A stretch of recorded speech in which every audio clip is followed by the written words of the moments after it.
That's everybody.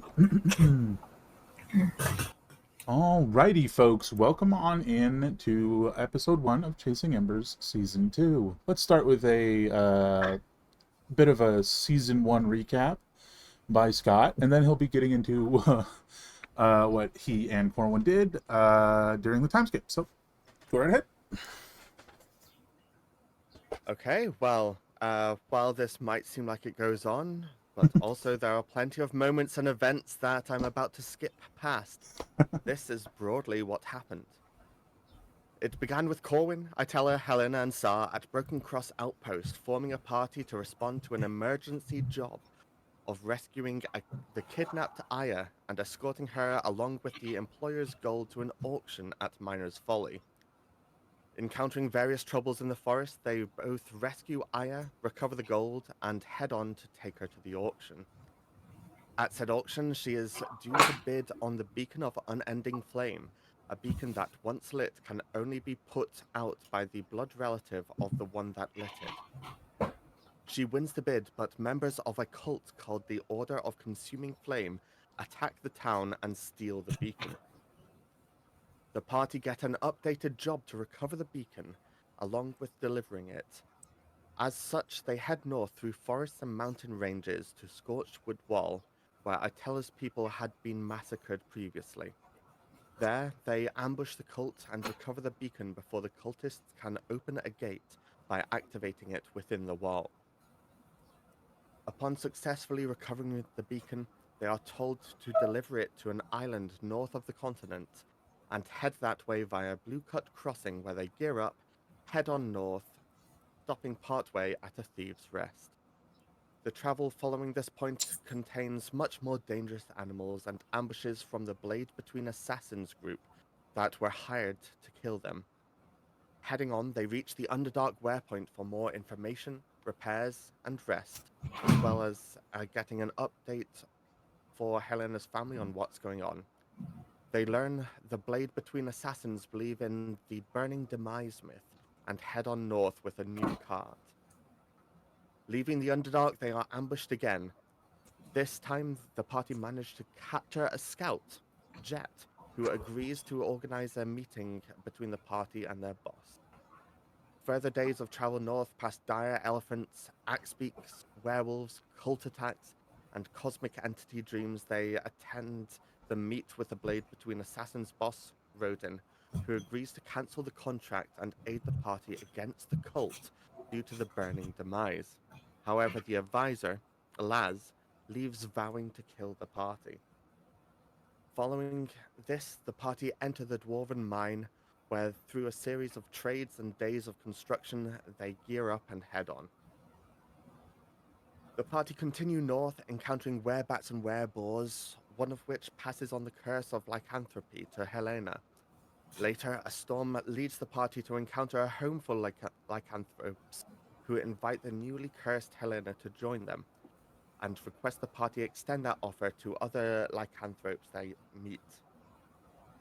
Further travel consists of the matron attacking again, Laz killing Sar during a battle as they slept, leading to Sar pledging himself to the Star Dweller to live, and finally reaching the northern port town while it's ablaze following a surprise attack there between the assassins and the cultists. Now nearing their destination, the party use a rowboat to reach the island where they meet their employer, and after some discussion, exchange the beacon for a ship and the gold on it. A short while later, the beacon was used to create a beam in the sky with the elemental adherents crashing down across the land and sea. After setting off a trap left for them on the ship, they rushed to the source of the beam, a ruined cathedral on an island further to the north, finding the matron damaged in her winged form and their employer dead. Over a long battle, the party finish off the matron while Helena throws the employer's corpse into the burning beacon, causing the beam to stop. But the matron speaks of a prophecy of the threat of incoming black smoke, screeching tubes and whirring gears that had been here before. Now, with the beacon in hand, the party help deliver it to the Guildwood Protectorate and split up, leaving each pair with a ring that they used to communicate with their former employer. While Sar and Corwin spend time getting the ship repaired, fishing, and learning various skills for the ship, Itella and Helena head off inland. For Corwin and Sar, over the course of their fishing trip, they hear numerous rumors about a new group with unusual weapons doing good deeds. With Sar being skeptical of them, but Corwin indifferent, sharing the opinion of the rest of the locals, they spend 6 months chatting, making money, and visiting fishing villages and towns. Yep. That's pretty accurate for most everything that happened, I believe, barring a few details. Barring other things that happened, and Barring a few details. From okay. but that's beside the point. Let's head over to Mothership for what they did. Helena and Attila started their quest to find a cure for Helena at the Guildwood Protectorate. Pewter Stonefisher introduced us to a bookish curse researcher named Etwin, who gave us a spell scroll to remove that curse.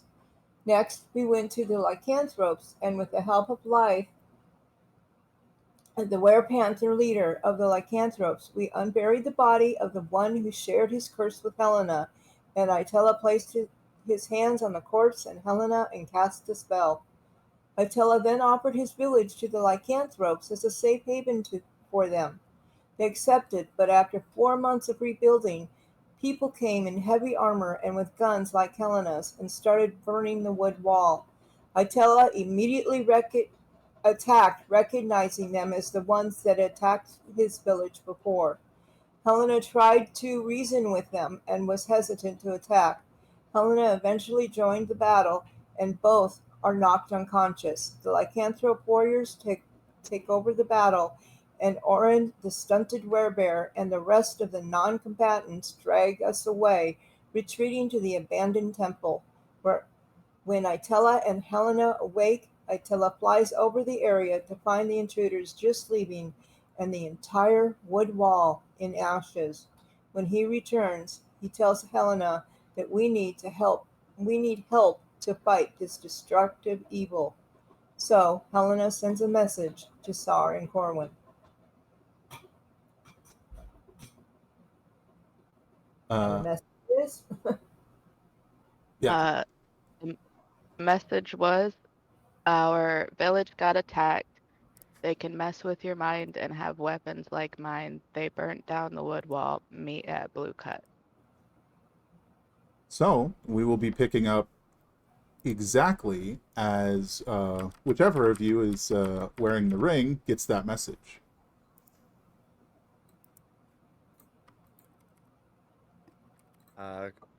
Yeah, Does which Corwin one? want to wear the ring?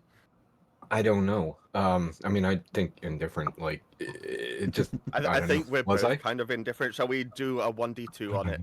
Sure. Yeah. Well, Flip a coin. Yeah. One is Corwin. Two is Sar. All right. One is Corwin, two is Sar. Sar's wearing it, apparently.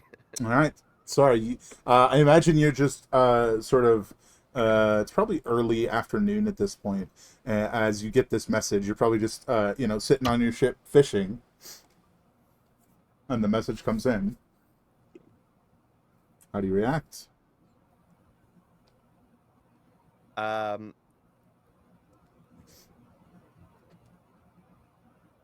Yeah, I'm just trying to think about where we'd probably be at the time. Well,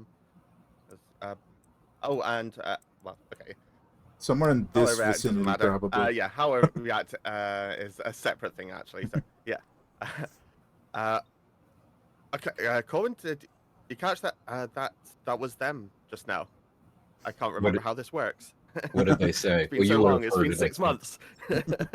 I think you would have heard it. So, if you say what you just said, Corwin would say, "What did they say?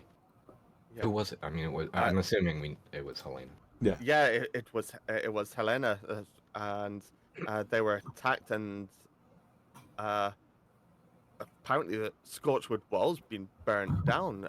you remember those people that Atella was speaking massacred her village? Apparently, it was them again. They'd like to meet us at Blue Coat Crossing. Is that all she said? Well, and they can mess with your minds. I don't really, I mean, not really encountered that before. Corwin would just ask, can you remember and repeat and if so, upon hearing Helena say something like they have weapons like mine, I would. Yeah. What does that mean exactly? What weapons did Helena have that would stand out? Because she had a few, right? Probably the rifle would be the one you'd Rifle, assume. okay. Well, yeah. That makes sense. There were lots of arguments about the black powder rifle that she had. Yeah, right. Yeah, good point. Okay, so and we know where we're gonna meet them.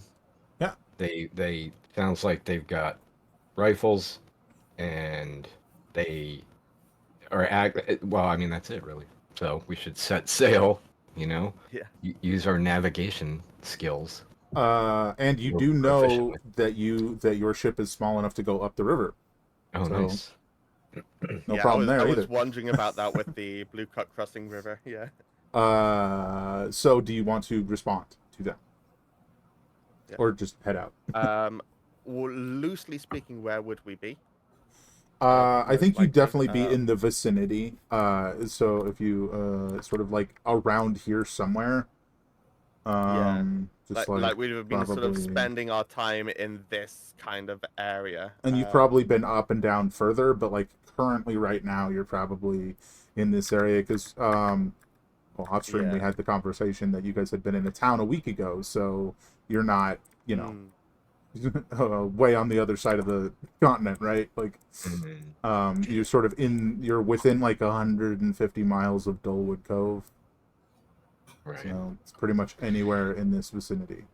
And if I recall correctly, it's like they can one half of the ring can send 3 messages a day to the other half, right?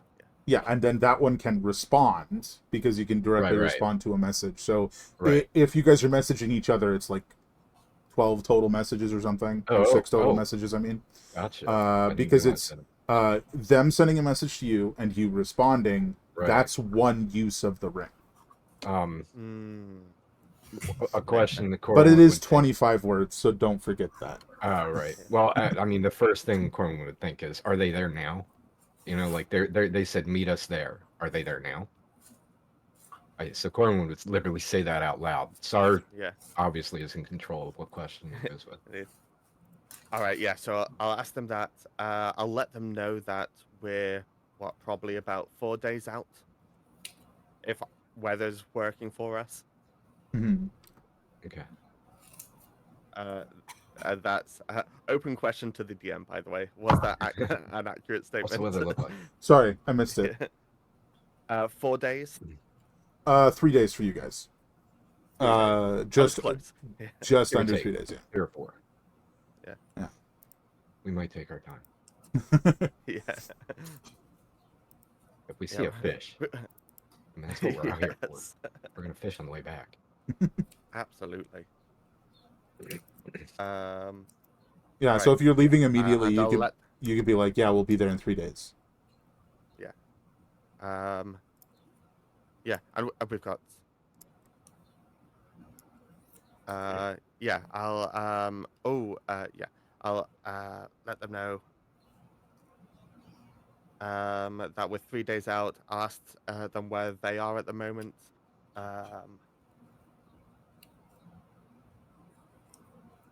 I guess would be worth knowing if they think, they're on the other side of the continent. I assume They didn't actually state their current status and well-being, did they? So we could ask. No, they didn't. Where are you? How are you? We'll be there in Right. that time frame. And I think that's going to cover it. We've got more messages if we need. Yeah. Yeah. So so I'll send Sar Uh, will ascend eventually, I'm sure, but that's not what you said. Yeah. This is what I heard. Yeah, so you basically send back to Helena. Where are you right We'll be now? there in 3 days. Mhm. Where are you now? And are you all right? Yeah. So that's the message you get, Helena. Yeah. And this is like immediately after Itella, like within like 5 minutes of Itella getting back from flying out and scouting the wood wall. So this is that same day that the attack occurred. Okay. So like I guess technically speaking, the individuals that attacked the wall are actively leaving right now. If that helps put the timeline in perspective for you. So No, it I'm was not all right. I don't think I It was even healed my injuries before I flew over them. Flew over to look. I think you did like cure wounds and then flew away. But yeah. Yeah, so Uh, I'm not doing well. so what were you saying, Liz? it was where are you now and how are you? Where are you? Yes. Are you And like also- how are you? Are you okay? And we'll be there in 3 days. Okay.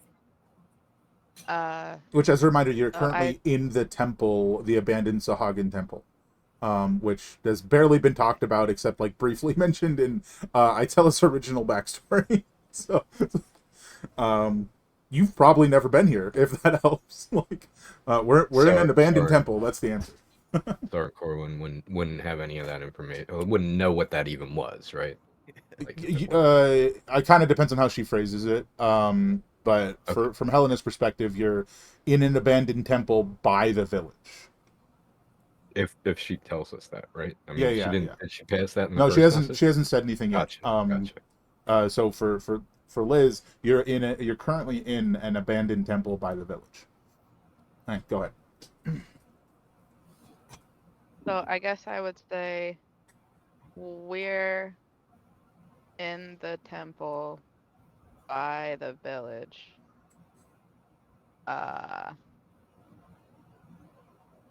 We lost a few people. We'll head out soon. Yeah, that should work. All right. So yeah, Sarge got that. Sar receives that and says, "Okay, yeah, they said that they're in the temple by the village, lost some people, and will be heading out soon. Do you remember a temple by the village? Did they have people? How many Is people? people Itella? I Did they lose? Did she lose Itella? I'm confused. Oh, okay. So sorry about that. That little bit was skipped. There had been conversation that you Helena had sort of been reporting to you guys like every couple weeks. Oh, We had okay. discussed Oh, that, but right. I guess we just forgot to re-mention it. Okay, so we would have known. You would have known that they had gotten lycanthropes to move in with them, basically. Oh, okay, Yeah. So you would have been aware of that. okay. Sorry about that. Yeah, that's a bit of contextual difference. Yes. Yeah. Yes. It sounds like they're okay. I don't know whether we need to, waste a message to say, are you and Itella alive and well? But we have, I think At that's, this point, I guess we'll find out when we get there, or along the way. yeah. Or if we can think Temple of, by the village. a few questions to cram into one message. I can't remember what a temple by the village would be. That must be The village Scorchwood that, Wall village. yeah, behind the Scorchwood Wall that, I guess it was Itella's home village. Yeah. Where we went there and buried her parents. His Yeah, parents. his parents. Sorry. Yeah. So they're all the way back at the Scorched Wood. We're gonna reach Dolwood before they are. We can take our time and fish for sure. You're going to Blue Cut, not Dullwood. Oh, I thought Mm. the little Yeah, things on the they're- map. That's unrelated. They are. They're going up here, and we're going Where this are we way. going? So, Yeah. Yeah. Oh, that's only going to take us 3 days to do that? I mean, We've got a boat. if you go max speed on your little sloop, I think Okay. it's a sloop. I don't remember. No, no time to waste. It's a quick Sloop little ship. away. Yeah. Like if you guys like Run leave like the immediately, wind. it's like just under 3 days. Miscellaneously named boat. I mean, I think I could. Well, it would only last an hour, but I could conjure like 8 dolphins and stuff to pull us. But I don't know. I don't know how much faster that would be, but it's hilarious. But if you guys want to start heading that way, that is 100% fine. Yeah, yeah, they'll get there before us, so we should. Yeah. Pedal to the metal. I assume there's probably like a wee fishing village somewhere. Like There's along the probably route. there's like an unnamed fishing village further north. Yeah. Probably at the end of the river as it like pours out into the ocean. Yeah. Because for those who do not recall, Blue Cut is the name of the river that cuts across the entire continent. It's blue and it cuts through the And Precisely. the crossing of Blue Cut is the town. Precisely. But as you guys pull up your fishing lines and head that way, we'll go over to Helena and Itella and see what they are planning on doing as they're sort of like slumped over, like exhausted, and had the crap kicked out of them in this Sahagan temple.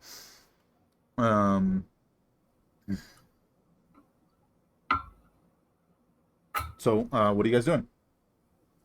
The lycanthrope folks are they seem to be mostly still in shock as to the situation.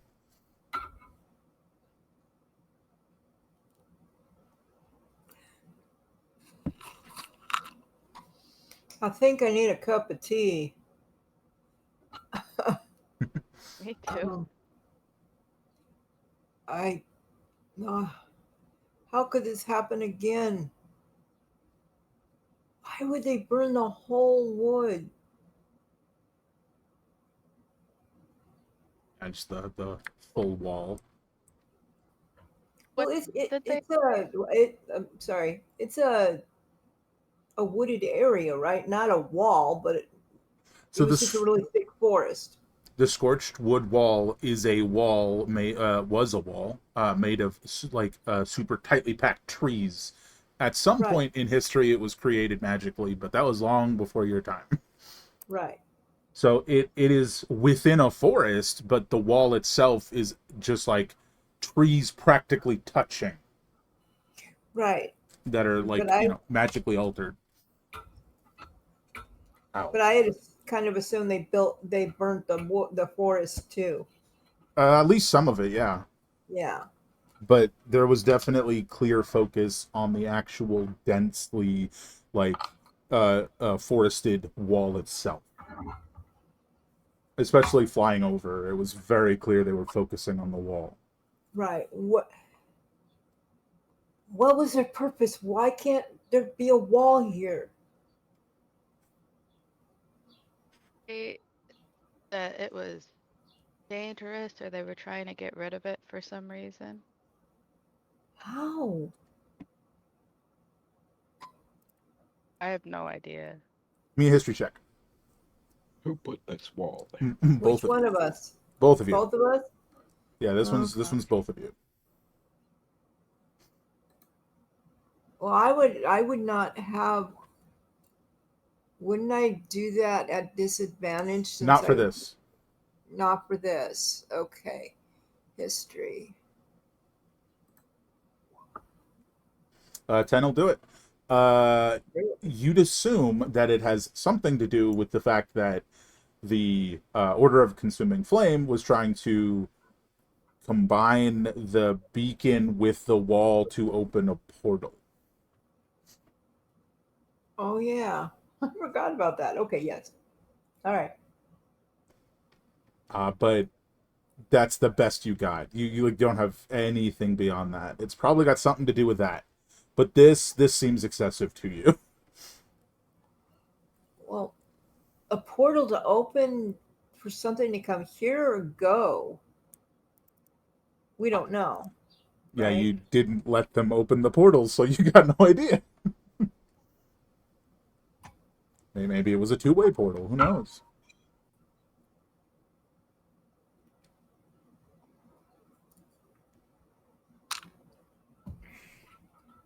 We know how long it'll take to get back to the village, to Blue Cut It's a blue cut. crossing. A little over, a little over two. Sorry, a little over 3 days by foot. But if you do your flying thing, it'll be shorter, closer to 2. Well, Dang it. My headphones are knotted. Inconvenient. I think we both need to recover first. We Yeah. also need to bury the dead. Fair enough. So over probably the next 12 hours, you guys are resting and then burying the dead. Yes. Yes.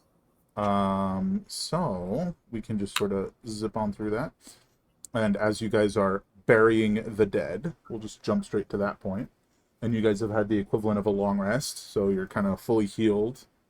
Definitely still quite jarred. You guys are burying the dead. Sort of as you guys have finished up, you see the lycanthropes heading to the village. And Orain, this like very like short werebear, maybe like 4 feet tall, comes over to you, Itella, and he looks up at you and he goes, "You said this place was safe. We trusted you."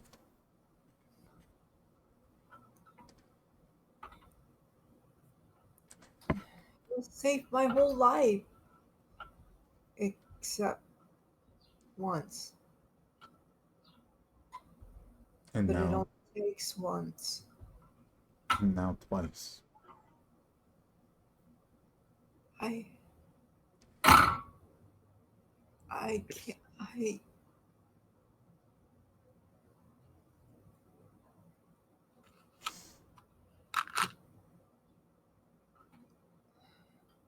Well, I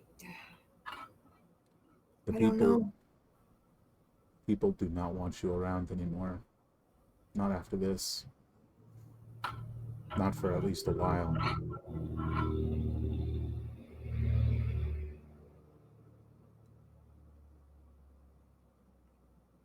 I just turn and walk away. Yeah. Shakes his head and heads to the village.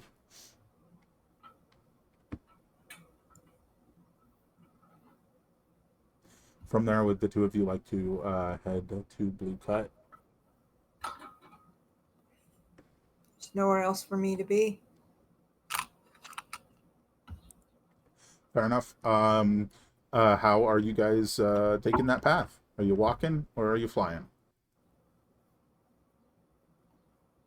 Part of me wants to swim, wash my sorrow away. Can I sit on the back Of what? if you're an ant? If I'm an ant? I just said Yeah. swim. Aren't you a water ant? Water I thought there beetle? was a Yeah. water ant. No, there's a water beetle. Oh yeah. Oh, okay. But there's water beetle, water ant as well was a thing. Oh yeah, earlier that on. one that one time it was the water ant. But anyway, to be fair, the water beetle's actually faster than the bee, so I'm gonna make up for Yeah, any let's lost do it. time. Let's do it. As you guys are just zipping all the way to the town. Fantastic.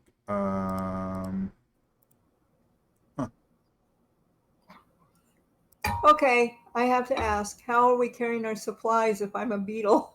Well, your supplies transform with you, and the rest Okay. of the stuff is probably on your back with Helen. I have a bag of holding. A box of That holding, if I helps. recall. I think I have a bag and a box. That is fair. That's not what I wanted.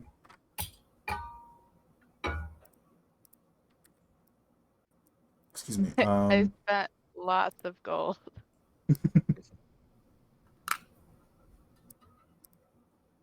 It's beetle time. On on the travels, I think Helena would just like say she's sorry about like what the lycanthropes said. Fair enough. So, are there any additional messages as you guys come to Blue Cut? It's very sullen time. Everybody's very sad. There'll be travel updates along the way, I'm sure.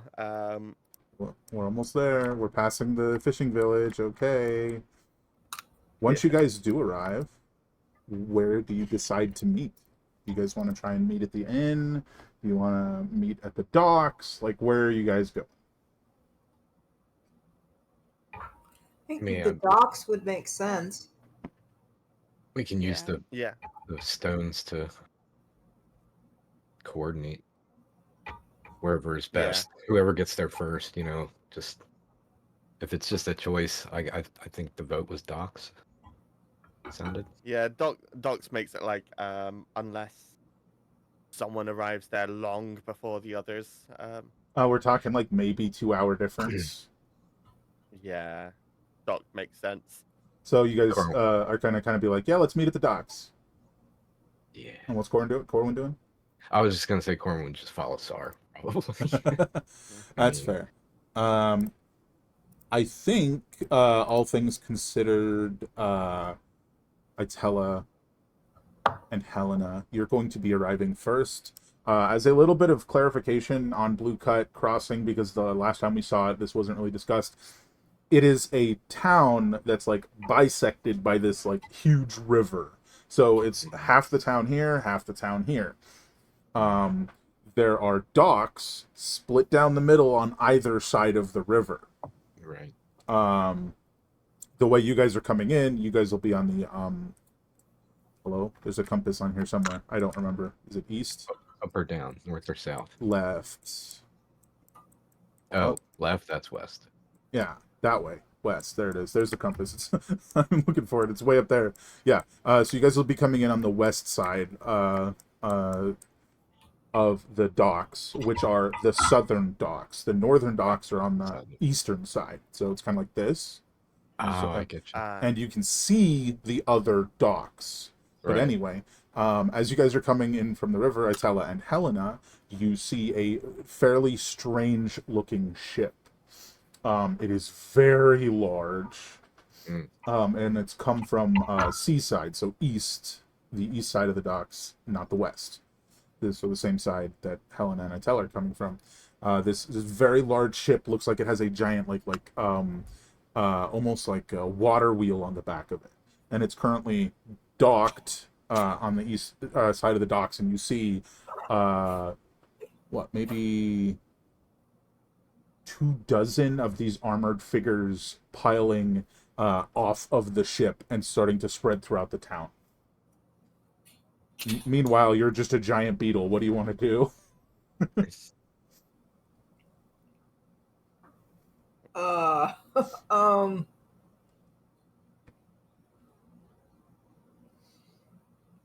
I'm still a beetle? Why am I still a beetle?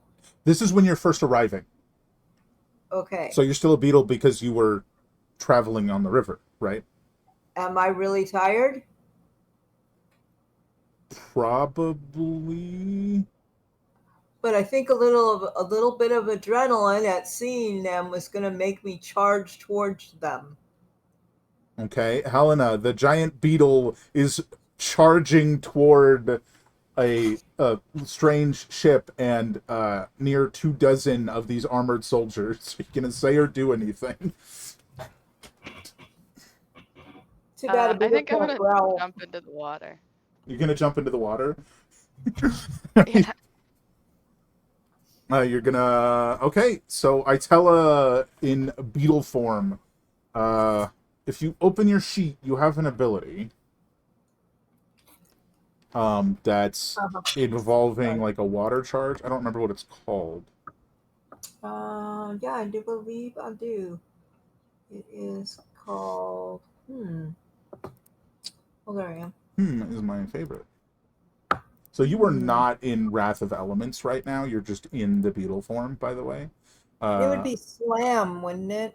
Yeah, but that's not what we're looking for. We're looking for aquatic ram. You move at least 30 feet while in water, straight toward a target, and then hit with a slam attack.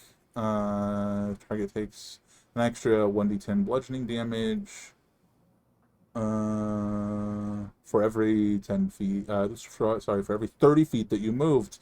Well, that's going to be you going full speed. That's... Oh boy. Go ahead and give me an attack roll against the ship or the people on the dock. I don't think you can get to the people on the dock. No, against the ship. Easing into this, are we? Do we Yes, see I the am. torpedo being launched? You are not here yet, unfortunately. Yes, We're and a I couple am of not in hours control of my Looks like a lovely emotions. day. So here I go. Yes, Slam. You're about 2 hours out, give or take. Go ahead and roll your slam. Okay. Well, it is a giant ship. It's going to be enough to hit the ship. But what's the damage going to look like? You don't get the cold damage because you're not currently in Wrath of Water. So go ahead and roll the damage, and we're just going to ignore the cold. 15 bludgeoning, and then you roll me 3d10 for the distance that you traveled before striking the ship.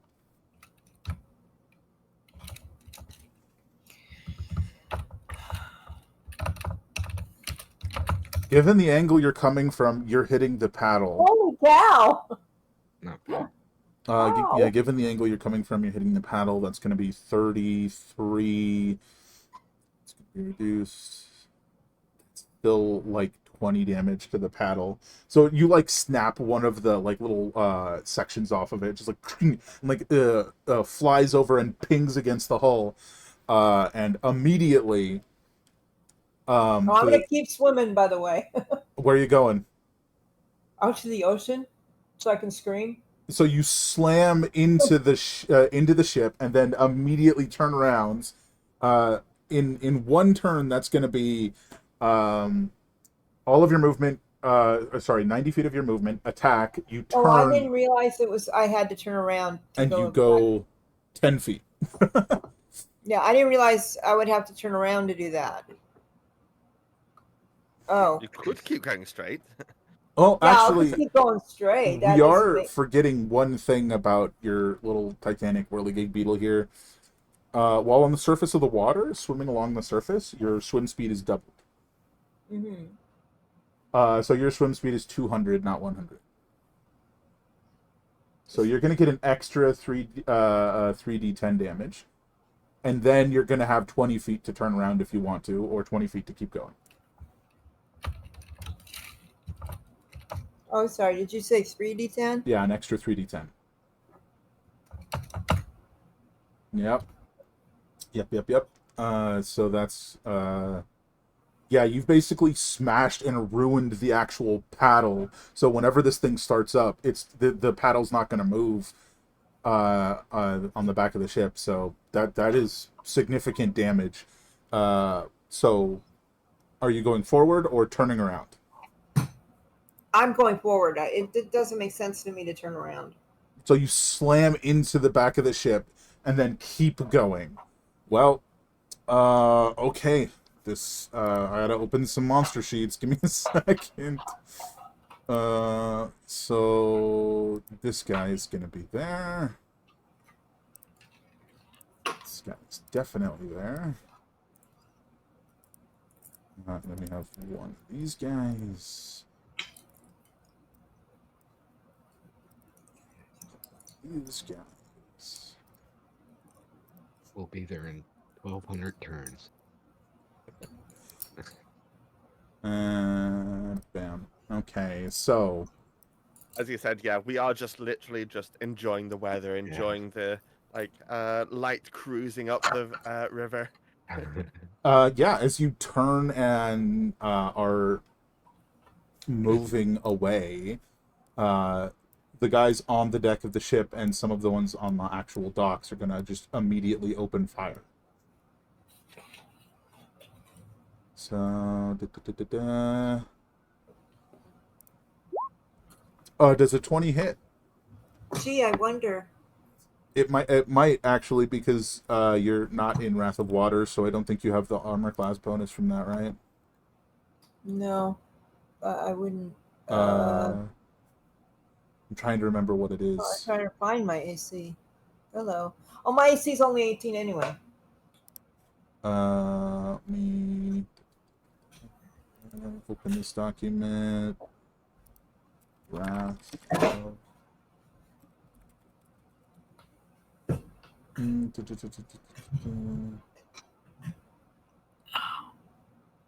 Temporary hit points equal to your level and a bonus to attack. Oh, you don't get an AC bonus from this one. You get an AC bonus from being a bug. Because you're a Druid of the Hive. Yeah. Right. Yep.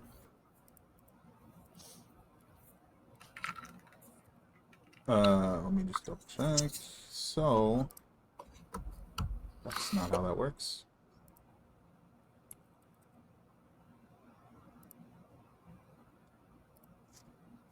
Oh, sorry, stream. That's not where that's supposed to go. Okay, that's included. So 18 AC. That's gonna. You don't really have to worry about the extra stuff. So just 17 damage from that guy. Extra stuff does not currently apply. I'm not sure in my anger I even feel that. That's fair. Wait, 17.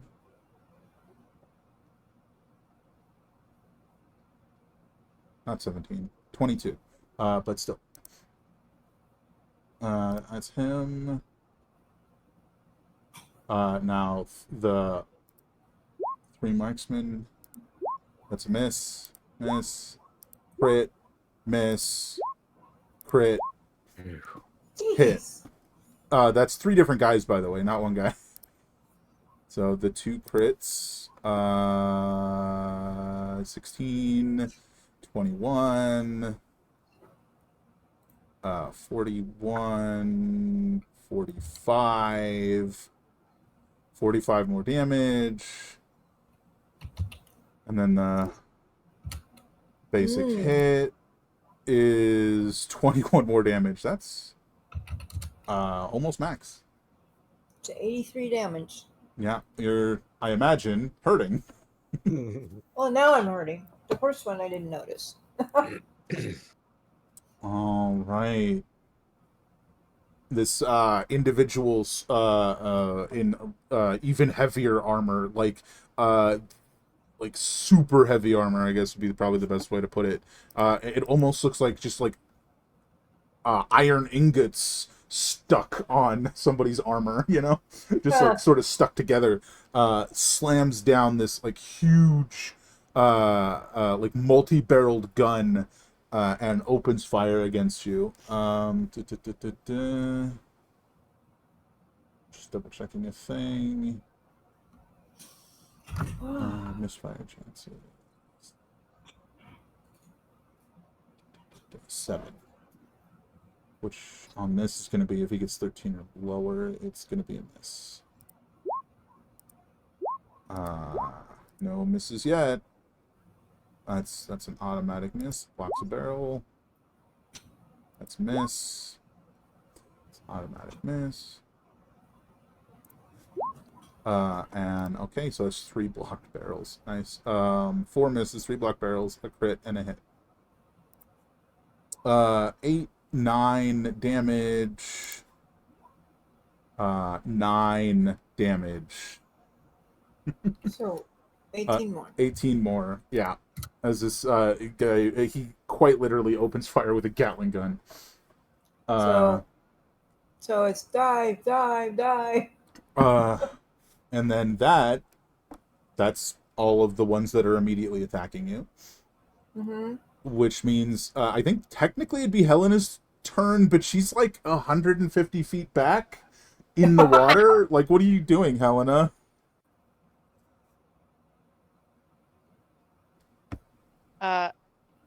Would it be closer to swim to Itella or to the shore?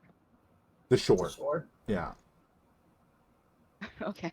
Then I'm gonna go to the shore and then try to run up. Okay. Is your intent to help in the fight or just to approach and see what's going on? Um, I 'Cause- think considering the damage, I'm gonna try to get people to stop. But if they don't, then I'm fighting. Okay, okay. All right. So you're gonna sort of run up, bonus action dash, as a rogue. It's gonna take like, yeah, you're still like 75 feet away. You're sort of like technically in the town now, though. So you're like 75 feet away from the docks and the ship that that they are on. And then we switch over to Itella. What are you going to keep going? What are you doing? No, I'm just gonna swim away. Going, gone. All right. That if But you're I do realize after they hit me a couple times, oh yeah, these guys are too strong for me. I need to keep going. yeah. So with your doubled movement speed, you in the course of 6 seconds, you zip away 400 feet. You are gone. They cannot see you. They cannot catch you. You are gone.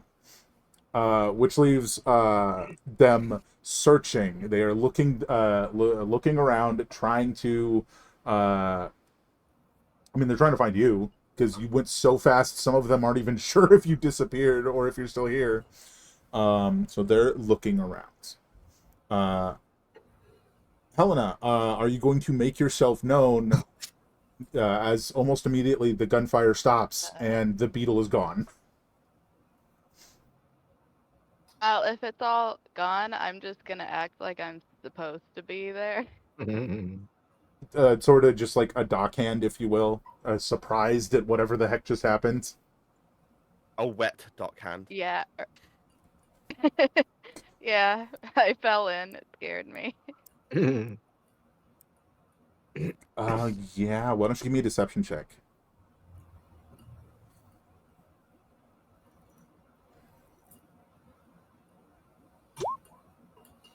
I think I'm good at this. They're pretty convinced that you're just a wet dockhand, as you're sort of like dripping water onto the docks, and like continuing past, I assume. They're sort of like you see this figure who appears to be in charge. They seem to be like assessing the damage and talking to another person who's got like tools and stuff. And they assign the guy with the the super heavy armor and the big Gatling gun. They assign him and a couple of others to go down river and see if they can find this thing, and to kill it. From there, it's up to you. What do you want to do? As you're sort of like from a distance listening in. So they're gonna use a boat No, they're going on foot. to go down? They're Oh, going on on foot. foot. Yeah, their boat is damaged, and they're going to try and fix it. But they're sending a bunch of other guys to go downstream to look for the beetle. I think I might just act like a really annoying, like, what's it? I can't think of the word. Like I saw something crazy, and so now I'm gonna go and be like, "Did you see that? What do you think that was?" And kind of slow him down a little bit. It does not take long for them to get very irritated with you. Um, one of them, one of the ones that has like the tools and stuff, sort of like looks at you and he goes, "Hmm." Let me double check the numbers here. He's sort of looking at you like he thinks he recognizes you. Come on, where are you? There it is. 18.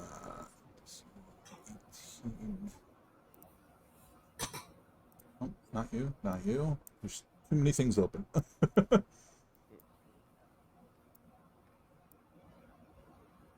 I know I opened you. There you are.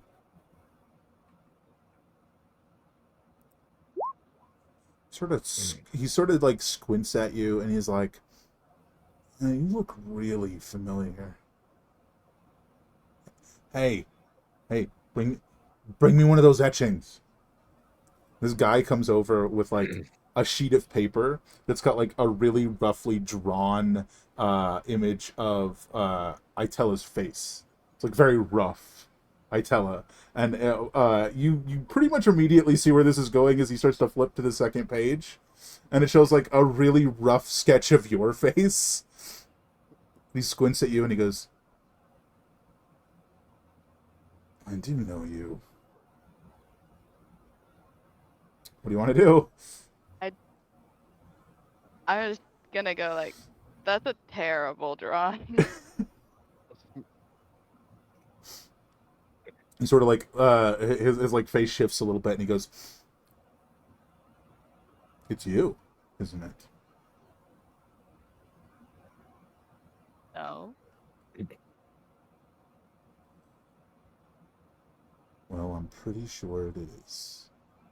You see him reaching for his weapon. What do you do?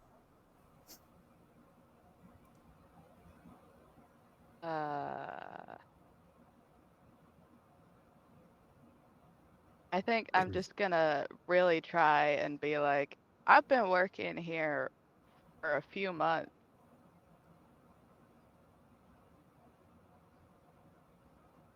Give me deception.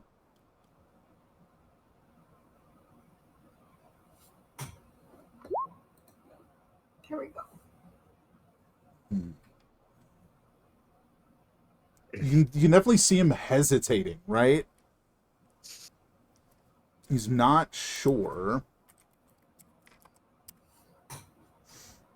Right. He like folds the paper, which almost looks like a charcoal. I forget what they're called. Where you like put the paper on something else and then you do the charcoal on top of it. You know what I'm talking about? I can't remember what they're called. It looks like one of those, in order right? to sort of trace and sort of. Yeah, precisely.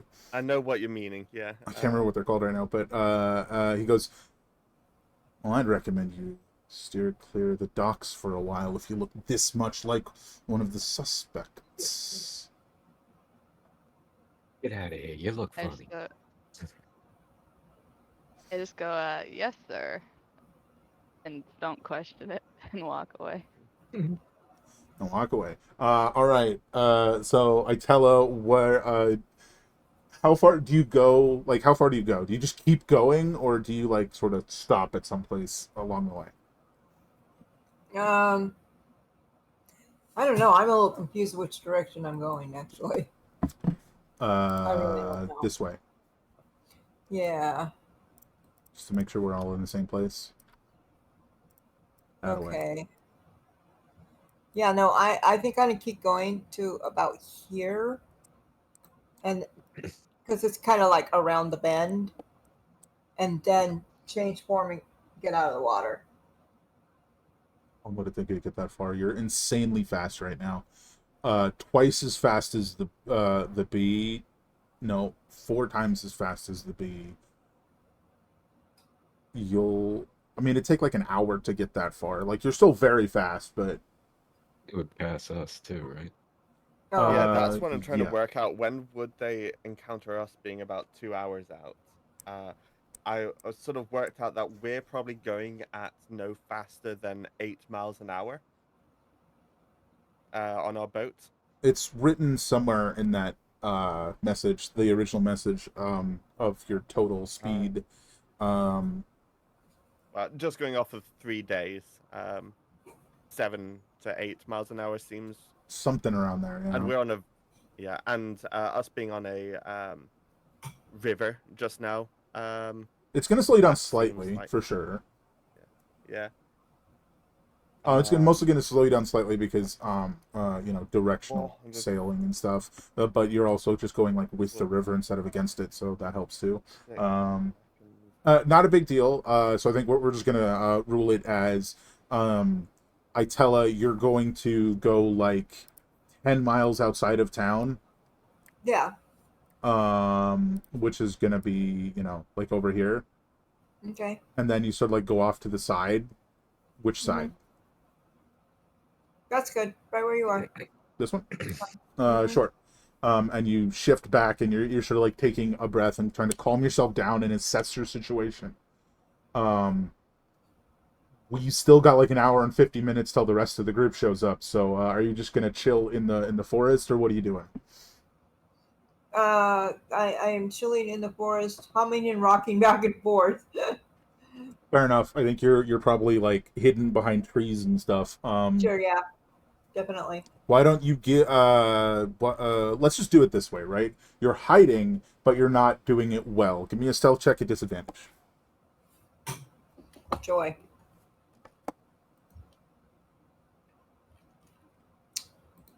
Helps if I click the right thing. Okay.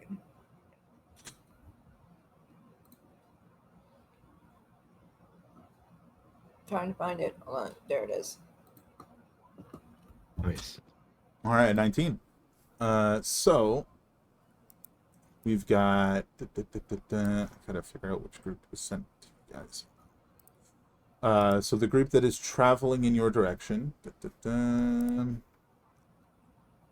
It's not this one. It's this one. Oh boy, I don't have all those sheets open.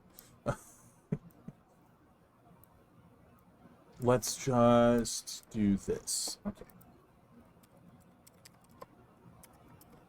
Advantage because of how many of them there are. All right, Itella. Eventually, you hear the heavy footsteps of this like group of individuals. It looks like there's 6 of them. You can sort of like lean out, and you see this like guy in super heavy armor with like giant chunks of iron with this like Gatling gun. I mean, Gatling gun's kind of like a misnomer. It looks like a Gatling gun to us, but it looks like a rifle with like 24 barrels, right? Like it's crazy looking. Um, you see a rifleman. You see 2 guys with shields. Um, and you see one of the techie looking dudes, and you see another guy with like a rifle, but it's shorter and the barrel's wider. Um, and they're sort of at this stage, maybe, well, they're on the other side of the river for one, but maybe like 120 feet, but they're coming in your direction, and they're not stealthy, hence why you definitely hear them. They're stomping down the way, and this is maybe 45 minutes later, um, as they're not very quick.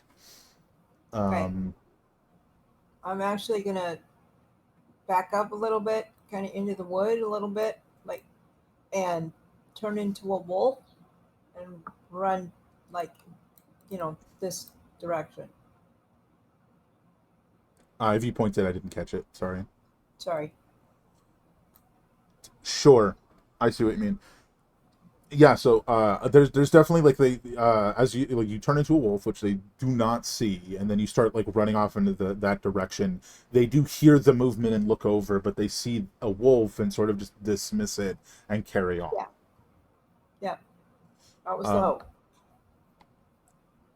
so as you sort of like wander off into the wood as a wolf, what's Helena doing? You do have the message ring, by the way, if you wanted to warn the group or anything.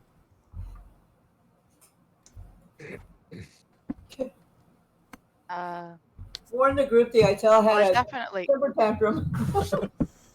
Right. A very destructive one. I definitely can't catch up to Itella, so I think I'm gonna find like a quiet place in case there's someone listening. And then, would I know that they were coming from that direction? I don't know that you would know that they were coming. You could assume, right? Like you could have A a reasonable fair. inference. Yeah, exactly. Oh, I guess I did say that we were sort of going to update our progress. Like, for instance, we'd have spoken of like when we stopped at the village at the end of the the river. Yeah, so you know the direction they're coming river. from then. Yeah, for sure. That's a good point. But you know they're coming from that direction, which is where those troopers are now headed. So That way. I would say pick up Itella if you see him. They're looking for him. They're here too. I guess that's what I would say for now. Yeah, from there, would you like to head to the inn? Would you like to, like go hide in the bazaar in the crowd of people? Like, what do you want to do? I think I'd go to the bazaar, Yeah, and just sort of be see if there's one with the anything crowd. cool and hide. Sure. Yeah. Two birds, one stone. It helps when you're literally shopping while you're pretending to shop to hide. Yeah. That works. You got at least one guy convinced that you only look like the guy, look like the person they're looking for. So that's something. All right. So over to Sara. You get that message. Hey, pick So up yeah, Sar. Well, I don't think your name is said. Hey, pick up Itella. yeah, They're looking they're for looking him. for They're him. here. They're here too. Yeah. So- So yeah. So What- we'll verbatim say that to Corwin as well. What's Itella look like? Uh, Like right now? Like, I mean, what? We need more yeah, are we info. looking for a bee? That's a fair point. And where is Itella and what form are they in? this was about an hour outside of the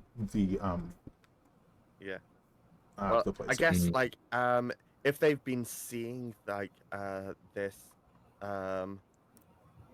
crew of people that like have been burning down and massacring everyone, I assume they're going to have sort of approached like sort of sneaked past them quite carefully and like not trying to be too conspicuous. So I would I would imagine that they're maybe looking for somewhere else to meet us in a less obvious form. It's not like they'd have just sort of gone in and like attacked them point blank or anything like that, would they? Oh no, of course not. I think here Corwin, upon hearing that, the message relayed, says, I think we should meet up with Helena and then go find Itella. That we can't know where Itella is right now. Yeah, I guess or if we what just form try they're and in. keep an eye out for any of her known forms, like if there's giant bees that we see flying around, let's not just take them out immediately. And Are you Itella? Yeah, Whoa, hold up, buddy. I think he'd be Don't pretty sting me. upset if you started just swatting bees. yeah. Yeah, so you guys Swat are 'em gonna try and first, keep an chase 'em eye later. out. That's fine. That's totally fine. Yeah, and also loosely speaking, how long out would you say that we are just now? About an Oh gosh, hour I out. guess Yeah. yeah. Okay, so being about an hour out, yeah, I'm going to spend 10 minutes ritual casting water walk. Also, why don't you wheel woad thing while you're at it? Because I don't think Oh we did that yes, at the start. yeah. Odd, yeah. It's fine. Okay. It's not one. It's just a D2. It's a Yeah. Did I say So, woad? I said woad instead because it's woe and odd. I said woad. yeah. It's funny. Whoa. Yeah. So, you can go ahead and ritual cast water walk. Is that up to 10? So it's you and Corwin, right? Yes. And Dribbly. And Dribbly. Thank you. Yes. So the three of you get water walk. And that fly over there, that might be or might not be, I tell her. Mm. Yeah, just a fly that happened to land on the ship, because I don't know. All the fish, any fish we had. Wait, can't Yeah. flies stand on water anyways? That is a different conversation. So about 30 minutes later, so 10 minutes, 10, 11 minutes from now, you finish casting water walk. Then 20 minutes after that, so 20 minutes into the hour, right? You see this like giant armored figure, like sort of stomping your direction, and you see one of the like other smaller armored figures, like sort of like shoot out like a flash over the river, and then start waving you guys to slow down. Just look the other way, first of all. Like, we don't see them. Like, doo-doo-doo, what's going on? And, like... I figure you guys see them, like you guys see them in the distance, and then there's the flash, like a flash of flame or like a spark or an explosion, sort of like across your path, but like 100 feet ahead of you. So, a warning shot. Like, hey, look at us, stop. But like giving you plenty of space, like 100+ feet to slow down. Right. As there's very deliberately trying to get you guys to stop. Right, but I mean, in my understanding, is it basically like a, flashlight beam of light or is it like literally they fired something that's damaging and they're saying, warning shot, slow down, stop. I think you just see a flash of light ahead of you. I don't know that you necessarily know what it is. Like maybe fiery, like a flare, But upon seeing them, it looks like the attitude was sort of as if like sending a flare. Yeah. And then you see them like, hey, stop. Like they're trying to motion you guys to slow down as you guys are like 100+ feet away. They're like, So, do you think that these are the guys that Helena and Itella are dealing with? Or are these the bad guys? They certainly match the description. And there's like this weird like itch in the back of your head that oh yeah, these are the guys that in the description of the helpful people, Oh, and I guess that I'm gonna just start calling it a flare. That flare. Sure. Did it seem more magical or practical in nature? Yeah, definitely practical, like mundane, if you will. Yeah. Like somebody throwing. It reminds me more of Helena's weapon than it reminds me of casting druid craft. Oh, absolutely. It almost looked like somebody splashed alcohol onto a campfire, like that kind of. Yeah. Right. Yeah. Are we like? Yeah. Is it practical for us to try to dock on the southern side? Because we were coming from the west, so first dock we would meet would be on the south side. The damaged boat was on the north side, if I understand everything. Yeah, right. so where are these guys like calling us from? Whoever drew these, they got them flipped, but that's not a big deal. Okay, so you guys are still like 30 minutes out of the town. Oh, right. And they're like sort of trying to get you to slow down to have a conversation with you. So yeah, Sarah's say to Corin like, to have a like, looks like they look like what they Atella and Helena were speaking of, right. But they look like they just want to talk. We don't have to fully stop for a quick talk. They're gonna probably do this to everyone that passes by. We can just slow the boat down, not even dock, just enough for some shouting exchanges between us. Yeah, for them to just pull up near the side at a sort of walking pace. If they want to keep chatting to us, they can walk back the way they came, in our direction. But we've got fish to sell still. Yeah, slow down. Like you guys at least look like a fishing boat. Yeah, You technically Yeah. are a fishing boat, right? Right. absolutely. So that's kosher. That sounds totally practical. Like that's something we would just naturally do. So no problem. For sure. So you guys slow down. Excuse me. This big armored figure goes, have you perchance seen a boat-sized insect nearby? Good Lord, no. We fished. All we see is fish. There's giant insects around here? And I don't Corwin think we've was even seen those surprised off as the possible. shore. Like, I've heard rumor of such beasts, but Corwin's gonna thankfully run up not into the encountered any. crow's nest and start looking for giant insects. In Yeah. shock. Uh, be careful, it damaged our ship. Just slammed When you into it and say kept going.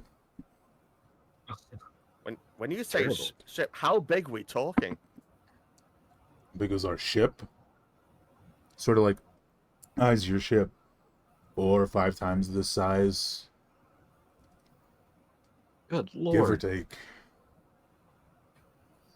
Did significant Dread to think what it damage. would do to us. Yeah. Thanks for the warning. Like stomping Yeah. as you guys Yeah. are like still drifting. He's like Yeah. stomping next to you. Yeah. Don't I've want to not imagine seen you what around you're these doing. parts before. Right.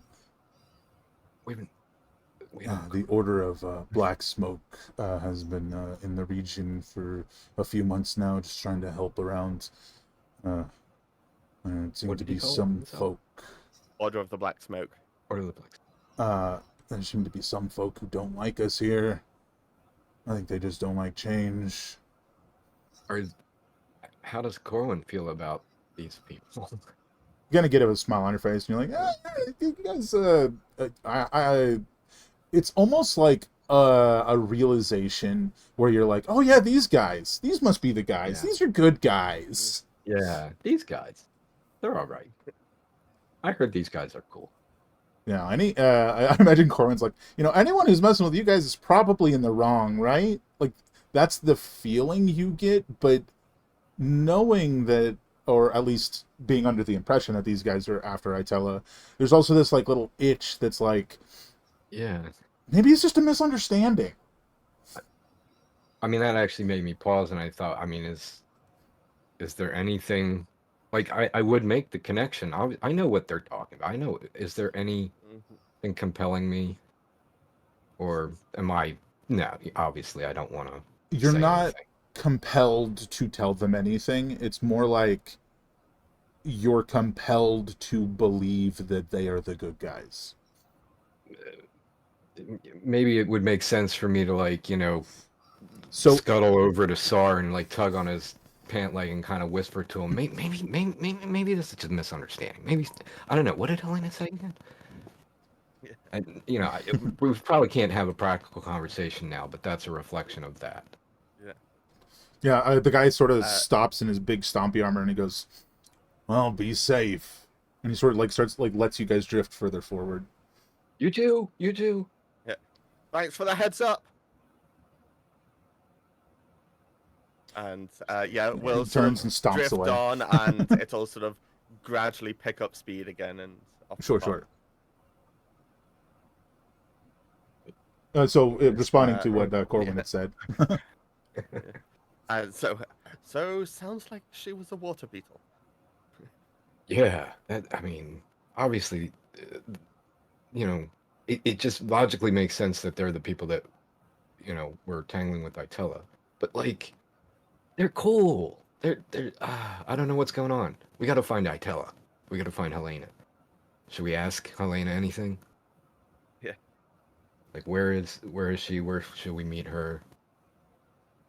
We still actually don't practically know where the dock is, right? We're still not in visual of where we're coming in to say, well, we'll dock here and meet you there, kind of deal. Not in So- visual, but it won't be too much longer. We're Right. almost there. Maybe we wait. Maybe we should just, get there, but then send a message. Yeah. Well, I've not done a direct message yet. We've just encountered them, so I think we can say that they're looking for Itella, but we've not seen him yet. and ask, where do you want to meet? We'll be there in about an hour. And let her What do you know think? that they were cool, because they were cool. Half an hour, but yeah. You'll be there in about half an hour. Not an hour, but go ahead. You can send a message. Yeah. I don't know. Like, people like that always give me the heebie-jeebies. I've never used that word before. I don't know what it means, but it seems right in this situation. Yeah, Corwin just chuckles. Oh, heebie-jeebie.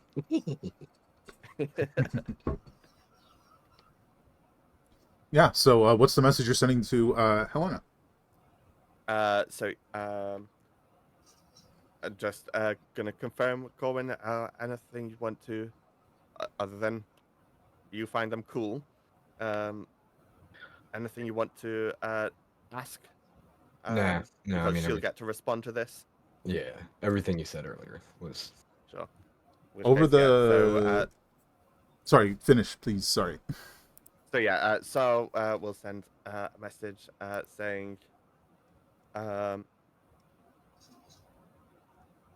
we went past a scouting group. We didn't see Itella, but they were looking for him. Where do you want to meet up?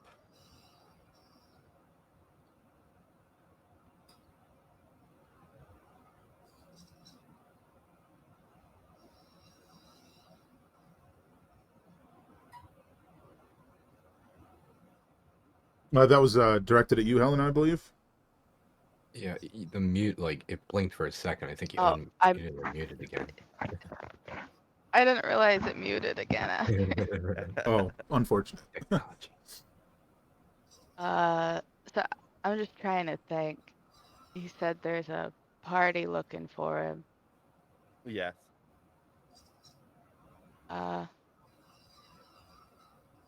So is there like I assume they couldn't find me at the bazaar, but is there like a place near it that Well, I there's could the meet them? inn, there's the stables, there's the library, there's some weird like rental, like really fancy rental houses by the inn. Not that I have the map still, but I guess you could always go meet at the warehouse that Sar got dragged to last season. But that Yeah. would have the issue For of anyone it's that on the doesn't remember, docks. this is the same place Yeah.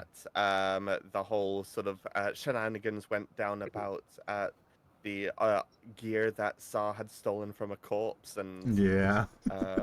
yeah. Which to clarify, the warehouse is on the docks, so that could be a problem too. And I'm just real. I guess we would have been here before, so we do actually have some pre-knowledge of what A we can bit, yeah. expect with it. And just curious, real quick, is there a bridge between the two? Like one bridge right in the middle? It's like Yeah, kind there's of a the feature bridge. of the place. One It's single. it's Not like multiple bridges. I mean, or anything. It's just this like one bridge. It's okay. it's like I a just needed that. Remember. it raises so the taller ships can go by. That's what this was. I was trying to remember what it's Right. called. Like Drawbridge. yeah. But on that note, Corwin, give me another wisdom save. You have been prompted enough. But if you fail, you won't get another one until the DC changes or a week has passed. That's a failure. So unless the DC changes or a week passes, you do not get another one. Got it. Which, hey, it could change. By the way, We never know what's happening. I was this close at the same time as like just after casting the ritual. I was this close to thinking maybe I'll also guidance Corwin, because you never know, but I didn't. So you guys eventually do come to the docks. I missed it. Did we pick a place to meet? No. Oh, I think. So as you I guys think are sort I of would like just say the inn. the inn, okay. As you guys are sort of like drifting into the docks, you see on the other side of the river this like huge ship with like this massive paddle thing like that's been crushed. Looks like something huge slammed into it. And the paddle thing looks like a wide water wheel. Mm. I think we can flip over here. Let me get people in their proper locations before I zip you guys on over here.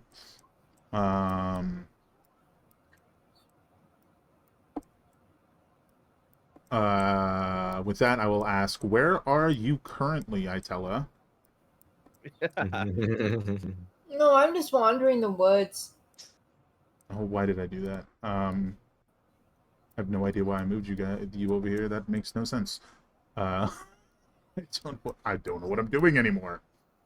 You're just wandering the woods. Are you trying to stay near the town? Oh yeah, but I am pretty sure it's too soon to be me. Probably.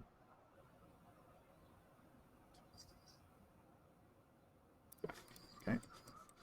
Helena is currently waiting in the inn. I don't know that this is going to work, but I'm going to make a second Helena so that you can see. That'll make sense in a minute.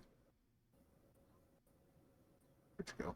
There you go. Itella's a wolf randomly wandering in the outskirts of town. Dang it.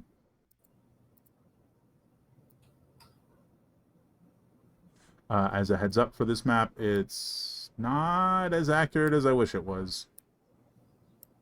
Spacing and sizes are a bit weird. But it kind of gives you the idea of what's going on. Come on. Hello? There we go. Most of you guys are up here. And Helena, you are not here, but you got to be able to see. So, can everyone see? I I can can. indeed. Yes, I can. Yes. And to be clear, this boat is not here, but I wanted to show you guys what it looked like. So, this is the boat in question. Bam. That's okay. Yeah, that's So it had the one like- that Itella damaged pretty right. significantly. So it had like one single paddle, and that paddle's been wrecked. Pretty much. Gotcha. You see it, you don't really know how it functions, but it looks broken. Mm-hmm. All right. Two of you pull up on the ship, and lighting is broken for reasons that I don't understand. I'll try and fix that. But yeah, you are here in the town at the docks. Well, let's test the land legs. Yeah. I mean, it's been days. Yeah, It's so really sturdy. has. It's so sturdy. Feel it. Ooh, oh, it's nice. I like it. Mm. Fabulous. Yeah. So I'm not gonna grab a token for him because they kind of just come out and they're like, a dockhand comes out and they're like, ship name? How long do you intend to stay?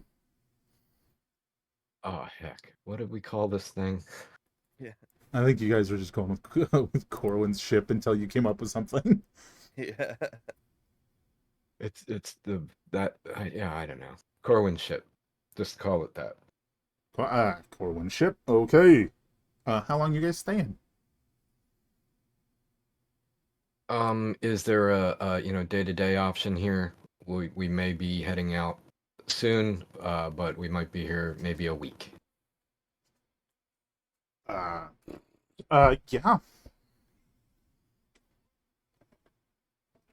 Dock rental. It's the daily rate is 1 silver. Okay.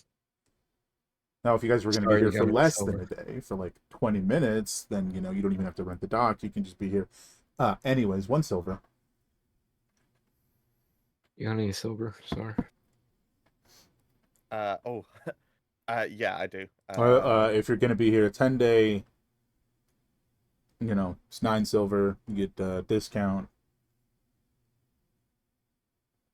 It's up to you. I'm going to. I think probably just today and tomorrow for now. Right. Like Corwin overnight ship. stay. Overnight. So yeah. Gave 2 silver pieces. Fantastic. All right. If you need any information, I'm just in there at my desk. Like points to like the building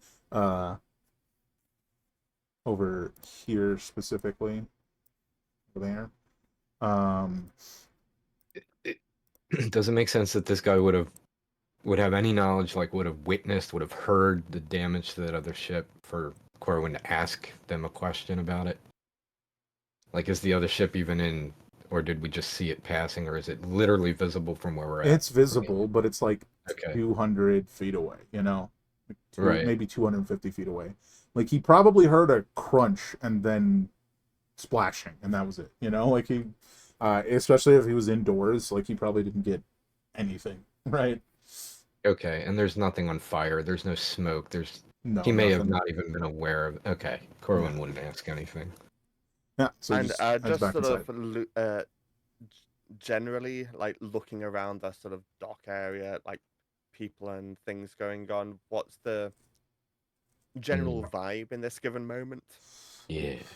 Mostly deserted. This side of the town doesn't seem to get as many people here. The other side, which goes directly to the ocean and is a much wider area of the river, so larger ships can come in, has a lot more traffic.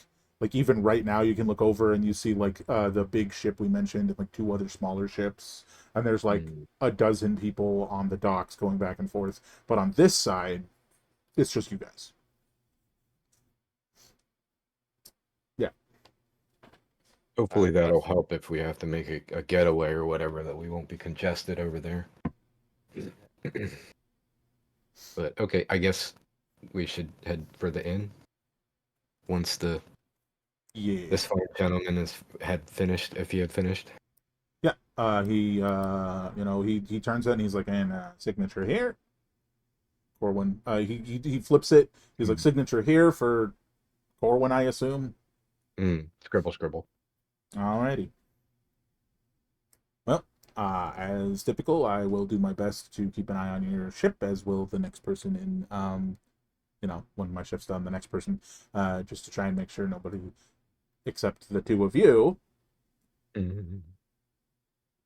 Right on. Goes into your ship or anything. Yeah, from there, have yourselves a great stay in a Blue Cut Crossing. Good man. Thank you. We've been here before. By You the got a lovely way, town. By the way, oh yeah. By the way, how's life been in the town lately? It's been a few months since we visited. oh geez, like 5 or so months ago, we had a whole like what was it, like a horde of goblins come down. They tried to well, they raided the town, right? They ransacked a whole bunch of stuff.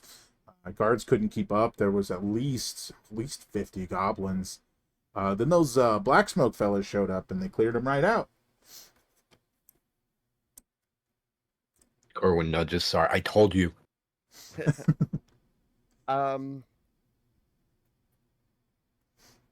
I do a nature check of what my thoughts would be of got like so many goblins being close to Blue Cut Crossing and trying to raid such a large town? Yeah, go ahead. Would nature be appropriate there?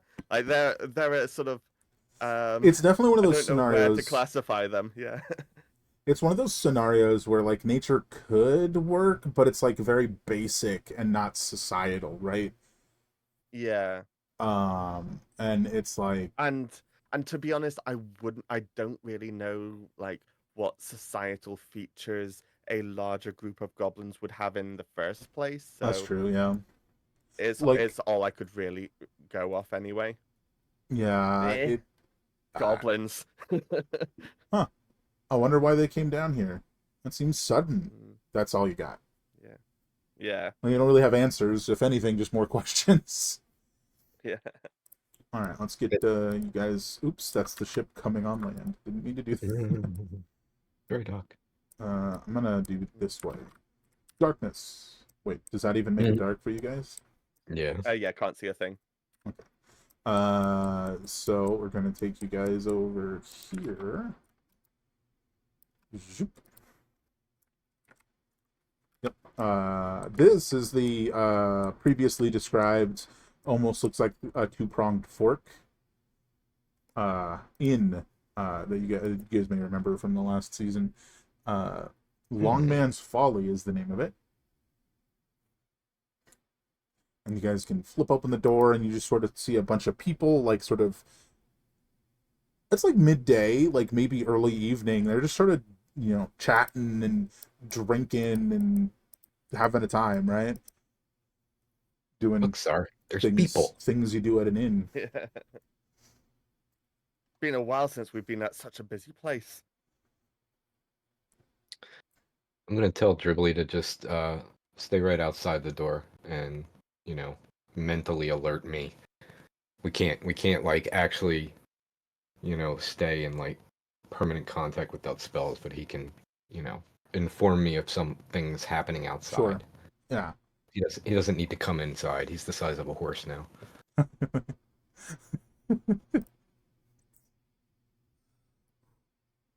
Yeah, so as you guys come in, you see this figure behind the counter, who you may or may not remember as Alrin Foe, sort of like a tall, thin, a cat-like person. They're a shifter. Yeah, it seems the same barkeep. Excuse me. As you guys come in. Seems to just be, doing the typical, you walk into a bar and they're cleaning a mug, that kind of thing. Yeah. Come in! Can I do a, I guess, perception? Do I recognize anybody besides who you, like, amongst the patrons, Is Yeah, there sure. anybody, is Helena in here? You guys, as you guys come in, can give me a perception check. Are you gonna sort of do the perception check as you come in, or like, I'll probably just get it as you're like coming in and you're like getting to the counter, right? Yeah. And have both of you guys at the counter. There you go. Hey, Helena, are you actively stealthing? Are you attempting to remain inconspicuous in any manner? Yeah, like I've got my hood. I'm one of those guys that sits in the corner with their hood up. Yeah, I feel like this is a passive stealth scenario. So, what's your stealth modifier? That's just your Where do bonus I next to find your that? stealth. It's probably the same as my perception. Oh, It okay. was +7 last time. 12. Oh, heck. Yeah. So she's 22 passive stealth. You do manage to sort of see her, and like at first glance, you see her like way at the corner. I'm gonna actually move her back a little bit. You see like way at the back of the bar, just sitting there by yourself at a table.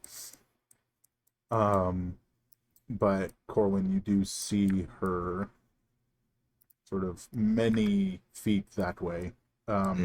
Just like hood up, sort of like looking down, just like off in the corner at the distance. But yeah, you do see her. You do not recognize anyone else other than Alrin. Okay. I'll get within, quiet speaking distance of Sara and just say Helena's here. And not point, not make any other gestures. What was it exactly that you said to Dribbly? Wait outside, alert me, notify me, I think is actually what I said. If anything, I forgot. I think I just said if anything goes on out here. I actually Sure. think that's exactly what I said. That's pretty vague now that I think about it. A bird lands. Hey, there's a bird. Yeah. Squirrel. But yeah. So you are informed that Helena is there.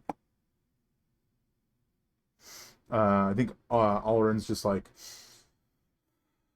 well, welcome on in. I hope you're all having a fantastic day. Do you need a room for the evening, or would you just like a beverage? Perhaps some stew? Something to that effect? We're sort of looking at about 3 o'clock in the afternoon-ish right now or something. Oh, probably a bit later, but somewhere between like 4, probably almost exactly 4. How about send 3 bowls of whatever you got hot right now, so no prep time, back to this corner, and I just sort of point back to where Helena is, and Right. 3 meads or ales or sprites or whatever. 3 drinks, 3 waters, 3 grogs. Okay. Not all that.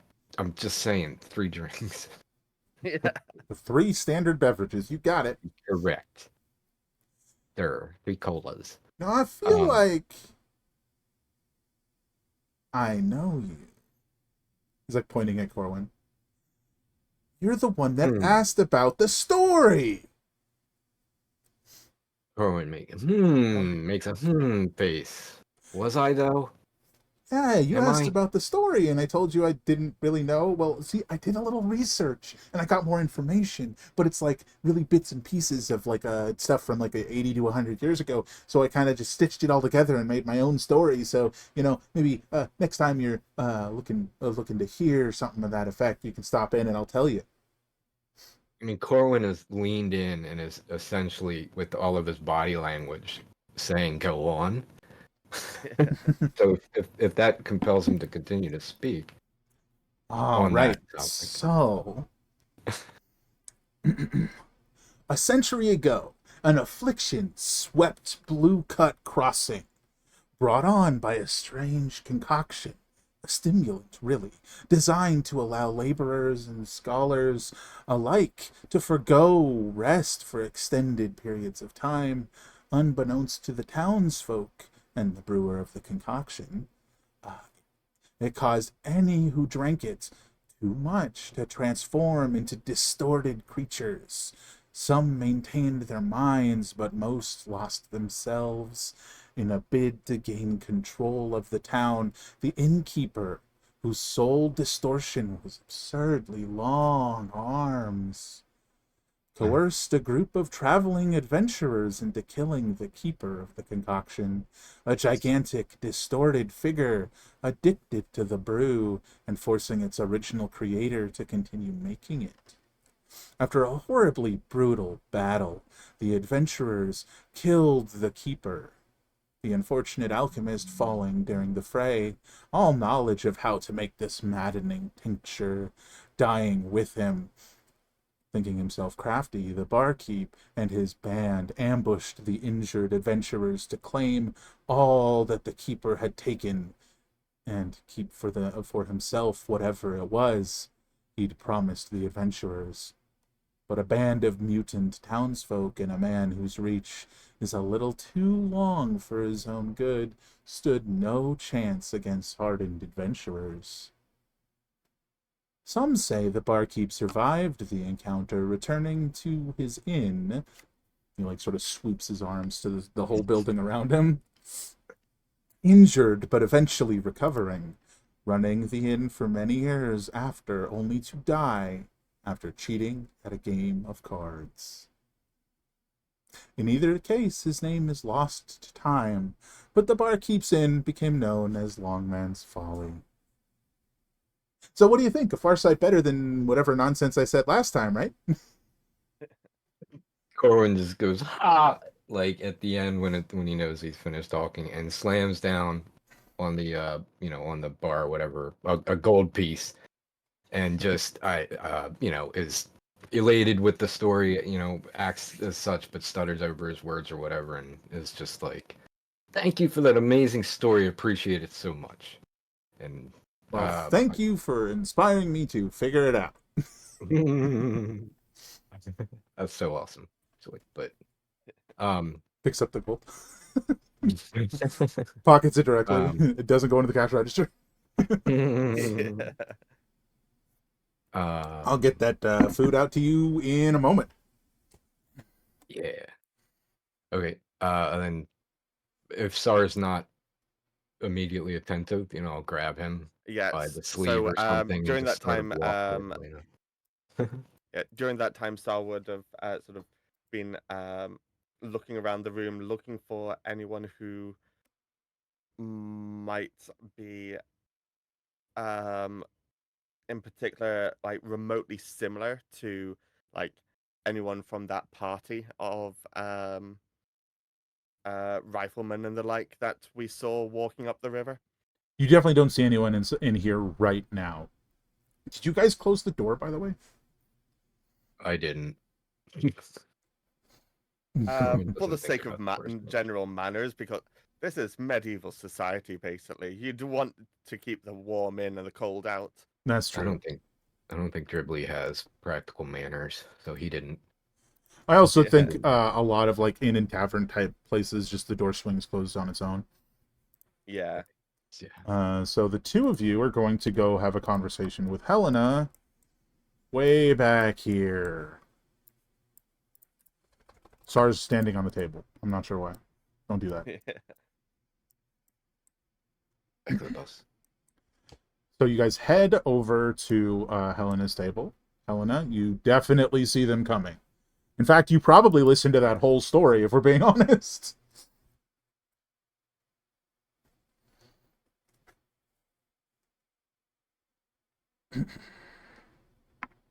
So I guess I would be like, I can't believe he remembered to tell you. Yeah, he's a good guy. I like this town. So what's up, my tiefling? What's been going on? Well, I've lost Itella, That happens. What happened? and I almost got recognized when I tried to slow the people down. Oh, I guess, they recognize you, your face. yeah, Wow. I convinced them it was someone else, but they had a drawing of me and Itella with them. Hmm. Okay, you're gonna have to back up.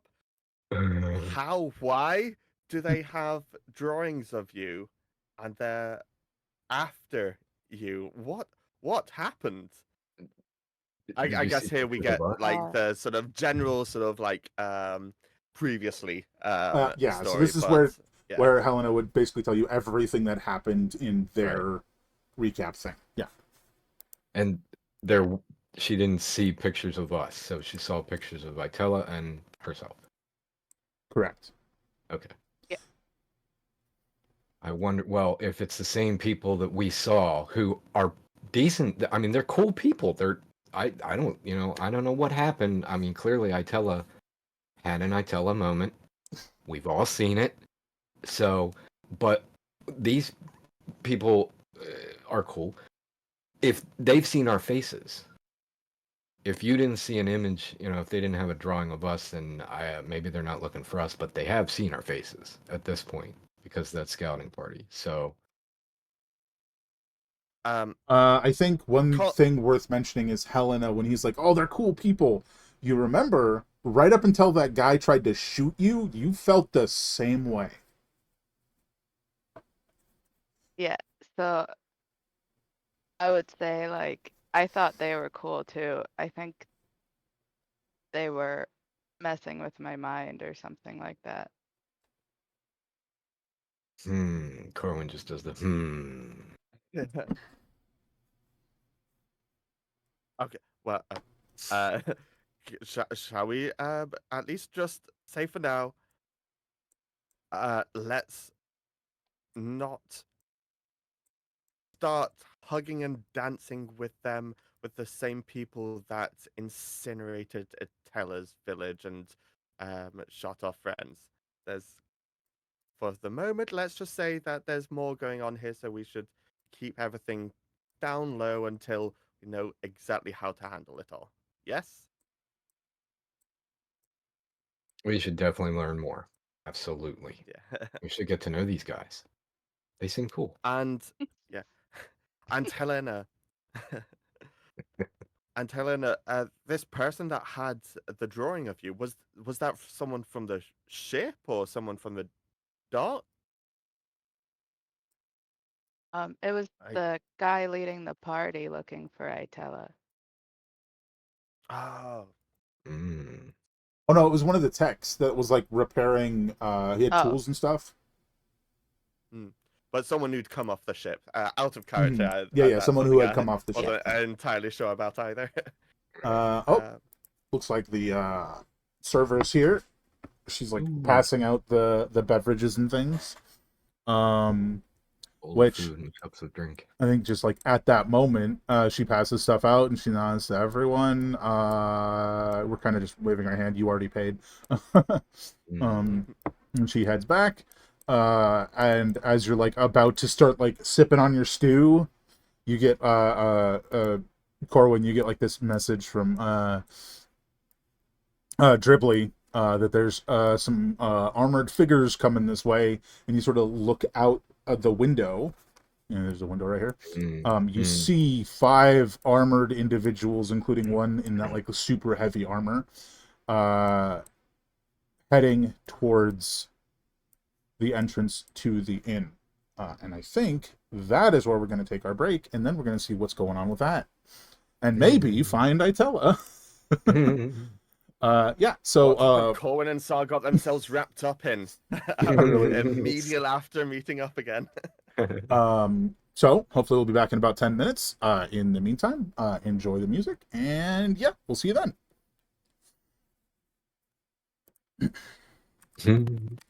All right, I'll be back in a few.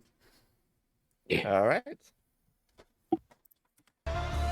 So we've got a wolf in the forest.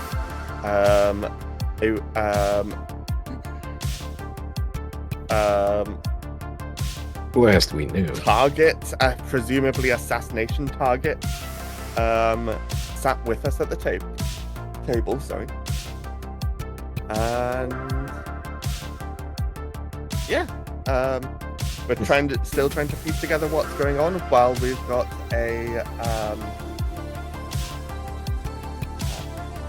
mind-altered Corwin. Yeah, sounds like how things go. But how can you ever really know if he's mind altered or not? I mean, kind of normal.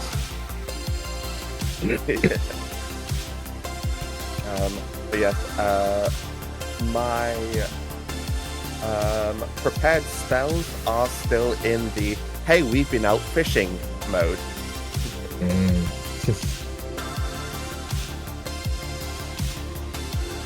As limited as ranger spells are, I don't have to worry about that ever. Yeah.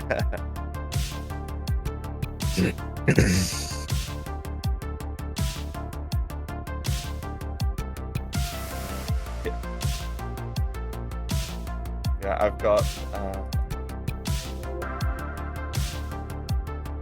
Yeah, actually, I made a.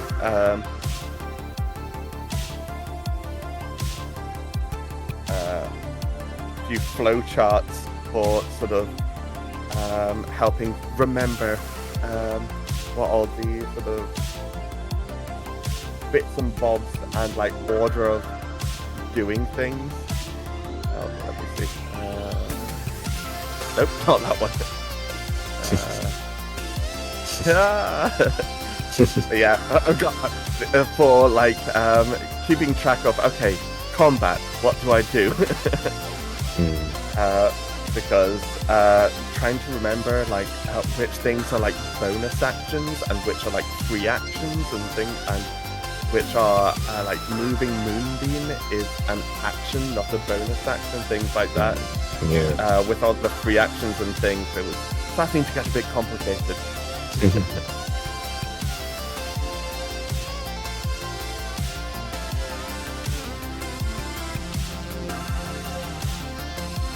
Oh yes, but I must remember to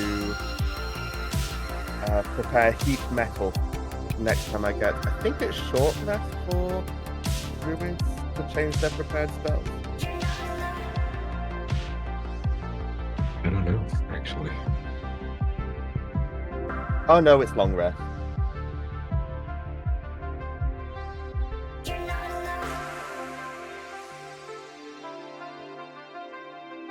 Oh, interesting. I didn't know this. Can also there's also, if you sort of do 1 minute per spell level on the list, is technically a thing, but just long rest. Hmm. Oh, okay.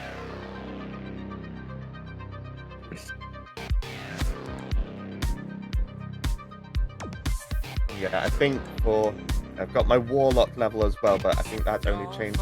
I can only change that on a level up. Oh, I don't know about that. I mean, warlocks are geared to be short rest people.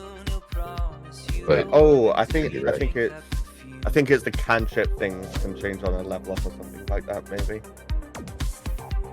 Well, do you even have prepared spells, or is it just, you know? Oh, just known might be. It doesn't really matter because I've only got one level and Right. So it's like 2 spells, 2 cantrips, and like 1 slot. Yeah. So yeah, you can cast a full warlock every short rest. I can do my my magic missile once per short rest.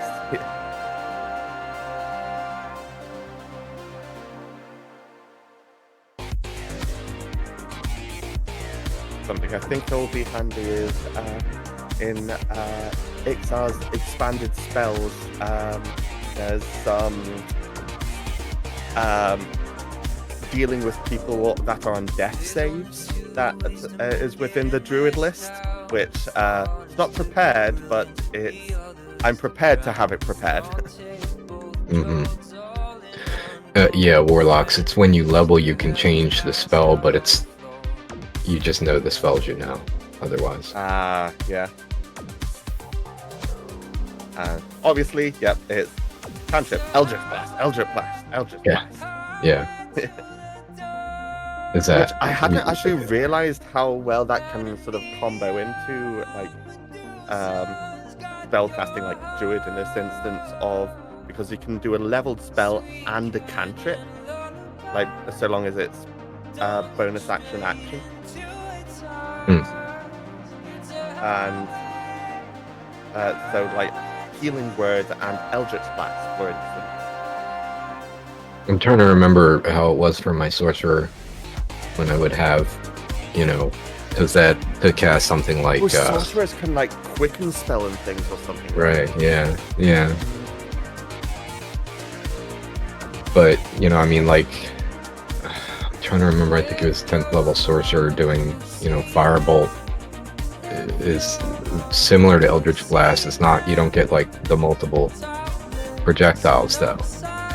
But the damage is done, all in one blast, as opposed to being hit by 3 blasts. Yeah. At the equivalent level, or maybe it's 2. My math is failing me. I'm gonna take my break. I'll be back. Yeah, I'm gonna get myself a pop-up of wine.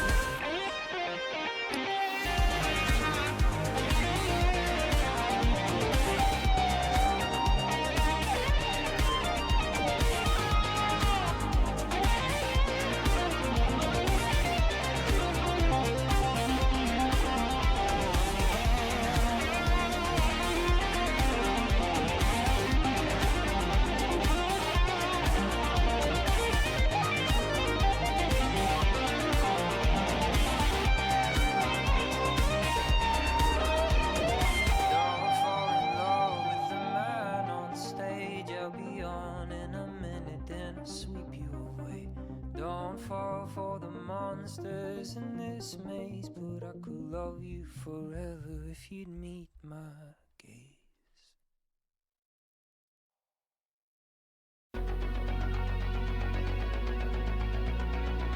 Speaking of marketing, one of today's greatest marketing triumphs in the entertainment field is video games. It's a business which has tripled in size in just 3 years.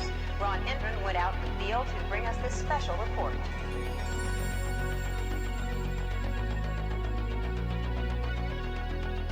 All over the country, armies of young people are blasting away at invaders from outer space and paying for the privilege. I'll be looking at the electronic game craze, which has not only fascinated the nation, but which has created some interesting problems as well. Although it looked innocent enough, this machine turned out to have some unusual powers. It kept kids mesmerized for hours. We are not a sentimental age. We don't want our parents' China or their ticker tape parades. We are not a sentimental age. We're all getting high on fire escapes. We are hooking up with strangers we will never see again. We are not a sentimental age. We are not a sentimental age.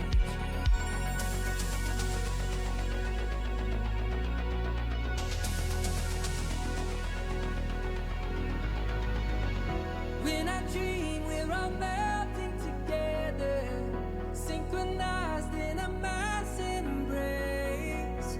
Beads of water folded together like a North Shore wave. How strange, we're parts of each other. How strange, I'll never even know your name.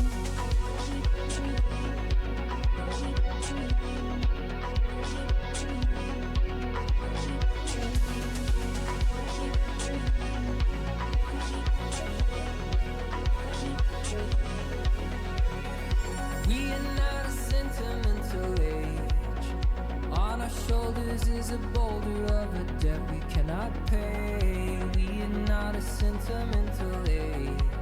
My diagnosis says I tend to disengage. I'd rather have my privacy, I'd rather have my space. These are just the pills I have to take. We are not a sentimental age.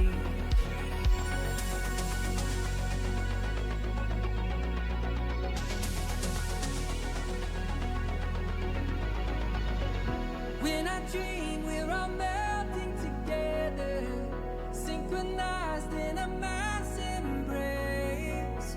Beads of water folded together like a North Shore wave. How strange, we're parts of each other. How strange, I'll never even know your name.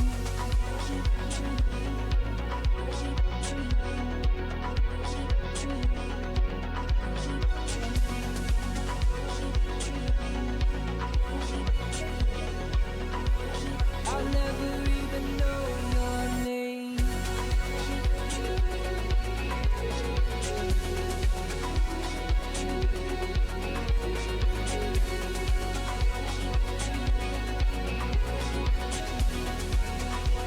I'll never even know your name.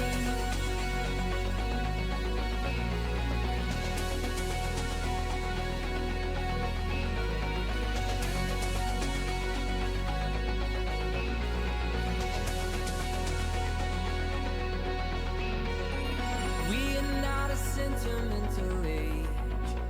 We don't want our parents' China or their ticker tape parades. We are not a sentimental age. We are not a sentimental age.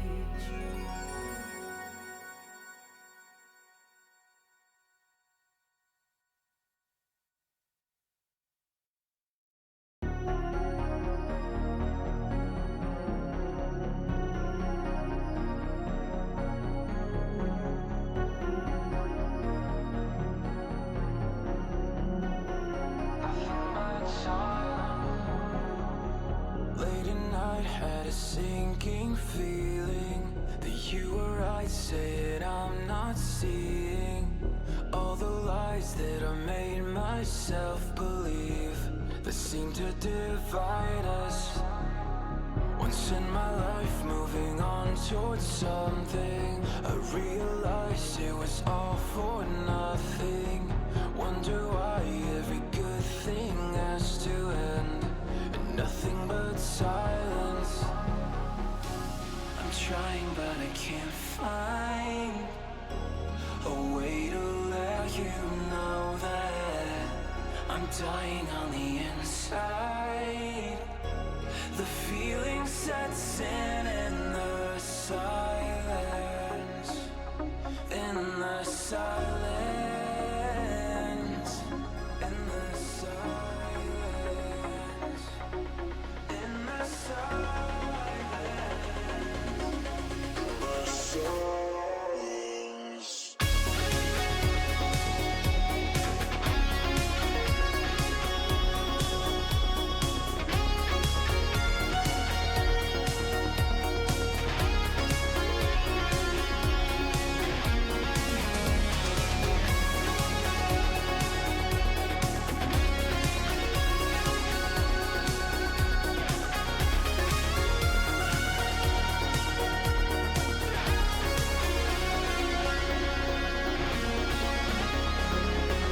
Pressing through the paradoxes, one door opens, another locks it.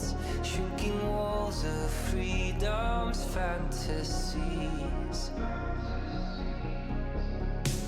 Now gravity spins off its axis, fever dream phantoms of your absence, fading frames to cold geometry.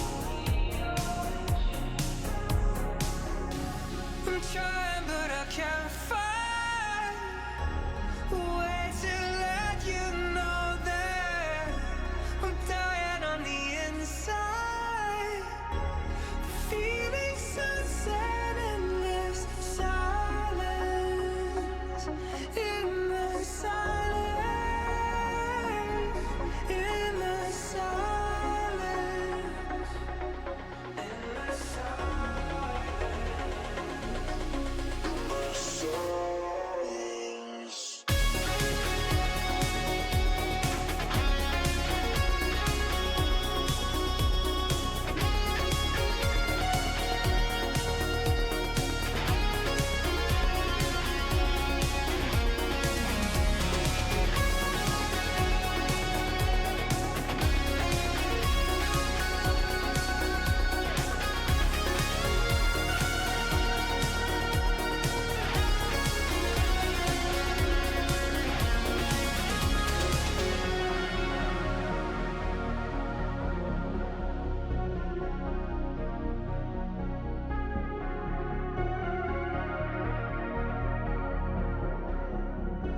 The feeling sets in the silence.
Sun in my eyes and the gold coast shining, and the girl with the braids in her hair.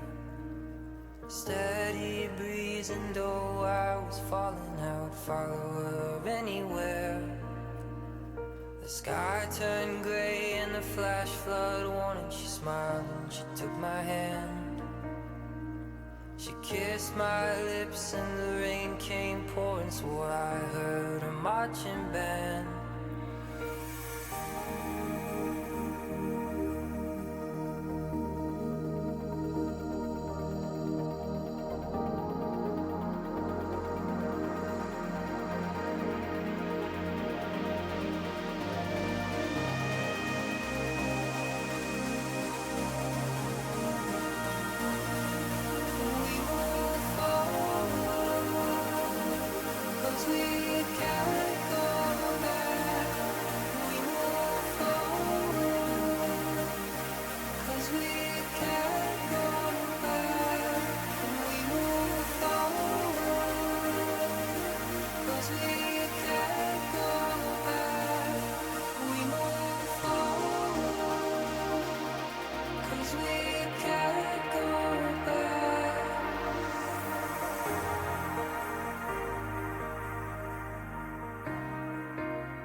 Righty, folks, we all ready?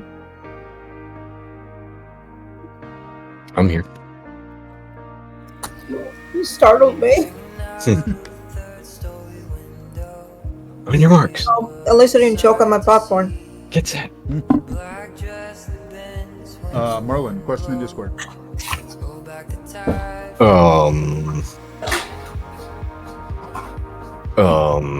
What? I mean, he would have been fired. I mean, there would have been no reason to change that I can think of, practical reasons. So, other than that, it would be just random, and let's just stick with fire. Makes sense. Fire it is. All right, if we're all ready then. Although I didn't hear Liz, actually. I'm here. Alrighty. Let's get out of this mess then, folks. Ah. Why? I'll just create another one.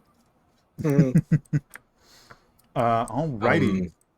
So, I mean, where we left off, I feel like one of the first things I would have done as Corwin being notified by Dribbly and looking out the window as you described would be to glance over at Helena and say, let's try to hide and see if these guys are cool or not. And then just as quickly as possible get a mouthful of some of this food. And then practically, try to hide somewhere. I was thinking maybe if I had time to move that fast, just like right inside the corner so that I can see them enter. Something like right there.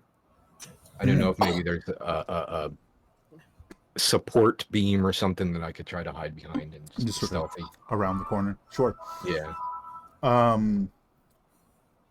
So these guys approach Dribbly.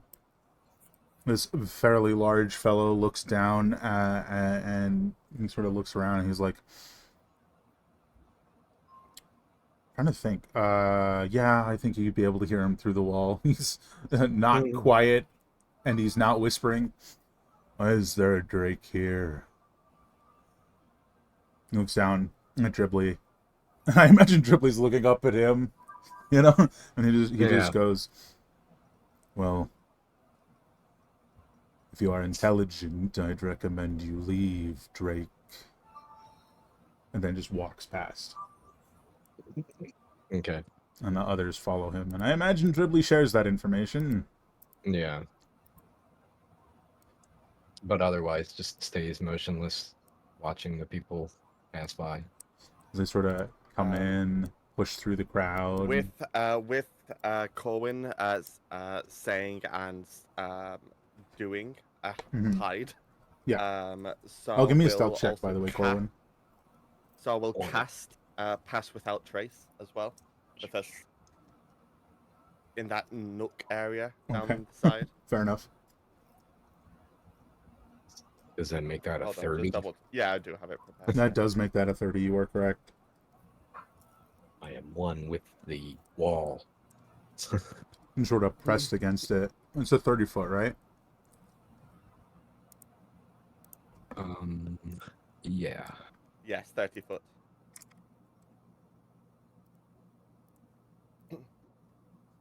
I assume you get within the appropriate range. Maybe he cast it before I moved. Like, You have to instinctively. remain in the range. It's not Oh, I gonna. do. Yeah. It's not a lingering effect. Gotcha. Not on you anyway. Gotcha. Oh no, I deleted myself. Uh-oh. Control Z, quick! Undo. Is that? Okay, I don't think it's undoing. I think I can just drag myself out again. Oh boy. Uh, So, Helena, what are you doing while he fixes his deleted self?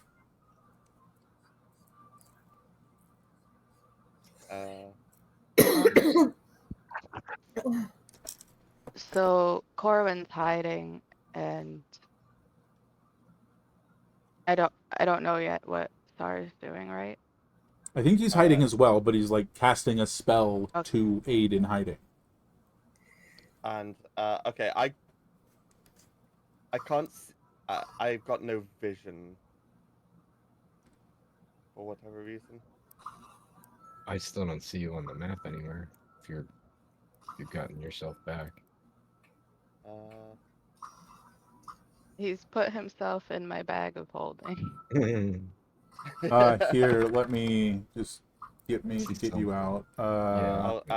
In theory, I'm where I'm pinging. Don't see a ping. Yeah, I don't know where I. I'm not fully zoomed out, but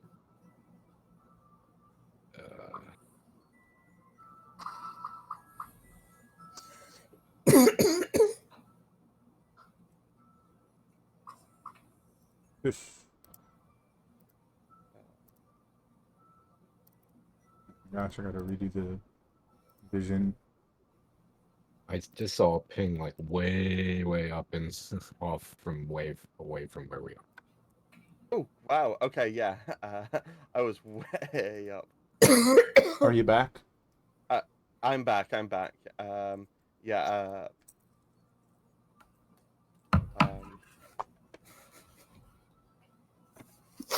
I'll just give myself that 30-foot aura. Yes. And ooh.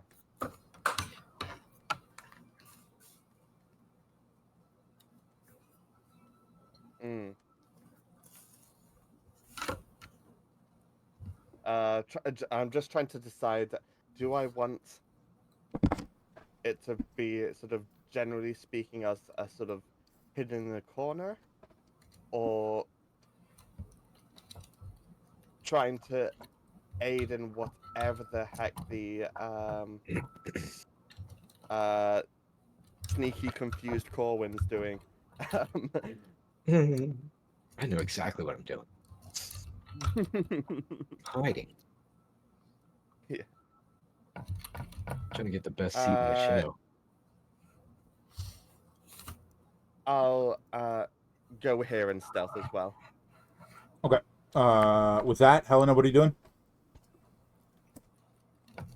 Ow. Just smacked my monitor. I had it coming. Maybe. Everybody's good at stealth. I'm debating on if I should try to hide behind something, or if I should just hide here like I was before. So just stay where you I are. think I might. Yeah, but like try to be extra normal.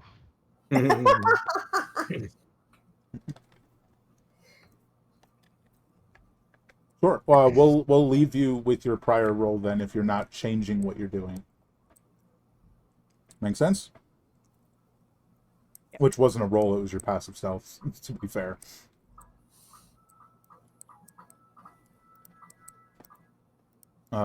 So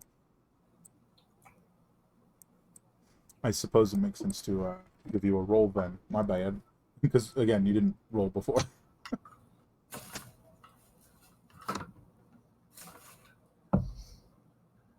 You want me to do it? Yeah, go ahead.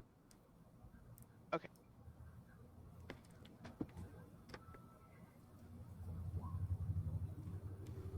Okay. Don't you have a thing that makes it so your roll can't be lower than something or something? A rogue thing? Oh, I think let me see. Mothership. Yes. Check your text.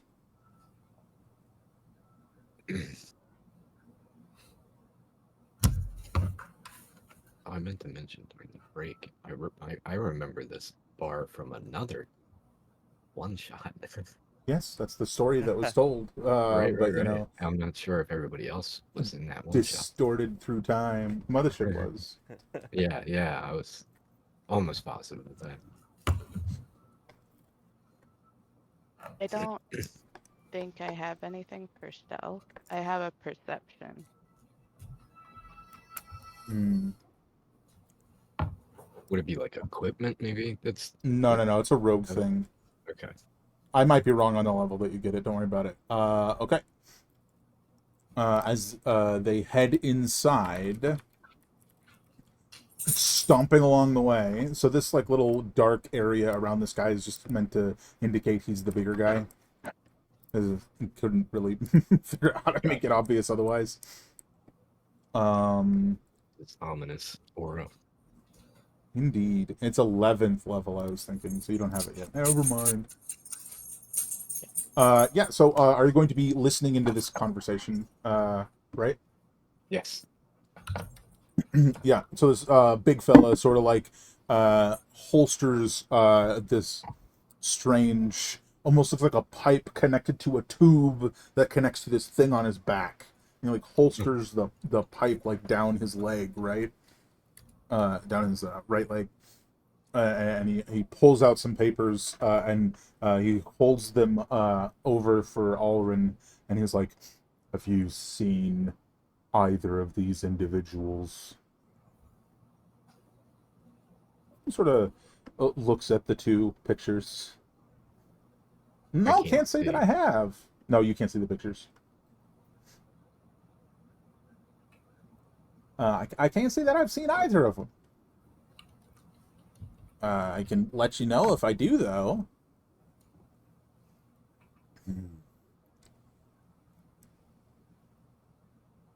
Do that. Sort of turns. Why is it not? He sort of turns. And he's just like, and he goes,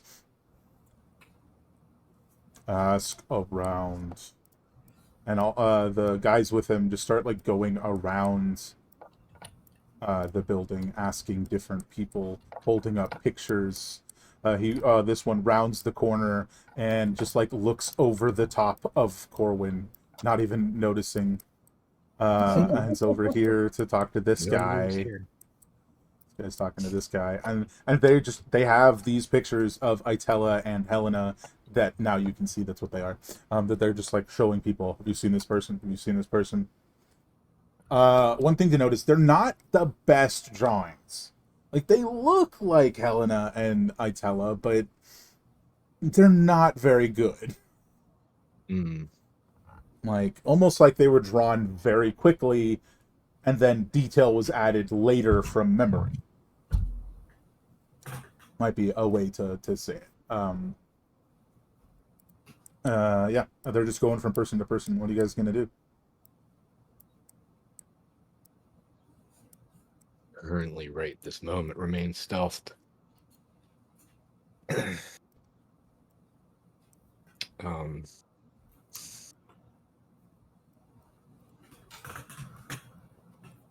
think it might be most important what Helena is going to do. Yeah, so you are very quiet. This guy turns around. He's like, "Huh?" Like he's startled that you're there. But oh, he saw me. I mean, yeah, you're not hiding behind anything. You're just Well, I perfectly was quiet. trying. But to be fair, I'm just a wall. it took extended time and him turning around to eventually notice you. So he walks up to you and he's like, "Have you seen these two?" And he holds All up right. the two pictures. I act naturally. Nope. Can't say I have. Sorry. That's a deception. Is it? The Yeah. dungeon master knows I'm lying. All right. Deception save? Yeah, it's a Or deception check. Yeah. skill roll. Everybody hold their breath. Ugh. But I haven't seen Itella recently. All right. I should get advantage on that because I haven't seen Itella recently. I'm just joking. That's funny. There's a sharp whistle as he's like, apparently that whistle worked. I didn't think it did. I heard it. Which gets this big guy's attention, who's now like looming over Corwin. What's the matter here? Well, I Just have realized that it's been muted. reason to believe this individual is lying, Me? sir. It's a very imposing situation because on one hand, the guy's big and scary. On the other, you are inexplicably convinced that they're the good guys, and it has to be a misunderstanding. Right. So, how would you address that? Like, you feel like that they're the good guys. This has to be a misunderstanding, but you also don't want anything bad to happen to your friend. Right. How do you approach that? Well, I was gonna say, I mean, first off, just instinctively, Dribbly's aware of what's going on, and Sure. he would begin to, immediately come to my side physically. However, you would think that would practically happen. I think that I just can't. I don't know. That's been the dilemma this whole time, like how to really react. So, I'm committed to, and I'm in my mind repeating, I haven't seen Itella recently. I haven't seen Itella recently. Mm-hmm. Because it's a logic battle, but in his mind at least. But I don't know. You want me to roll something to see if I say, well, I know him, or crack under pressure or something? Because otherwise, I would just be Give me like, another wisdom save for not the thing you rolled for before. This is for what you're doing in this moment. Right. Yeah, it's to the point where you're like, oh god, like I know this person. Did they do something bad? Like, what's going on? Yeah. I think I might say something like, they look familiar. I don't know. We just got here on the docks. Let's see. We saw the dock hand, and I just start holding up fingers like, and then we got here, and we talked to the barkeep, and then I was really curious, so I just standing here listening to you guys. But I don't know what to tell you. And then, rather than try to repeat the lie, Sure. End it that way. This big fella is sort of like looking. He's looking down at you, and he goes, "Do you know this individual?" And he's directly asking you, holding up a picture of Itella. I mean, that looks a lot like someone I did jobs with about 6 months ago. Who, and is he saying the name Itella? No, he's not said name So at it's all. just and kind of leave it like that and say, I mean, and what was the name of this town that we got the job in? Where it all started in season 1. Broken Cross Outpost. Broken Cross. So I say like, I throw that in there basically that there's someone I met running jobs out of Broken, Cross, and I'm not even gonna say the name Itella. I think it's on the tip of my tongue to say Itella because like I'm just like, Sure. but you know, but I don't know. I haven't seen them in 6 months at least. So, and I mean, this is a terrible likeness of them. I kind of just that comes to my mind because I mean, I don't know, you know, there's a reasonable Sure. resemblance, but I don't know. And just as a point of for what you said before, for everyone else who can see, as Dribbly's like peering through the cracked open window, like watching the situation. So that's because you said however I and that was that's the wrong button. That's the butt. Yeah. Anyway, Is so it just his head can fit through, or could he actually come through the whole thing? Just curious. he could fit. He could make himself fit. It would break the window, but he could make himself fit. Gotcha. Okay. So right now he's just sort of peering in, like watching the situation. Right. He can sense my anxiety at this point. But I haven't given him a direct command or anything. Double check this fella. This guy. Passive. Yeah, so his eyes shift from you to the Drake peering through the window, and then back down to you. Does that Drake belong to you? And his eyes shift to the behind you.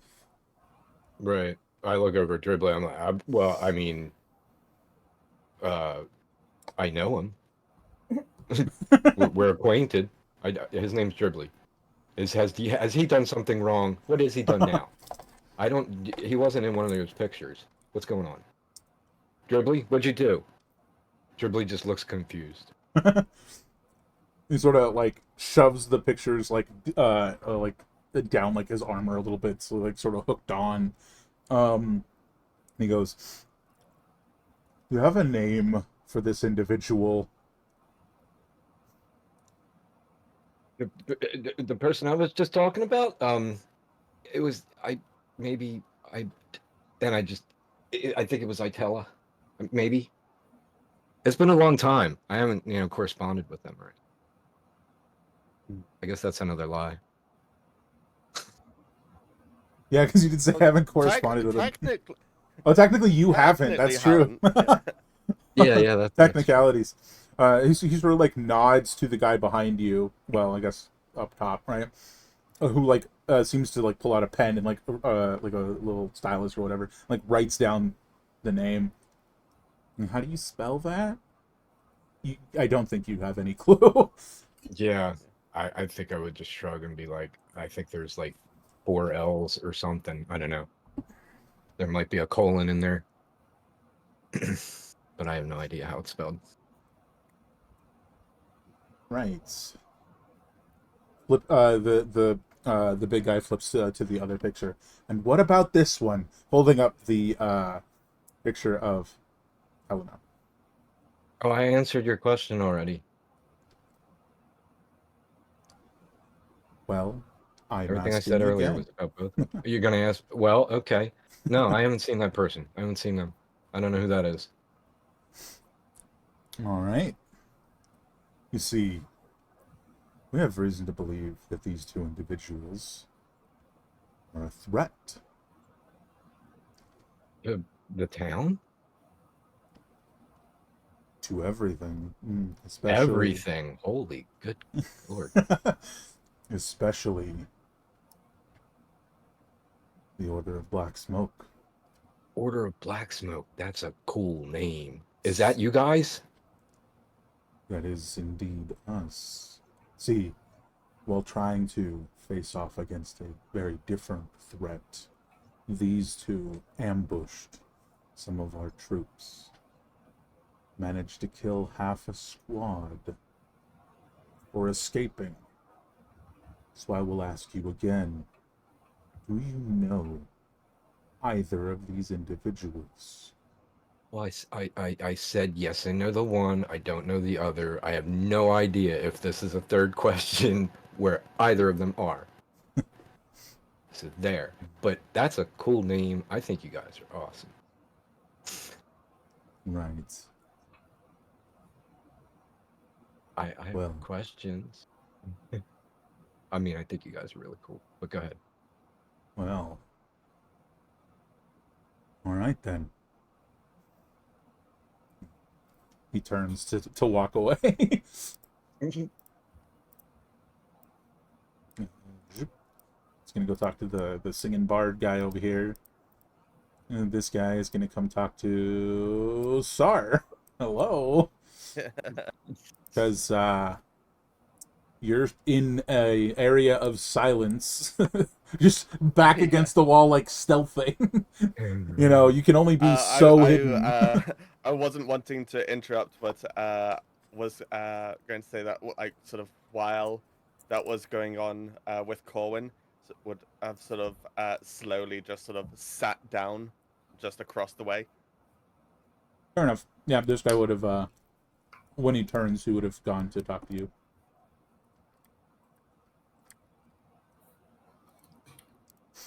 Holds up the first the two pictures together. Do you know either of these individuals? Oh my god. I'm sorry, stream. I'm having map issues. Don't imagine it looks good. You know either of these individuals, and holds up the two pictures to you, Sar. So sort of grab one of the pictures and sort of, it's not well done, is it? And sort of start sort of, it would look better if like maybe there was, I don't know, some shading here, like start smudging bits of the face. With some happy little trees. In a way that could be argued with sort of drinking incompetence as opposed and sort of genuinely thinking they know better. Snatches the picture away. And can't have you changing these. Now, I based was trying to on, fix it. do you recognize these individuals?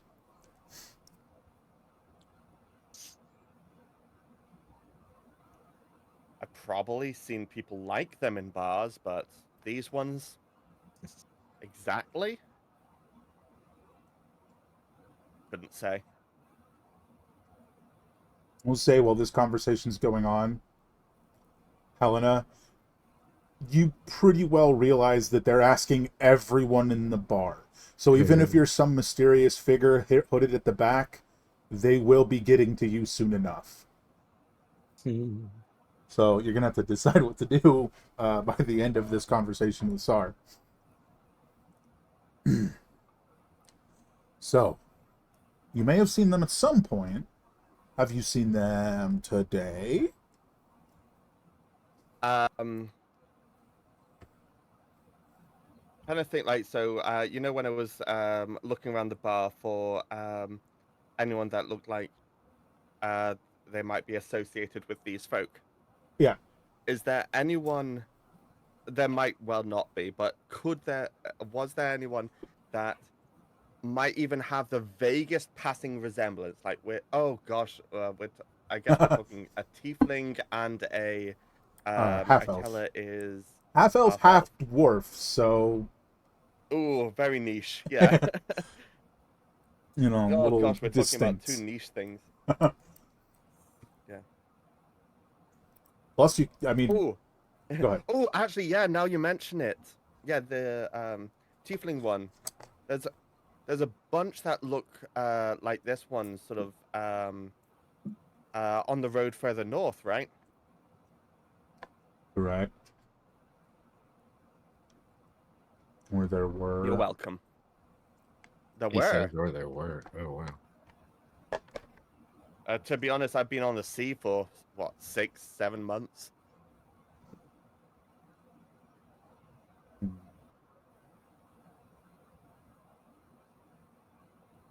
What do you mean, where? The waypoint was shut down about a month ago. Everyone vacated further into the Underdark, by my understanding. Which, you know, hearing that is news to all of you. Yeah. Right. Um, Yeah, go ahead. So, well, I have a question before I say it. Okay.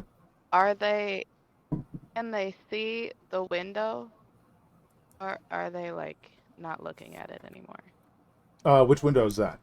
The one that Dripley was speaking through? There's multiple windows, if that helps. Closest, maybe. Oh, where are they? There's a window right like here and here are the closest ones. If you can Is see the- where my line is. So these two are windows. Are they looking in my direction? Not currently. Currently, no one is looking at you, but there's a lot of very tense people talking with armored figures. Would I be able to like thaumaturgy a different window to get them thinking someone jumped out and then jump out a close one? One close to you? Yeah, sure. What's the range on thaumaturgy? Let me see. I think it's 30 feet. 30. I Mm, mean, that's only 20 feet away, I think. yeah, you'd have to like go to whatever window and then pick a different one across the room to do that. Like you could, you just you'd have to go here stealthily and then do it over here. You know what I'm saying? Okay, I'm gonna try that. Yeah, Is this, forget, yeah, that. is it 30 feet? You can get there. Or if you're asking, can you open that one? You could as well. Yeah. But if the guy's here and you open this one, he's now looking at you in the same direction as you, right? Yeah. So I don't know that you'd want to open So that I'm one gonna now. Yeah. I'm gonna go to this one and then open one like up here. Like Absolutely. you said before. All right. So give me a stealth Uh-oh. check. You're only gonna need the one to move here. You're fine. Yeah, you move over there.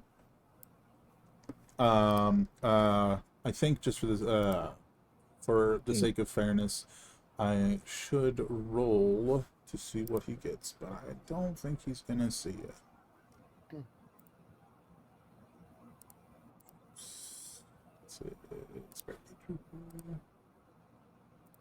Please, thank you. Perception. Nope. So you move over there.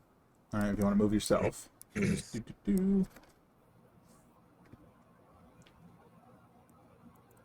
Sorry. Give me a perception check. Sure.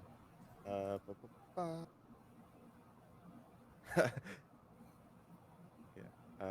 This is all like in 28 is. a very tight time period, right?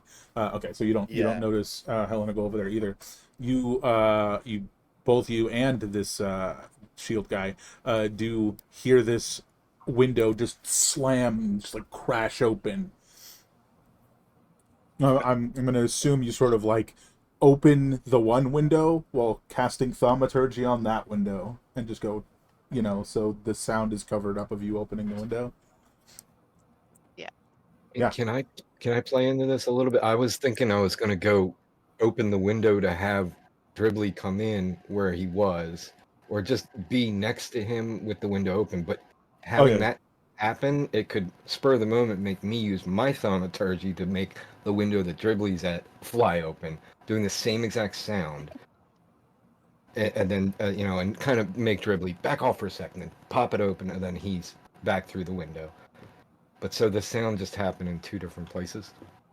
Yeah, so how this will work is Helena opens the window and swings open that other one, and then starts to move through the window, at which time this window slams open. So the shield guy is like, what was that? As the window sort of like catty-cornered in front of him opens, and then one just slams open behind him, and he whirls around, like, drawing his weapon. Bet you peed at yourself a little bit. So he now has a pistol drawn, pointed at Corwin, having just done that. Which Corwin and Dribbly both put their arms up simultaneously, like, whoa. Helena, you are outside the building. Crazy wind. Wow. Yeah. Yeah, Saw, because he was speaking to Saw at the time, right? Yeah. Is this one that with will Correct. Although you now have you're the attention of always the this others. jumpy in a pub. Now you now have the attention of some of the others as they're all like sort of looking at you. Sorry, are you always this jumpy in a pub? Is that what you said? Yeah. Well, I'm not one for drinking much, you know. You wouldn't last a week down by Broken Cross. Sounds like we should have a party then, actually. Let's all get drunk and just really enjoy ourselves. Yeah. Right. Oh, speaking No. of which, with her leaving, I'll stop concentrating. Fair enough. You'll start passing with trace. Yeah. Yeah, fair enough. So there's like this, like if they're very irritated at the pair of you at this point, and the guy in the big heavy armor goes, I think it's probably best if the two of you leave for the time being. It seems your antics are putting everyone on edge. Okay. Sorry. Let's go, Dribbly. I'm not even gonna look at Sar. I'm just gonna climb through the window onto Dribbly. Just so I'm mounted. To be 100% clear, he was talking to Corwin and Dribbly, not Corwin and Sar. Okay. Right, well, let's just say that we're out here. Oh, that's right. The wall stops me. Yeah, that's right. I just went through the door. I will say, why don't you give me another perception check, Sar? Sure.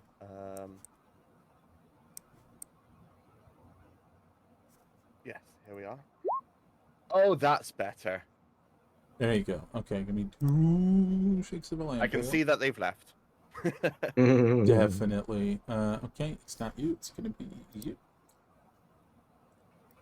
There seems to be like some sort of like a nondescript, like you can't really identify them, like hand motions from this super heavy guy out the door.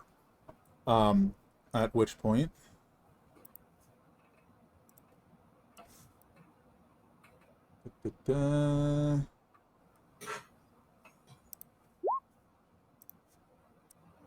you notice a armored but differently armored figure stumbles out of the shadows. Sort of like, I'm trying to see your sightline here. It would be out of this window. Actually, interestingly enough, they rolled so bad on their stealth, Corwin sees them with his passive perception. As just this other armored individual like stumbles out of the shadows, stepping toward you, Corwin. I don't have their token out, but yeah. I would be actually where Dribbly is because I'm mounted on Dribbly. Fair enough. For exact reference. But this this individual sort of tries to play it off, like they stand up straight and they sort of like look around and then turn and start heading inside the inn, acting like they are just late or something, you know. Mm-hmm. Looking for them out here. But Corwin is just gonna say, "Are you Blacksmoke? One of the Blacksmoke Order, rather?" Yes. Indeed. Cool. That's all. It seems like they are very aware they fucked up. And is just gonna go inside. And is now directly conversing with this heavy armor guy. From there, Sar, what would you like to do? And Corwin, are you leaving? I was just gonna say I can't really see through the wall, but like I'm keeping an eye on Sar through the windows as actively as I can as I kind of get closer to Helena. If things kind of go wrong, and I think I'll just say this out loud to Helena, I'm like, things go wrong, grab me, jump on behind me, and we'll bolt. Sar can fend for himself. Can I have say both? That seriously because I believe in him. Can I have both Helena and Corwin give me a perception check?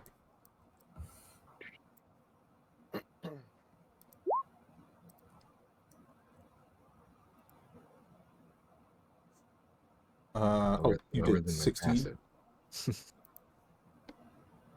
I'll probably just go with your passive, given the difference.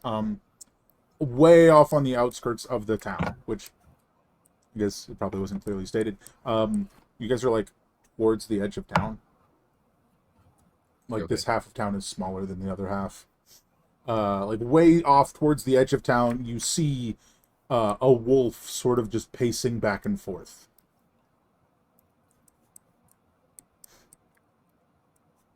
Whatever that means to you. Right. We both see it. Yeah, so we're just going to use your passive perception in this instance. Probably better. Okay. And then as they're, seeing that, Sara, what are you doing? The window that was flung open is sort of back here or something, right? Yeah, there's two of them. There's that one. I believe it's this one. And then there's this one. Okay.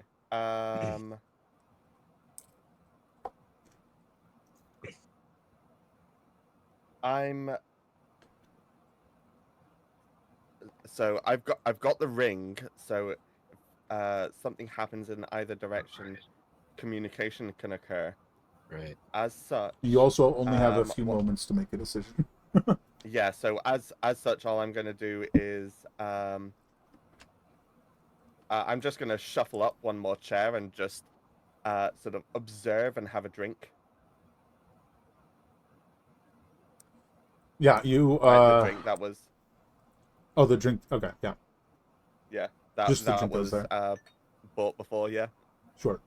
And if it empties out and it doesn't look like it would be sort of too sort of.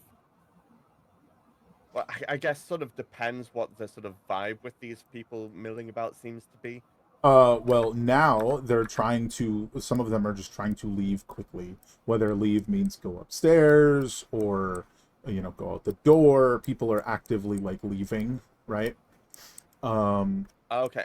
And you In hear which case, actually, oh yeah, sorry. You hear like a very low, especially if you're moving this way. You hear like this like very low, a large person trying to talk through their thick armor, but also kind of whisper. And he says something to the effect of, "Well, you've bungled that. We'll just have to go capture him." And you hear like a very sharp, tinny whistle. And all of the other individuals are going to start heading out the door. This guy's going to go here, and he shouts, I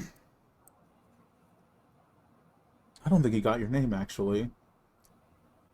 You, with the Drake! I mean, is it reasonable for me to get Helena on the back of Dribbly with me? Or is... No, that's not size viable. Okay. Currently.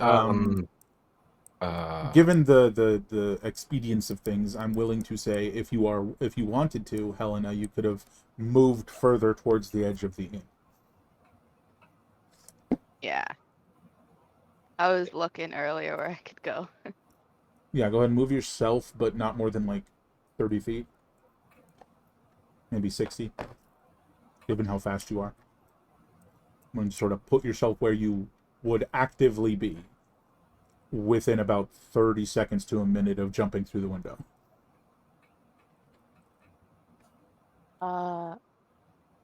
Which I guess could be further Well, away it's than that if you 30 wanted. to the edge. Yeah, you could probably get right around the corner. Looks like it. But I Yeah. don't know. You Yeah, could be a like little the- further if you wanted to. Okay. Well, just tell me where you think you'd be after like 30 seconds, and I'll let you know if that's viable. Since people are sort of moving out, Me. these guys are all like. My speed is 30, Mm-hmm. but if I had that other 30, then Yeah, you most likely would have at least the 230s. Yeah. like When you there. Oh, definitely, you could be there. Yeah, no problem. When you say people are like coming out, it's not just the Black Smoke Order. It's Yeah, other that is 100% patrons. correct. You got like these guys who are like, they're leaving, right? They're like, okay, we Right, don't want right. any part of this. We're out of here. Yeah. Trying to right. hurriedly shuffle, right? I don't think this guy's coming up. It's not going to be involved in this for several reasons. Ed, you just have these guys. Yeah. So he's shouting to you. Yeah. Corwin's reaction to that is to spurn Dribbly to keep going. So ride on, basically, at his top speed with me on him. Which, if he dashes, is 80 feet, but it's otherwise just 40. And just call back, say, sorry, can't go. Dribbly's got to go. I don't want him to poop right on here, so we got to go. And just keep on. Enough of your nonsense. Look, you're going to get pooped on. You better look out. Yeah, he moves forward his full speed. This is going to happen, and then we're rolling initiative, okay?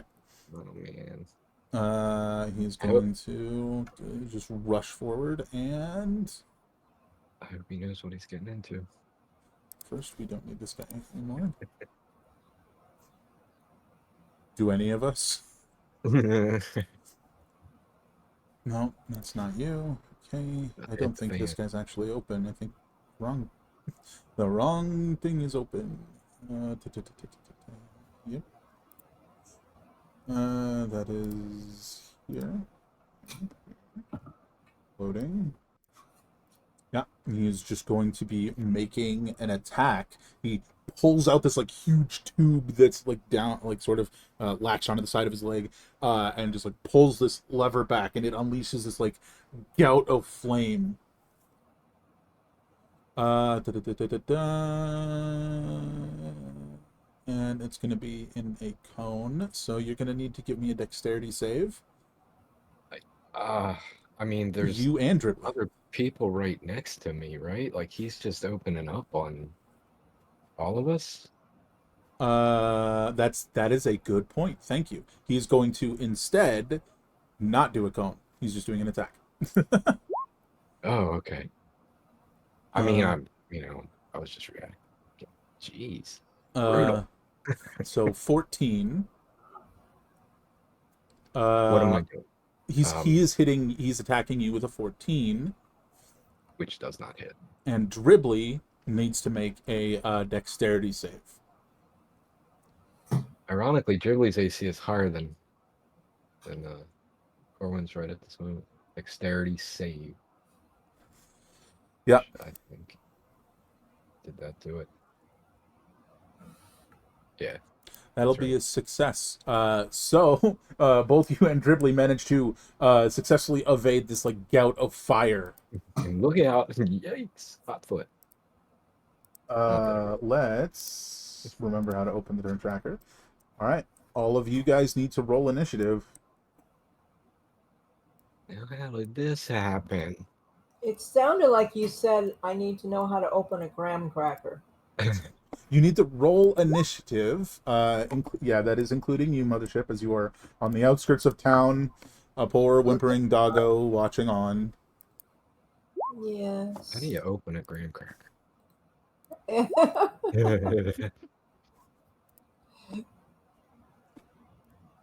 And Roll20's maps being a little. Oh, I didn't click on my token.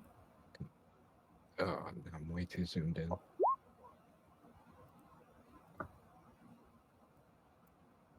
Oh, I can't tell if I'm on. I'll just do that. Here.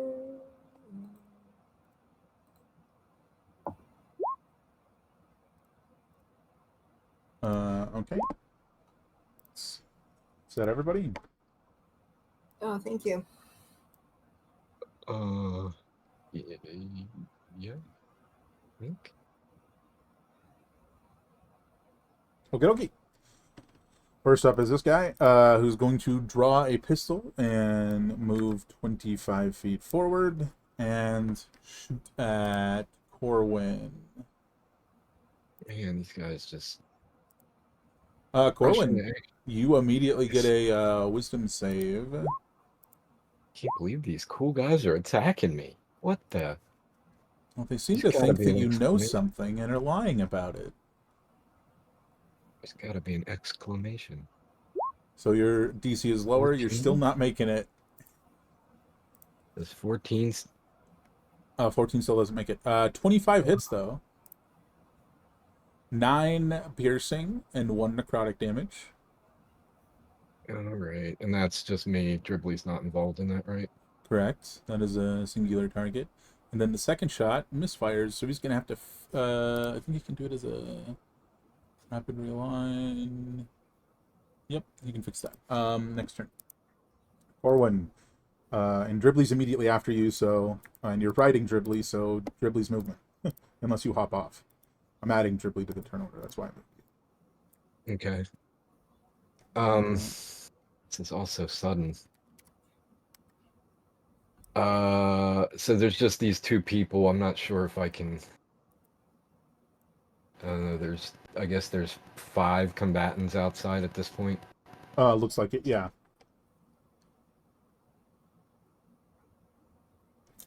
Okay. Let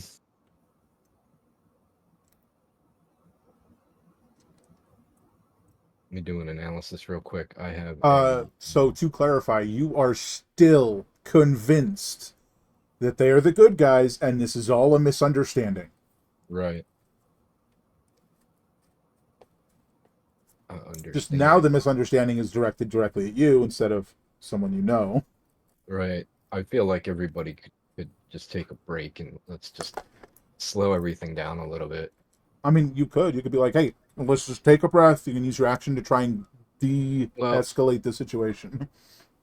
I feel like I've been shot at, so we're in combat. So ultimately, the first thing that comes to mind is this spike growth, and I'm trying to figure out at a 20-foot radius. It's basically a 40-foot square, 40-foot sized. You know what I mean? So, and I can't tell if that's. It doesn't say cube or so. I guess it's just a square. Like a radius is typically, It typically is a square. A radius is typically round. Yeah. Because it'll say cube otherwise. Let's see if we can get this size right. Yeah, I mean, I want to get as many people as I can. So maybe just a 3 by the door if it's only that so small or whatever. But if I can, I want to move it. I want to leave the window that's been open and outside of the spike growth for Star to be able to potentially. I don't know that you could possibly do that. Not that there aren't like 8 other windows, but that specific window, I don't think you'd be able to do that. Well, couldn't I center plenty of other windows further down? Okay, I mean, if it's just. I mean, you could, but then like what's that going to do? You go too far down, now you're missing the guy to the left, you know? You could do it here to get those 3. You could do it here to get those 3. I was thinking like more centered, maybe. Yeah, like that. You're still getting all 3, but you're not getting the window like that. But I mean, I just want to leave open avenues, and it feels like windows can be open pretty easily. So I'm just trying to min-max the situation. These windows did not seem locked. Yeah, it's actually a tiny bit bigger than this. But yeah, if that's doable, that would work. That gets 3 people. That's kind of the goal. Yeah, you turn around, you slap down the spell. Yeah. Sort of in such a way. So I've still got various ways that you can play this. It's true. I mean, at the moment, they are currently after Corwin, not Sar. Wouldn't this thing be 40 in total, right? And now it's 45. This makes it so difficult. About that. There you go. There's your spike growth. If Sar really wanted to, he could jump through that window and not get spikied. Spikied. Okay. Okay, that's an action. So if I were to basically end my turn now, although I might use a bonus, but like let's say that my turn ended and I'm just like, all right, Dribbly, dash away. That's would you tell basically- Dribbly where to go specifically? Yes. And I'm just really analyzing the whole bonus action thing right now. Well, I've got a concentration on right now with the spike growth. So I think I'm done on bonus action. So I think ultimately I'm going to say, Dribbly, the wolf is probably, I tell it, let's go. And I don't know that I would, if I say any of that, it's in Draconian. So if I say any of that out loud, it's in Draconian. But yes, I'm directing him to dash on toward Itella, or the wolf specifically. Because, I don't know, Itella. Yeah. So that would put you there? In fact, maybe even if I saw where where Helena went, maybe ride in the other direction, away from, I don't know that you saw where Helena went. Okay. Because she would have been out and rounding the corner. Right. Pretty quick. That works for me, where that is. Okay. All right. Check some distances. Good luck, Sword. 140. Technically Well, speaking, Sar can just sit down and keep drinking. Disadvantage twice. We'll see. We'd have to see how that goes, but 21 to hit Corwin. Yeah, sure. That wings me. 16 total damage. Thank goodness I have a decent amount. All right. Yeah, this guy just charges through these two. Like, he doesn't injure them, but he just shoves them aside. You know what I mean? But he's very heavy and very slow. He gets to there. Itella, it appears things have begun. Do you know where you are in relation to the rest of the party? Can you see yourself? You're way over here. And they're all way over there. All the way over there, yeah.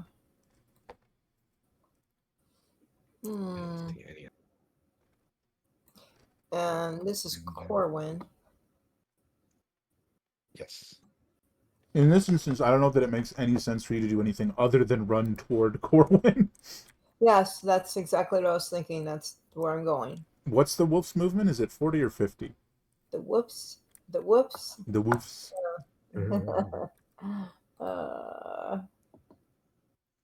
It is a number. 40.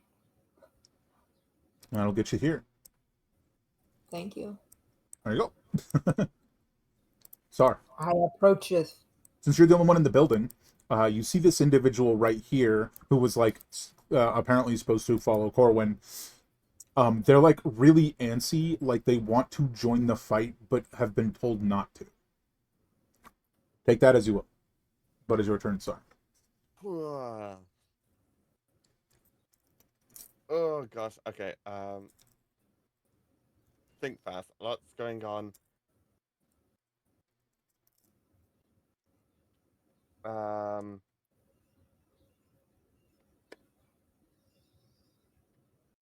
Oh, how do I want to play this?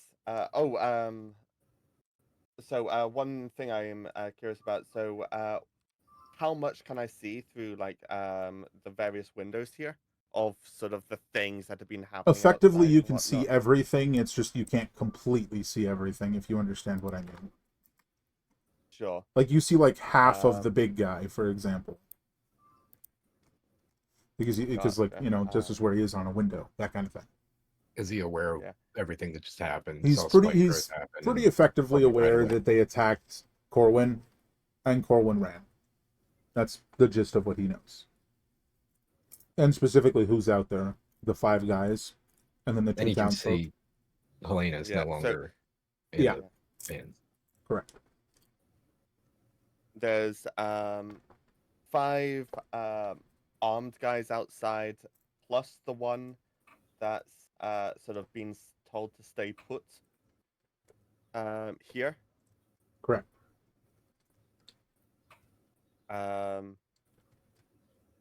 Just on a cursory glance with your, like, what, 19 passive perception, this Yeah. guy is, like, lined to the, just, like, all strapped all over him are, like, various explosives.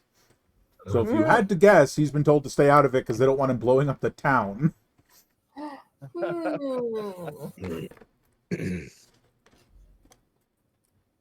I cast control flames.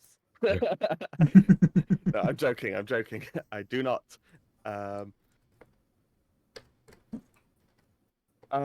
Ooh. I gotta hop up for a second. Hopefully you'll figure Sure, yourself yeah, out by the time I get back. please take your time. If he was anywhere near a flame and you cast enlarge on him, so he like Yeah. got so big that he bumped into the flame and blew up. Yeah. I mean, that would not be good. No, would we be like fun to this. see. We don't. We like this, and we don't want to do that. Yeah. Yeah. Oh. Oh gosh. Yeah.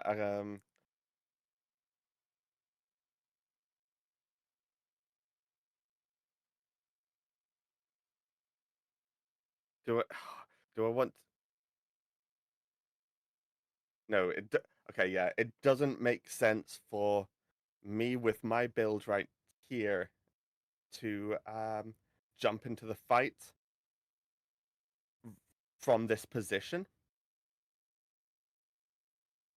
So I think it makes more sense to try the people angle.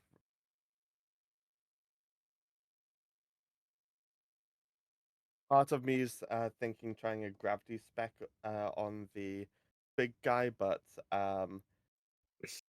he's probably got a clear line of sight. All right, what at you this doing? Moment.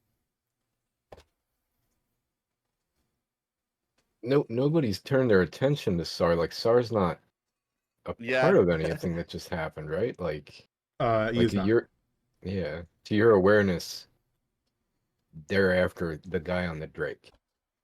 Yeah. That'd be correct. Yeah. I mean, nobody's currently So, even yeah. looking at you. Like, everybody inside is, like, looking out the window or, you know, fidgeting with their Yeah. bombs or whatever. They're not paying attention to Sar. So. Oh. I'm right now 50-50 between do I want to sort of try and engage this guy in conversation basically, or do I want to jump out a window to the north? Fair. 6 seconds. Hi, do you come to this inn often? So you Yeah. could That's my turn. you could Yeah.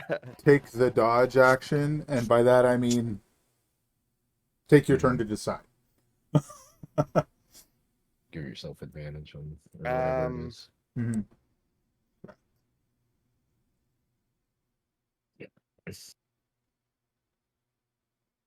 You know what? For the context of it, I think. Oh, okay. Just passively, like perception-wise, for the cat folk behind the counter. Mm-hmm. Yeah. Let's just and sort of people like that. What seems to be their attitude in this situation? Just loosely speaking. The ones that weren't actively leaving are now, like, startled and are heading to take cover, right? Like, they're turning to go duck behind a table or whatever. Seems to be what they're doing. I can never remember on a concentration save. Is it just a con save or literally just clicking on the Constitution? It's a con save, yeah. Yeah, con save, yeah. All right. Well, I think the spike growth went away when I got shot. Oh, that's It unfortunate.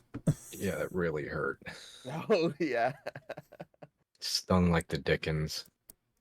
Well, just in case. Okay. Oh well. Okay, It was yeah. fun. It was my Okay, first yeah. casting ever. Let's do it this way.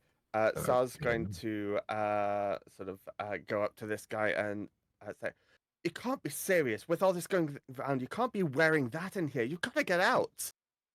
Mm. He sort of looks at himself and then he looks at you and he goes, right. Like he just was like staying put because he was told not to fight, not he was considering leaving, but he's like, oh wait, you're probably right. Yeah. Brother, you speak the truth. Hey, fair enough. That'll be your turn though. Helena, what would you like to do? You just saw Corwin get shot.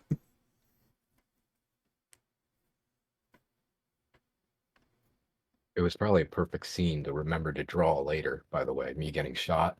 It hurt so Yeah. bad. It made me lose my concentration. So it's probably a great pose. Yeah. Uh,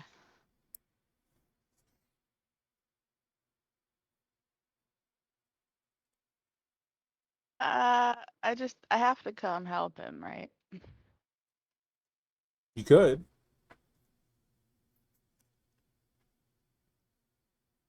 I mean, in this instance, what do you feel like helping him would entail, right? Like, if you're trying to decide, what do you feel like helping him would entail? Uh, Shooting the guy that shot him. I feel like you could absolutely do that, especially with the range you got, right? So you could step out and attack at advantage because you are stealthed and they do not know you're there. So you get your sneak attack. You could take a pot shot and then move away. I'm gonna do that. And it's quieter. Yeah, their guns are making a lot of noise. Yours is like maybe not that quiet, but yeah, that is definitely a hit. And you do have sneak attack. Okay, let's figure this out.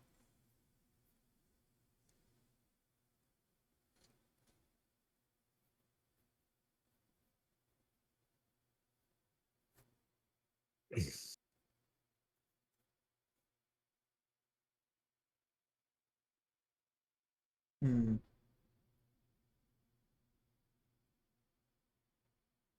Um, I'm not sure what the 3 is.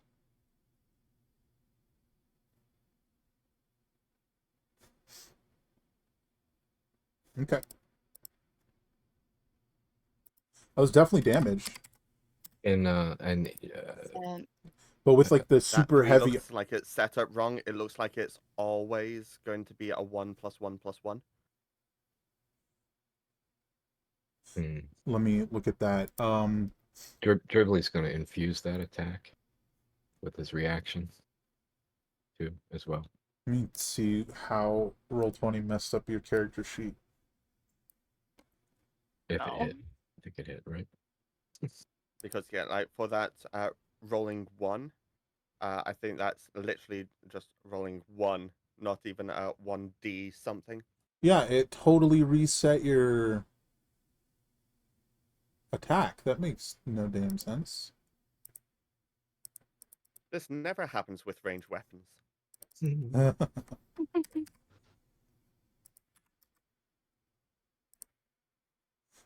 you want to just go ahead and roll it again? It's still a hit, but let's just, get the correct damage.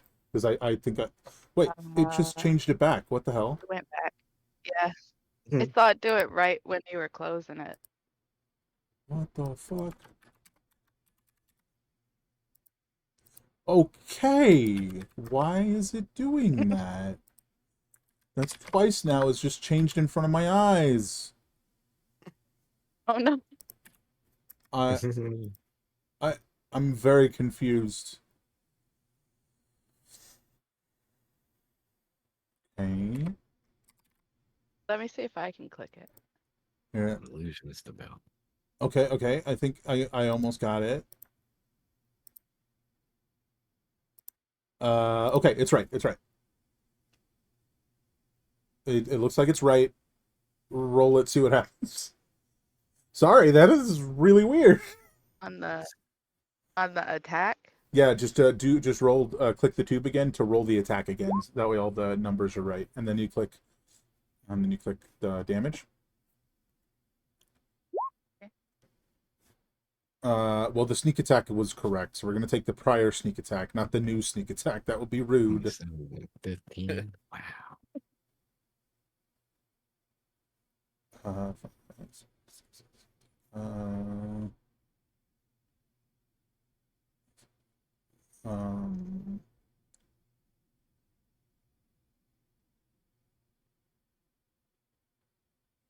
okay. Not quite as much damage as you do with the butt of a rifle, but can I add a d6 on top of that? Yeah, go ahead and roll it. Yeah, Dribble? confusion. Yeah, the infusing from Dribbly. Is it still 1d6? Yeah, and it's 2 fire. Okay. I think it goes to 2d6 and then at like 14 level. Okay, what you gonna do? I'm just gonna back up one. You don't want to move further than that? Okay. Okie dokie. It's a little harder to see me. This guy is gonna move forward. Bam. It's gonna take a shot at Corwin.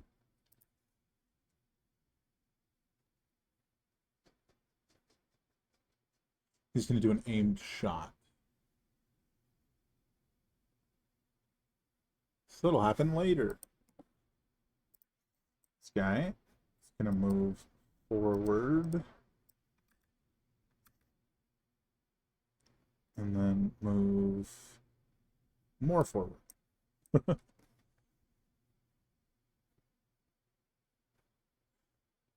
Single turn bonus.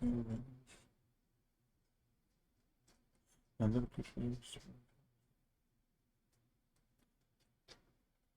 yep. So the guy who was making the aimed shot is shooting now. That's not what I meant to click. 21 is actually really low, but I think a 21 hits you. Corwin? Sure. Yeah.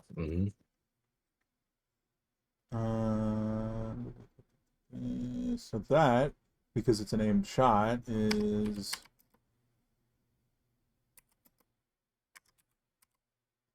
But it's not a crit, so that's nice, because that would have hurt. Oops. 32 piercing damage. Ouch. Wow, that's a lot of 5s. And those that aren't 5s are 6s. Yeah, it's a good Yahtzee hand. It is. Oh my god, I haven't played Yahtzee in like a long time. Okay, these two townsfolk are just booking it their full speed. And then this one's gonna hide behind the counter, just jump over it. And this one's gonna hide under the table. And this one's gonna hide under the table. This guy is booking it upstairs. And all these folks are going upstairs. Gonna smoosh you all into the stairwell so I can keep the tokens on the map. Alrighty. Going back to this guy. He's going to move 25 feet and he's gonna fix his malfunctioning malfunctioning pistol. Next up is Corwin. The wolf is heading straight for you, so you don't have to go towards it anymore unless you want. Right. I mean, part of me kind of wants to run toward the townsfolk and incorporate them as interference in some way, but I feel like being neutral good, that would probably not be in my character. By the way, with the extra damage, does he get a wisdom save? Oh, right. You are correct. Thank you. Um. In fact, pretty much every time they hit you, Oh, you're gonna get a wisdom save, but it's a very difficult save. Let me are these? double check. Let me double check because there's a bunch of modifiers here. No, no, no, no, I no, took a no. lot of damage from these guys. They don't seem so cool no more. Yeah, but each instance is only Cool. occurring once. So the DC that was already. Oh, you have advantage because of the warning you got from. Uh, sorry, you have advantage because of Itela's history with these guys, and it's a DC 25 because of the warning from the matron, and the DC is reduced each time something happens. So the DC is currently 22, but you have advantage, which we forgot to do. Okay, because I was gonna say 25. I can't meet that. But I'll roll that one again for the advantage. You're Consistent. starting to suspect something, but you're not quite there yet. What do you want to do? These cool guys are mean. Man, why did these cool guys have to be so mean? Yeah. Well, in light of what's actually transpired, I think I'm gonna go ahead and end up. I don't know. I'm kind of torn. I mean, I'm very injured, so I'm thinking instinctively maybe a high level cure wounds on myself and continue to be, ride dribbly around basically and get somewhere safer and you know, um, Where would you tell Dribbly to go? I'm thinking about that. I mean, I should. you do have a boat, right? Right. I mean, but ultimately, I also don't want to just ride away and be like, "Oh, I hope y'all guys meet at the boat. I'll see you later." Like if everybody else starts getting into battle here, Could shout golly. it. You do have Yeah, that's the words. thing. I was thinking about riding toward Itella and shouting back to this dude and be like, "I think I found who you're looking for, you jerk." But that's, because she's informed that doesn't, or he's informed that doesn't make sense. So. I don't know. I'm just going through all the different options I can imagine. I don't. Would be hilarious if it was in fact just a random wolf that happens to be pacing Right. there. Yeah.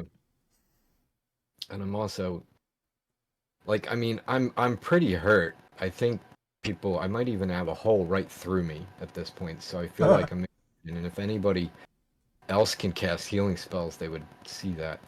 But, because that's the thing. I'm just torn between either casting conjure animals and try to create some interference here, which I think would be really cool. I think logically you'd probably heal yourself and pick a I direction to do too. go. I really do too. So, And then potentially next turn do the other thing you just said. yeah. What you got? So, I mean, what I do, I think I would go ahead and cast it 3rd level. Get back to the core.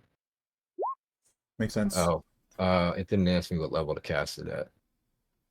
Oh, Um, just roll 2 extra d8s then. like a 2d8. Mm-hmm. And it'll be 7 plus the 2d8.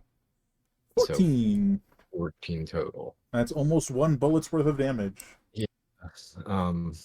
No, they did hit you Yeah. pretty dang hard, honestly. Like even accounting for the fact that they do really high damage. Yeah. And that was 3rd level. Yes. So that slot. Okay. That basically absorbs my bonus as well. So, yeah, I mean, what the boat is down, right? To the Up. south. It is up. Up. Okay. Yeah, much of it's relative. You're on the south side of the town, but the boat is north from you. Right. Let me look at.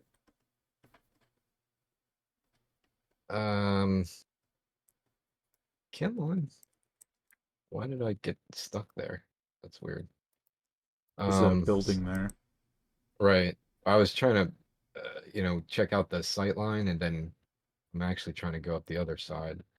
Because I'm thinking I'm just gonna, well, I don't know. I see now I'm torn. I don't want to run away from my Tella necessarily either. And I don't want to necessarily draw attention to Helena. I think I'm just gonna going into this, if I was in auto mode, I would have just healed myself and continued running in that direction. So I think Dribbly's going to end up just continuing. Let's see, 10, 20, 30, 40. I don't know that he's going to dash at this point. In fact, I don't know if he can use it. No, that's not a reaction. We get at least that far. How about, I mean, does he have the ability to dash at this point? Yeah, it's bonus action. Okay, he's gonna dash then. We're like, get me away from the guns, even though that doesn't really, it's just an instinctive thing. So Okay. I think that's 10, 20, 30. That's another 40. So we're just there. Did we pass Itella? No. Not yet. Okay. Okay, yeah, that was basically Corwin's turn ended, and then Dribbly just did that, and that's them. Maybe I should have bonus action potioned, but I don't even know really if I have potions. Well, you might check that. All right, I meant to do this when the townsfolk moved, but this guy is not wanting to, get in trouble more, not wanting to be involved in the fight. He's going to go over here. He opens the window and he just climbs out. But like, yeah, you have a point. Like, if you're not supposed to destroy stuff, don't be in the building with all those explosives. This guy is going to. This is the guy that had the misfire on his second shot, so he's going to move forward and then fix his gun. Next turn is this guy. I think is going to move forward and sort of like look in that direction to his left, north, I guess, as he's moving forward, since that's where Helena shot from, and he sees you and is going to immediately shift and fire at you.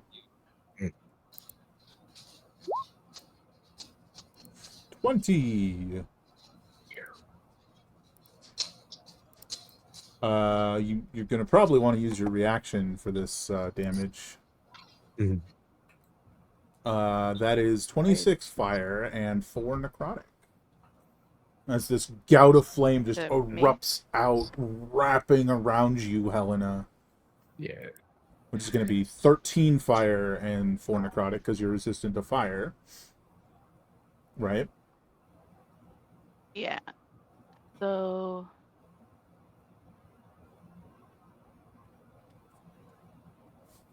can my hellish rebuke is a reaction. Yeah, there it is. So you can choose to have the damage, or you can choose to hit him with hellish rebuke. You cannot do both. Yeah. So I get 17 damage, and then you use your reaction. Do that? Yep. Okay. Correct. And that's a dex save, and he has disadvantage on those. But, well, I guess that doesn't matter. So what's your hellish rebuke damage?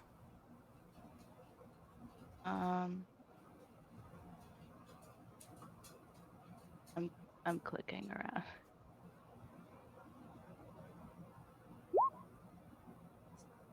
Okay. So it's second level's a 3d10, right?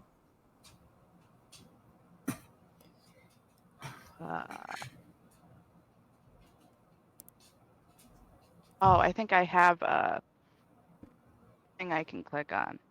Oh, on your front page, probably. Here. No, you do not get sneak attack, unfortunately, because that would have been bonkers. Oh. Just go ahead and do it this way. Okay. So I'd previously done a mistake on his damage reduction, but I'm fixing it now. Okay. Now he has the correct hit points. That seemed to work, but the armor is really dampening every hit. But that is his turn. I think. Hold on. Is that 25 feet? That is, or not 25, 20. So that is his full movement, and then he turns and fires at you. That's his turn. Itella. Hello. It's your turn. You are You were still Wolf. I am still Wolf, and I want to charge the one that keeps shooting at my friends. But I have I'll move you. I'll scoped move the you. whole map, and I can't find me. So if you could You're push me right over on them. here. Oh my god. How did I Mm. miss that? Because I saw Corwin. Mm. Okay. So I want to charge the guy that is shooting presently at Helena, and I don't think I can make it. No, you're still gonna be quite a ways out. Star, what would you like to do? Well, hello. Well, I need to move. you did move. You did your movement, and then you dashed. That's all you can Did do you as a move wolf. me? No. I'm Yes. still 3 squares from Corwin. You were 3 squares the other direction, though. I was? Yes. No, 3 or 4, but yeah. No, you have been moved. You are moved, and you don't have the Okay. bonus action, so sorry. Sorry, that was a bit of whiplash, but yeah, that's really all you could do.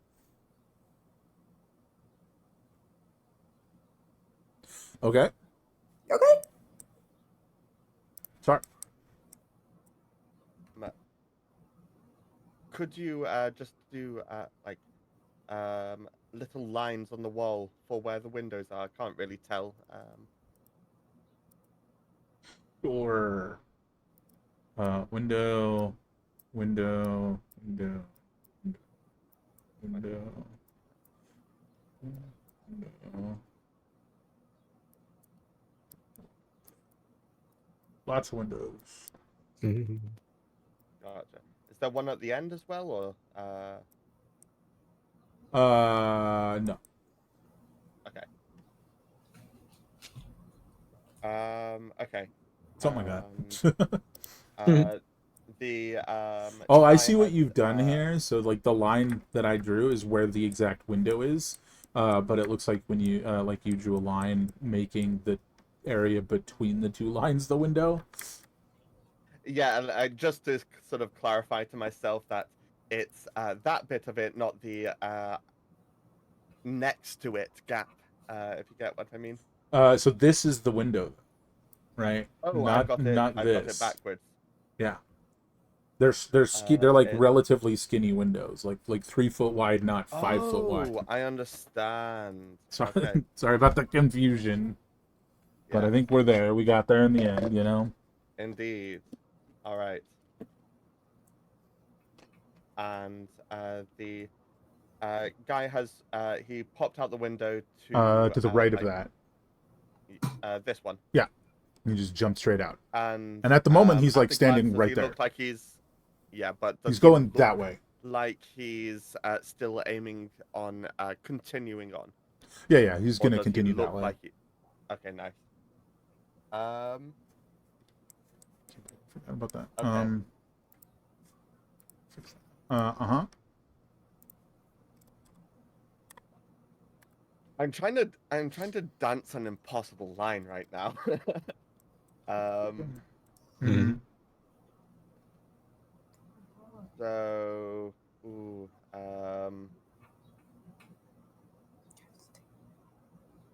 and I'm hearing things sort of going on, sort of like in this sort of general area of boom, bam, Yeah, gunfire. bing, Yeah. blang, bang, boom, sort of stuff. Definitely gunfire and stuff like that. For sure.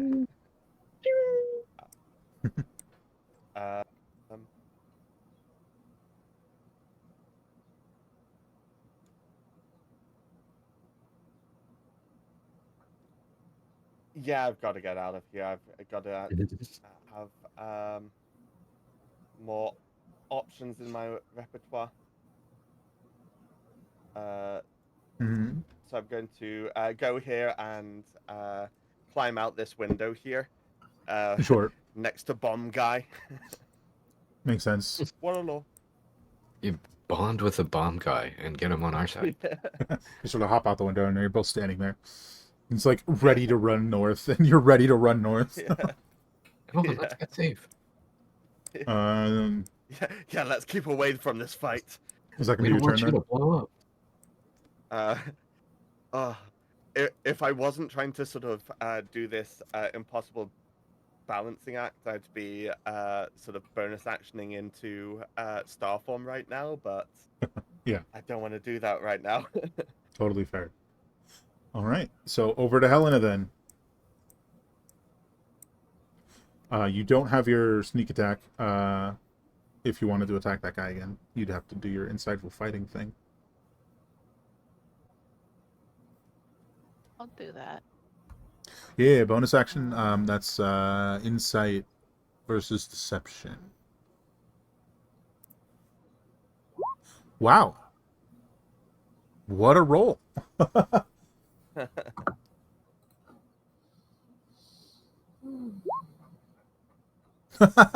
a roll!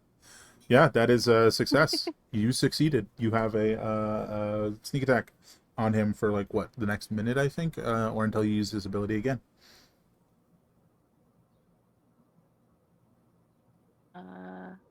Lasts 1 minute or until it succeeds on another target.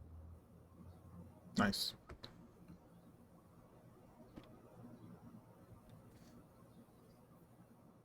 Am I too close? Is that a thing? I mean, it is a thing, but no, you're not too close. You could shoot him and then run 30 feet away if you wanted.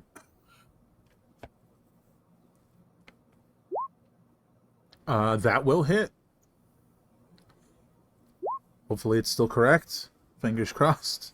It looks correct still. That was weird. Okay. Wow. Okay. So it's magical damage. So 1, 2, 7.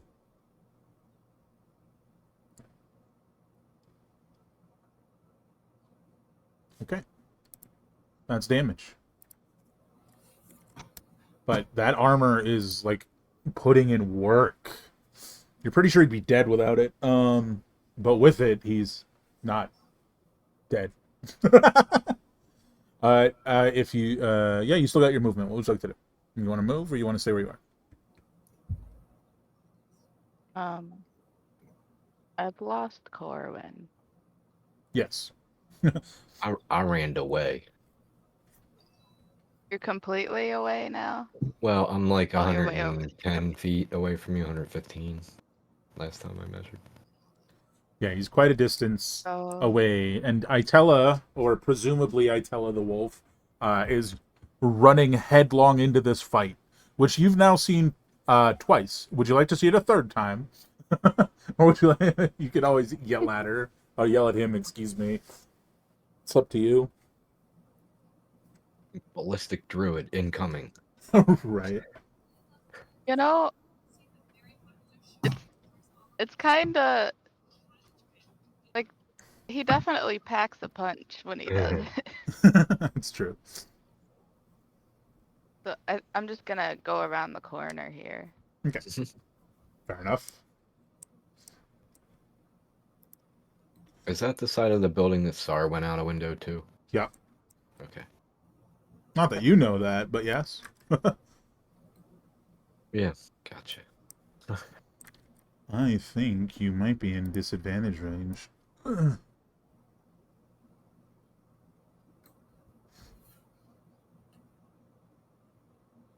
So that's the wrong one. Yep, disadvantage range. Pow pow. Nope. 17 and 16. Okay. Nope. That's his turn. Alright, this guy's moving forward. He's going to come here. Yes, he's going to come here and turn in the direction of Helena and you know, sort of like raise his shield. All right, the townsfolk. Well, let's do the bomb guy first so I don't forget again. He is just booking it at this point. Now it seems like, oh, I can't be involved in this battle because I would blow up the buildings, and that's not good, and I need to leave. So he seems to be going towards the general direction of their ship. Pretty much all the other townsfolk are stowed away except these two. who seem to be trying to get to their, well, you don't know where they're going. Safety, I would say. 60 feet that way. Trooper. Here. And they're both sort of imposing themselves and their shields between Helena and the flamethrower guy, although doesn't really do anything. That's what they're doing. Corwin. Yes. All right. Well, you know they hit very hard. Yeah. For sure. Yes, and roll 20 has been finicky all day. It seems to be, yeah.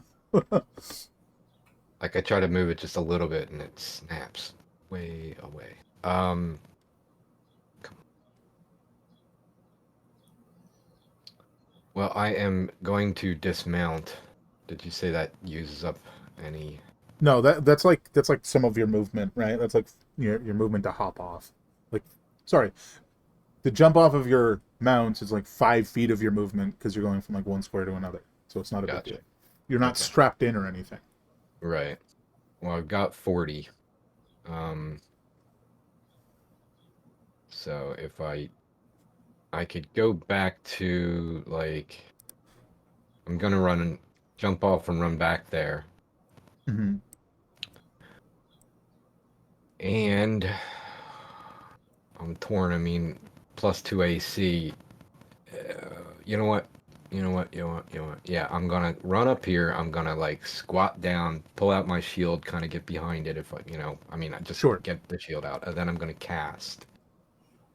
And let's try to have some fun with this one. I'm gonna go ahead and cast Conjure Animals for the first time ever, and we're gonna go ahead and do. Give me a second to make that decision real quick. I think I'm gonna play it safe a little bit and cast 2 brown bears. Basically within 60 feet, so let me get that correct. Close to the guy as I can, which it looks like about 10 feet away from him. The guy who's the leader or whatever. So like right here. Yeah. Wow, that showed up large. Well, they are large, right? Brown bears are large. I don't know if I can put that in Yes, chat. they are. They are large indeed. Yeah, large beast, yeah. Okay, you got some brown bears showing up. Give me 2 seconds. I'm not sure if they just go immediately after my turn or what.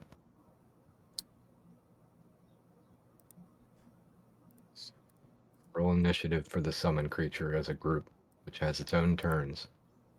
Yeah, roll initiative for the group then. You should be able to control both of their tokens as well. But 1 initiative for both of them. Correct.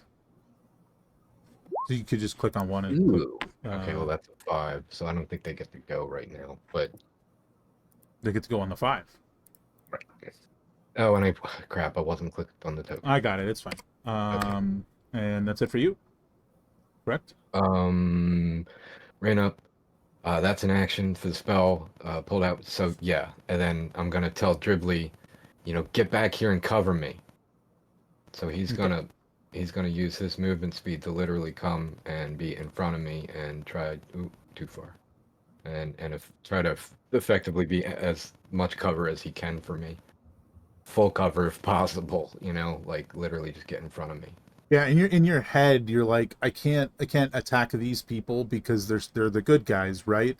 But they're attacking you, so you're trying to like find a way to defend yourself, and it's like you're really torn on what to do, right? Yeah. And ultimately, I'm just, I can't even really heal myself. If they want to kill me, I'm dead. So I'm also panicking a little bit. Fair enough. Just got to put as many things between me and them as possible. And moving up. And see what other things happen. I feel like this was going to take a shot at each bear. Top The bears' bear, names bottom are bear. Bonnie and Clyde, by the way. Well, Bonnie and Clyde have been hit for 18, and then Wow. Clyde's been hit for 16. Jesus. So you should be able to control the both of them and subtract their hit points and stuff. So top one is 18, bottom one is 16. Gotcha. Ouch. I mean, they're conjured. They're fey, so I think they literally have kind of a glow to them. Yes, that's kind of up to you. Move up this way. Got leaves floating around. I feel like at this point he's definitely recognized Helena as one of the targets, so he's just gonna focus on her and fire again. 19 against Helena. Does that hit?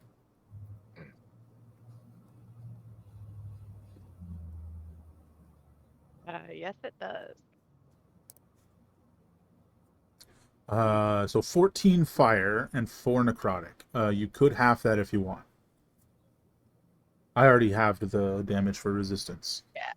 So 18, or you can use your reaction to half it because it's an attack. Do you want to do that? Yeah. Okay, so you'll be taking 9 said total half of damage. 18? Yeah. Okay. So 9 in total. That's that guy's turn. Itella, over to you. My charge is taking so long. Let's see. If I move you, you will get to... Over here. You will be able to get to... If you move your full movement, you can get into attack range, but you can't attack right now. So you're here. That's fine. Always that way. It does feel like it. There we go. I'm here now. You're dead. Okay. All right. Next. Sorry. Just to confirm whether or not I might do something stupid, how far are we from the docks?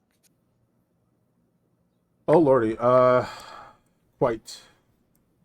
Okay, we're sort of talking a mile or so. No, not even close to that. But quite far in terms of mid-combat movements. Specifically to get to your ship, you're looking at about 400 or 500 feet from where you are. How about specifically for Bomberman to get to his ship? That's more like 1,200. Because he's got to get to the other side of the river and then go to the docks there. Yeah. And one other thing, loosely speaking, what's the width of the river? The river as a whole, I mean, it's probably averages like 30 feet, but gets as small as like 20. And as wide as 50, you'd say. Actually, it's probably more like as wide as like 80. But don't worry, I won't go on a side quest right now. Save that for later. But anyway. Yeah. I mean, if you think about it, like you guys coming here, you guys definitely passed numerous areas that were like, 25, 30 feet wide because that's the thinner section of the river. The other side's wider, probably because it's been frequently used for ships coming in from the ocean, whereas the other side, it's twice as far to the ocean, so they don't use it that way. Yeah. But yeah. I was sort of more thinking like, yeah, it doesn't matter for the next couple of minutes, in-game minutes. All right. Yeah, and so I'm seeing, I've popped through this window now, and I've seen over to my right that there's Helena right there in the middle of it all, still getting shot full of holes. Yeah, definitely. So, yeah, I think, oh gosh, how far away is she? Still 85 feet. It's a big map. Decent distance. Yeah.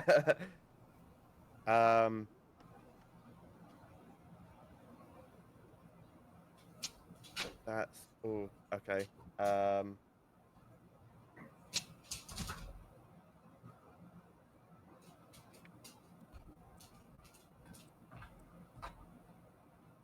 gosh, it always happens in such a way that I want to use multiple bonus actions on a turn or things like that. Okay, so yeah, moving.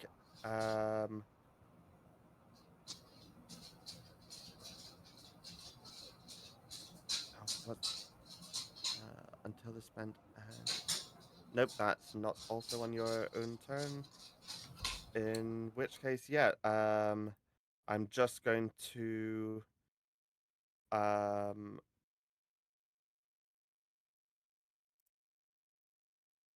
with the sort of damage they're dealing out, almost doesn't seem worth it, but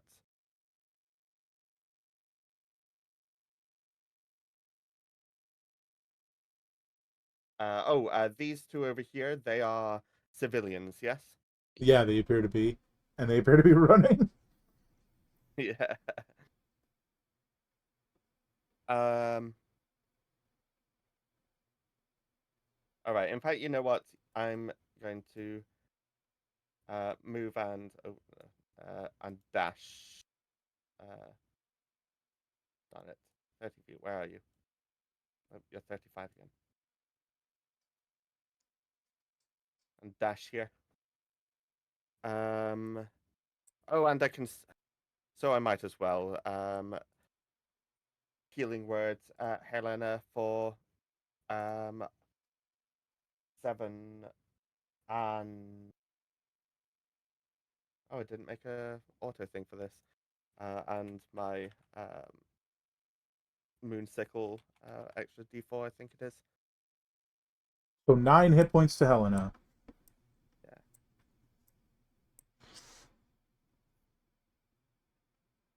Thank you.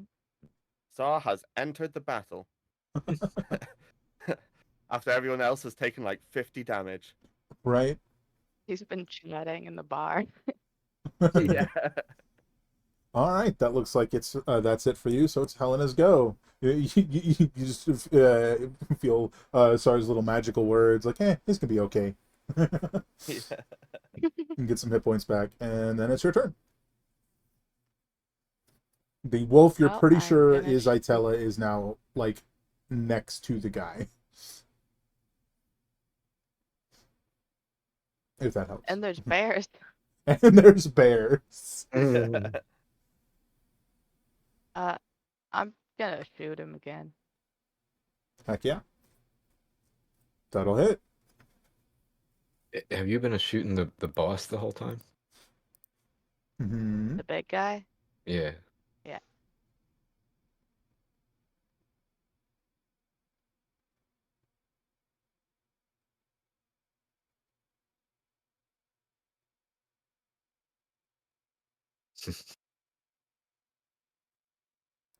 They got this whole like damage reduction thing, so I got to do extra math because I couldn't figure out how to enter it automatically or anything. But yeah, no, he's bloodied, let's say. Do you want to move it all? Back up, maybe. Helena. Yeah, I'll back up to, well, left, I guess, but Fair enough. All right, it's the bears' go. Do I have to? Is there anything preventing me or limiting me from having these bears attack to kill one of these guys? You know what I mean?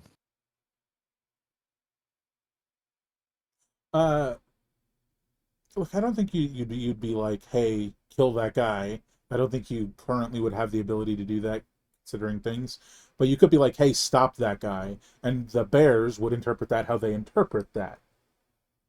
Yeah, I mean, if I just said attack, both of you attack him, and pointed or said Sure, yeah. the red or something like that, I feel like I would do that unless something's limiting me from doing that, from literally saying that exact sentence and doing it. You know what I mean? Just hey, attack that guy. You could do that, yes. Okay. But it's I guess think about it this way. It's not affecting your actions necessarily. It's affecting your opinion of them as people. Right. So right now, this is like, hey, these good guys are attacking my friends who I know are good guys. What do? I guess I'm going to defend my friends. Plus, I know that I failed the wisdom as a that I had because I was damaged, but I'm still holding bloodied wounds, Mhm. and I'm thinking, I know who shot me. So, I mean, It's and I don't really remember which of the two shot me the most. it's almost like a scenario where it's like, okay, yes, I'm pretty sure these guys are good guys, and this is just a misunderstanding. But if I die here because they're clearly not stopping, then I Right. can't clear up said misunderstanding. Right. So yes, you Well, can have the bears attack whichever one you like. That is I fine. think, do I have any which of the two damaged me the most? I think, and I would just Nobody react and close say enough for attack the that bears one. to hit damaged you the most. The two Really? that damaged Okay. you the most are way further back. The bears could not get them. Okay, then I think I would actually say, Bonnie, Clyde, attack those guys, and I would point to these two guys. So I'd have, assuming this one's Bonnie or whatever, come circle around and attack the boss, Mm-hmm. and the other one's going to end up over here attacking that one. Sure. So the first bear, let me get, and they have multi-attack. So we have claw and a bite, Their right? two attacks, one bite and one with its claws. So the bite, That'll I don't know miss. why that would be. That was set to disadvantage, but 15. Yeah, 15's 15. gonna be a miss. Okay, and then the claw, That'll be a 23 hit. for 14 slashing. Stop Oh, hurting Corwin. dang. Dang. Definitely not as effective as it should be. The guy's armor is tough. You want to do the other one? Yes. So to the other guy, I guess it doesn't matter that I don't have to click on the token, just the bite. Ooh. Nice. So that's for that, and the claw. Hit. 23, I think, hits as Yeah. well. So 16 total, 16, 17, 23, 33. And... Oh, that's max damage. Okay. That guy's already looking pretty rough. And I All think right. that's all they can do. Looks like it.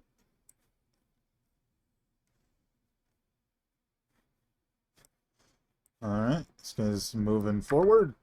Gonna take a shot at each bear.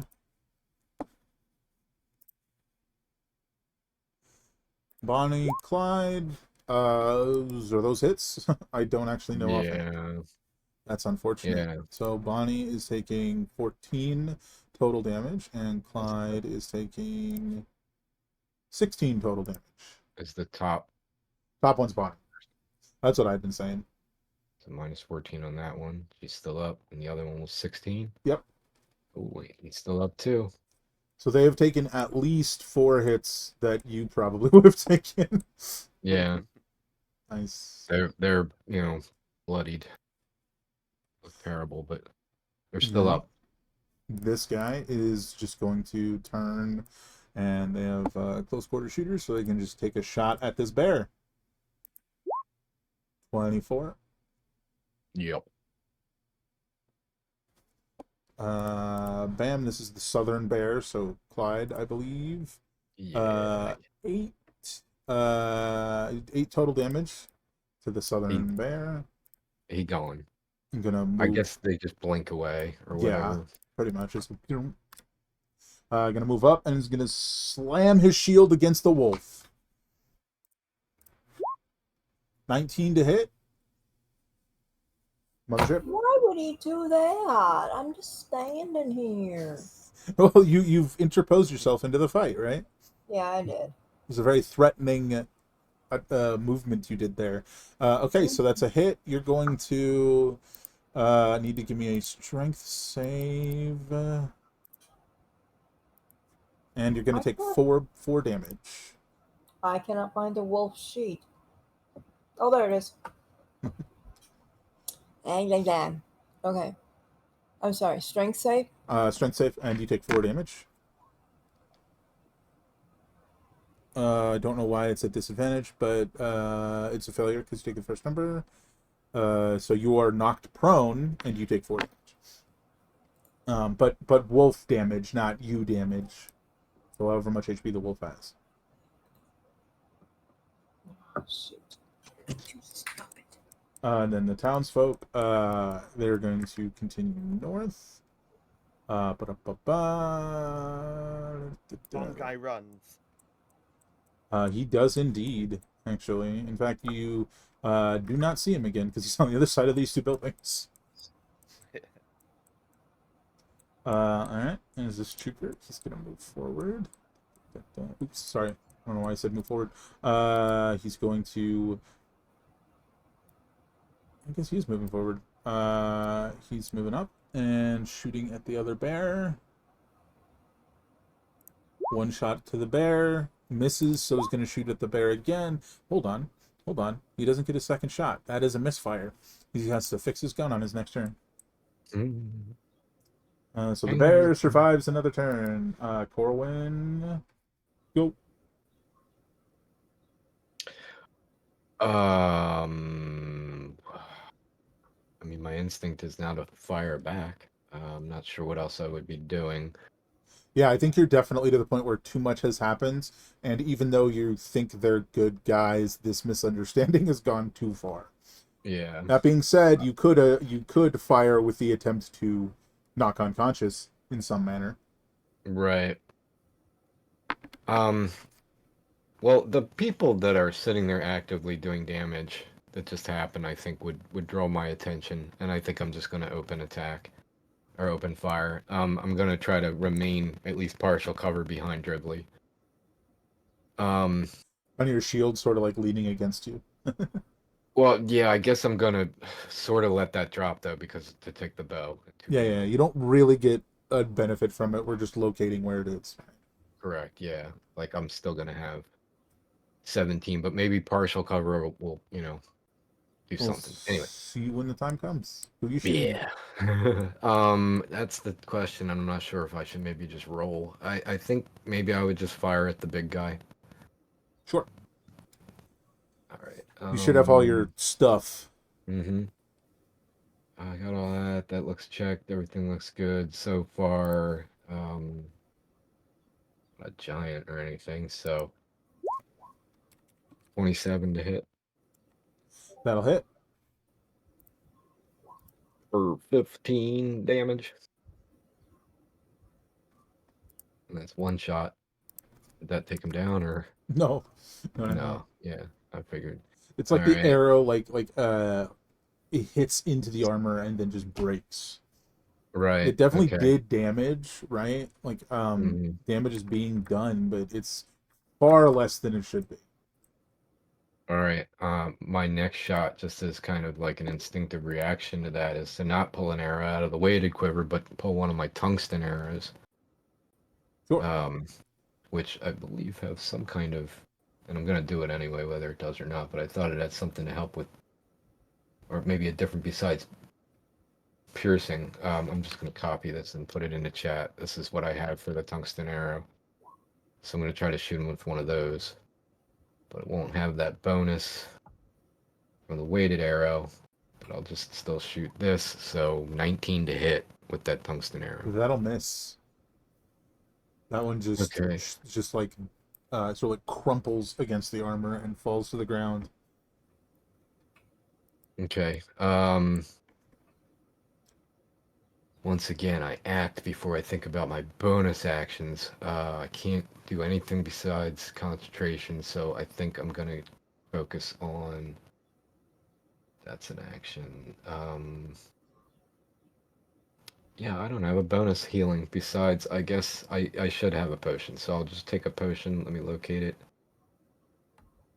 Yeah, I've got 2 basic healing. So what was that again? 2d4 plus... Plus 2, yeah. And then it's the Drake's turn. Ghibli's turn. Okay, so that's 6 to me. Sorry, come on, roll 20. 6. Okay, yeah. Oh, Dribbly, shut up. reacted or should have infused one of those two. Dribbly's not going to move. He's my cover. Okay. I want him to take damage before I do. Given that your turn had not ended, I will allow you to do the infusion. Dribbly's turn hadn't ended. Okay, on the who did I damage? The big guy. You hit the big guy once, so you can do that. That would be 4 fire in addition. For Jesus. Okay.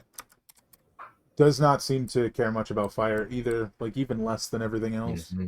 I was going to ask that last time, but I thought, you know what, I'm fleeing. I probably wouldn't even notice. That's totally fair. Just so I don't have to remember when we get there, Sar, I'm gonna need you to give me just an intelligence check on your next turn. You can just sort of hold that thought. Thing. Bam.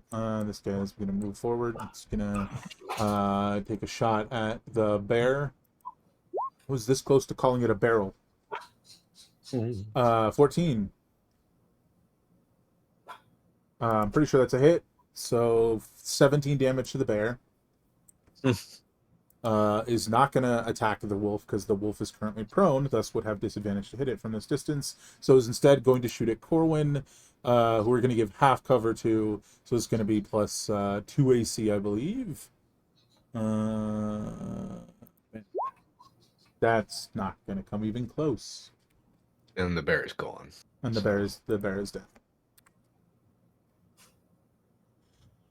All right, Mr. Big Man is menacing at Helena because he saw your face, you shot him, you've definitely hurt him the most out of anyone, and you are one of the targets. And he doesn't realize the wolf is Itella, so he's going for Helena.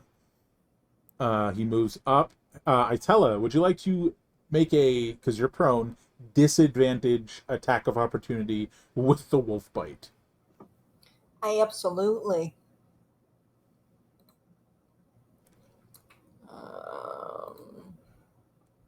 It'd be crazy if this worked, though. Yeah. So you said at disadvantage. Correct. Hello. Oh, I'm on Itella, so hold on. Sorry, grabbed the wrong one.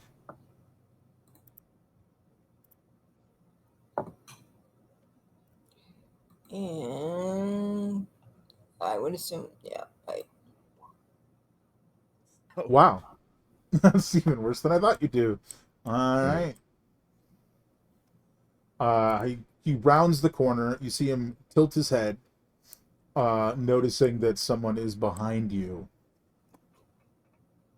So he's shifting his target. He's aiming at Sar. I'm gonna apply the woe. So it's gonna be 1 lower. Oh, that's harsh. Okay.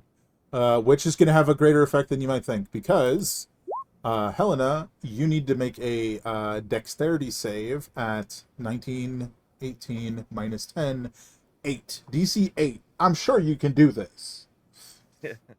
Helena. Yeah, let's see that dex save.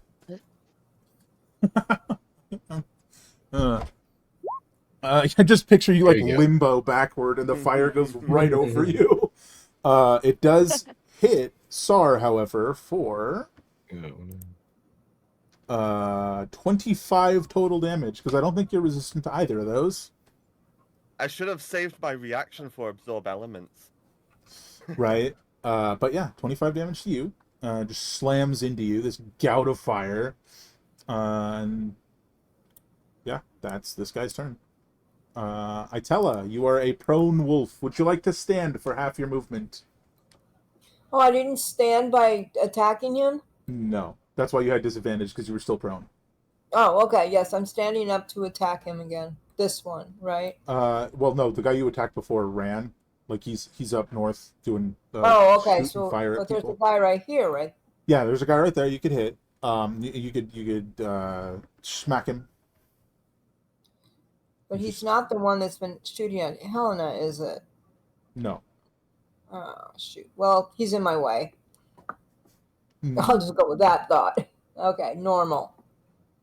It's not to a disadvantage. No disadvantage, yeah. 17's actually a miss on these guys, just sort of pings off the shields. You're sort of getting the feeling that maybe the wolf is a little inadequate for this. But I still growl. You definitely still Might be a growl. little intimidating. Surely, surely. I'm going to check something real quick. Sorry, give me that saving throw real quick.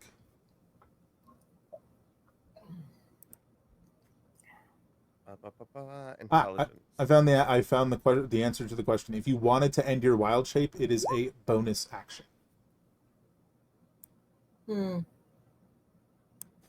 Yeah, so thought I should let you know. Now over to Sar's turn.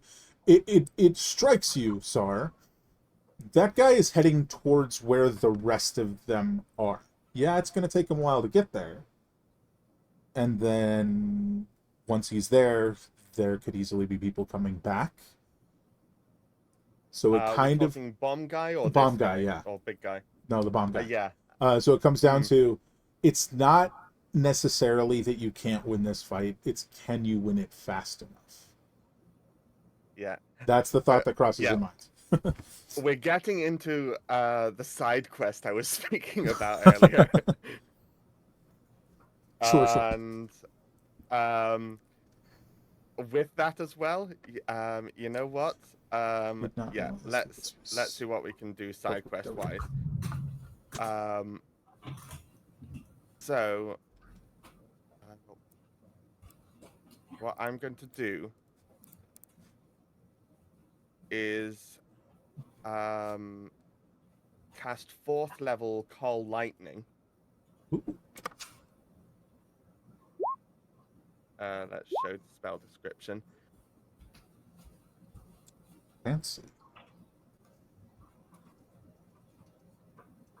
And this big guy in front of me is really the only one I can see right now. Yeah.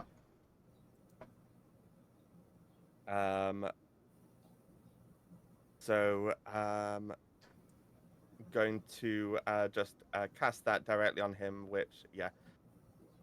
DC 18 dex save. Half and a success. And that'll be 29 or halved.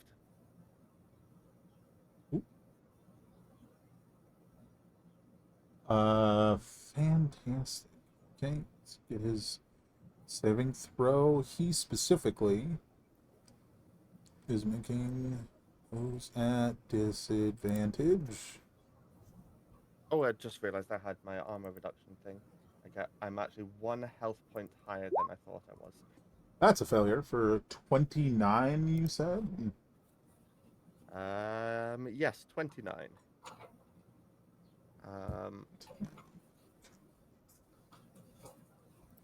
Damage. He's looking really rough, actually, but with as much resilience as he's gaining from this armor, not looking great doesn't mean as much as it might, for other people. Yeah. And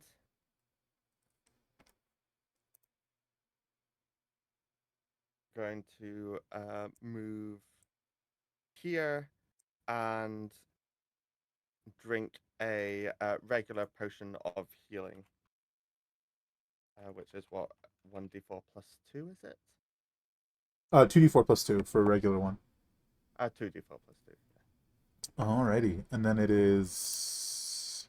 Oh, nice! Helena's turn.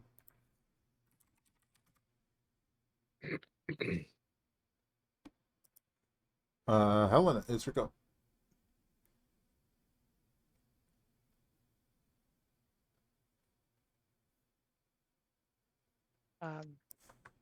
I'm still gonna shoot her. There's your storm cloud. It's like above him. Yeah, you still have your sneak attack, so that's a hit.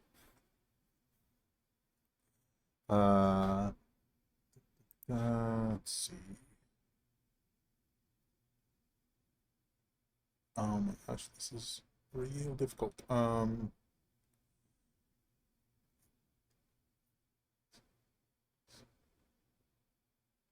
Oops. Firstly, some unfortunate rolls.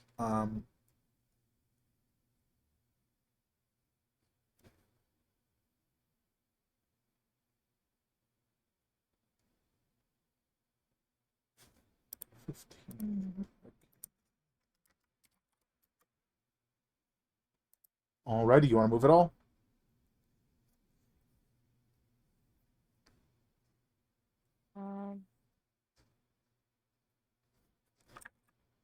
Oops. I think I'm just gonna back up more.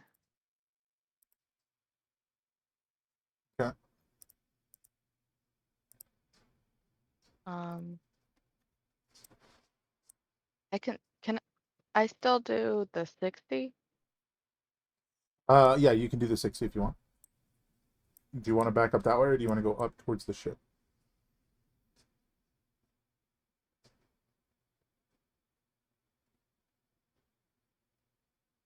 Totally up to you. Uh,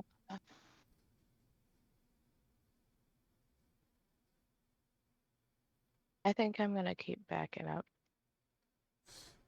Okay. Alrighty. So you back up that way as a bonus action, so 60 total feet. There you go. Next up is this marksman guy over here, who's going to shoot a wolf. I believe. Yeah, shoot the wolf twice.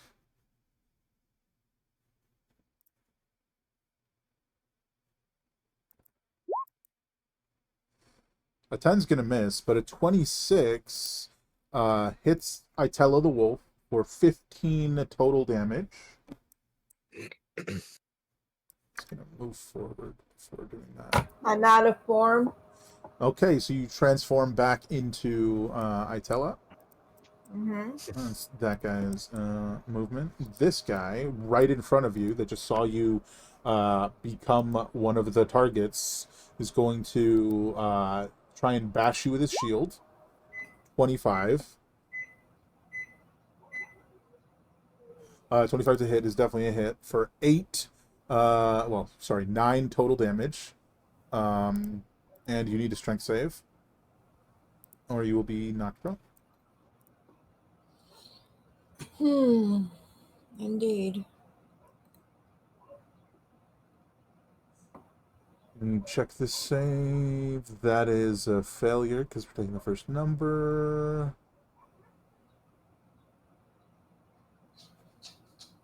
First time we've seen Vitella in natural form. See, now you've seen Itella recently.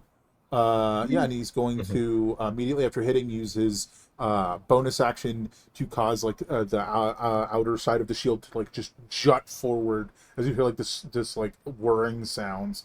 So you're going to take double damage from the shield. Instead of taking 9, you take 18. How much was the first damage? I missed it.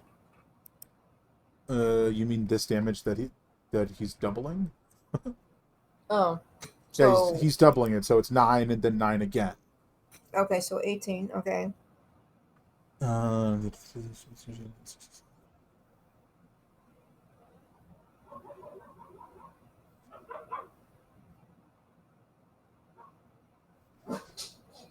Okay. That's all good. Okay, and then he's going to once you fall prone, just shoot you at his feet. Well, you're at his feet, and just for 8 total damage. So 9, 9, 8. That's the damage you just took. Okay, wait. 18 plus 9? So 27 total, yeah. 27. Rex, stop! Yeah, 27 total. Okay, 27. Okay.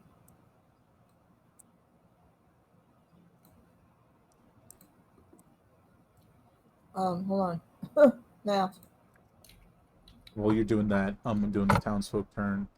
Sar, you hear shouts from behind you. You sort of look over your shoulder and you see a guard who's like running down, like, "What's going on?"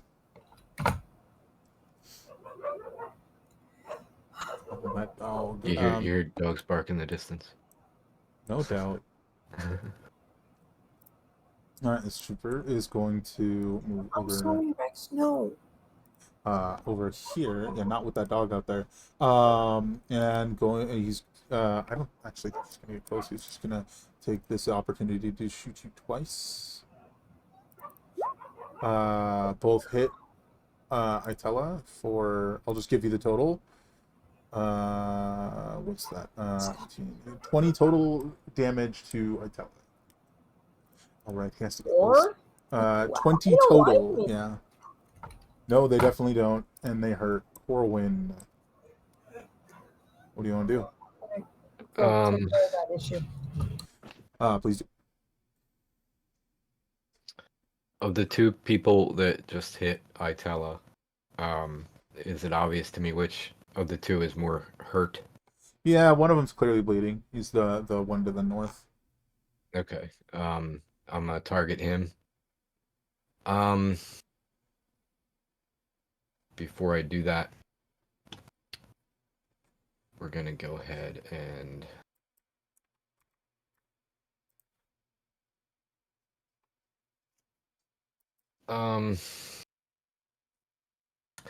well, yeah. No, that's an action, so I'm not gonna do that. All right.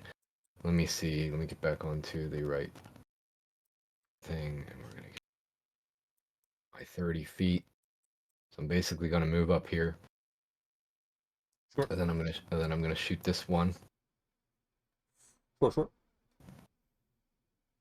Let me get my weighted arrow back turned on and everything. It looks good. And 27 to hit for 10. And I'll shoot him again. 24. That's a hit. Hits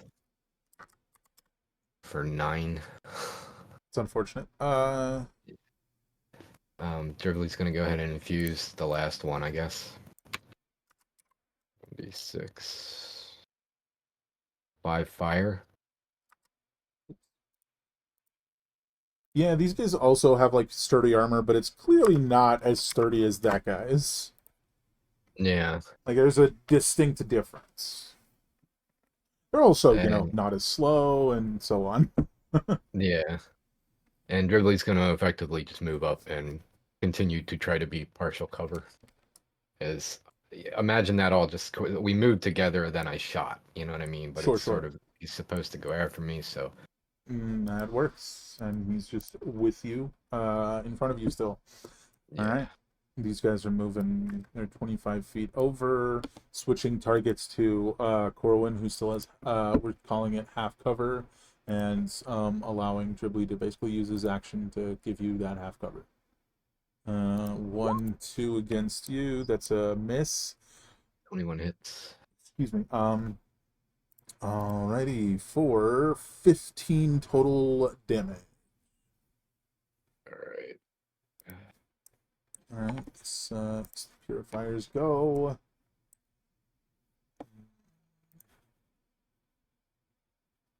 Just check a thing real quick.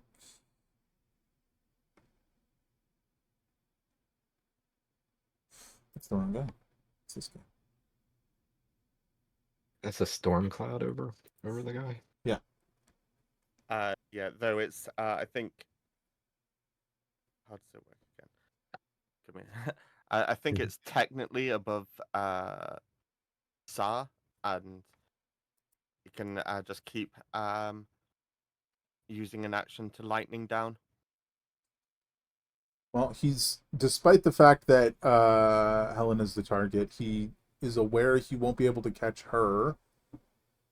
So he looks behind him and is going to move for Itella instead. But realizing that Helen is much too far away. No disadvantage. So 19. Oh no, you're prone, so it is disadvantage because he's attacking at range. So 16 to hit Itella. Does that hit? She might not actually be back yet. Let's check real quick. 18 AC. I'm sorry. It sounded like you said 60. 16, which is a miss. So that's his turn. It's your turn, Itella. You're back in your normal form. You got, you have to use half your movement to stand up, but you have your, bonus action and action. Whatever you want to do. I yell, everybody run. Of course, we don't know where the ship is, so that's a problem. You know where the docks are, so you can infer that it's at the docks, right? Well, yeah, I can infer that. I realize that. But I do yell to everybody to run. Sure. Number one. Number two, can I change into a bee and take off? You've used both of your That's what I thought. wild shapes today. I guess there's an argument to be made. You could do Wrath of Elements, which you get once a day. Okay. So you could Wrath of Elements into one of the elemental insects, as discussed. We need to add in the other two, but that's beside the point. Well, the issue is Mm-hmm. that doesn't change me into king bee. That just changes me. So Kind of so I will remind you, Wrath of Elements, you can change into anything. It's just it gains benefits based on, what's around you, which would in this case be probably the water that's like 100 feet away. So if you wanted to be King Bee, you would be Water King Bee, right? I'm not sure what that would mean, but okay. You're just King Bee coated in water, and you can swim, and you're resistant to cold and fire damage. It's like Okay. it's not that crazy. But yeah, I'm going to switch into a bee and start going towards the dock and hoping I can find the ship. So you want to use Wrath of Elements to turn into King Bee and run. Yes. To confirm. So you are now King Bee with the additional hit points of Wrath of Elements, which I believe... I don't think I have that open anymore. Let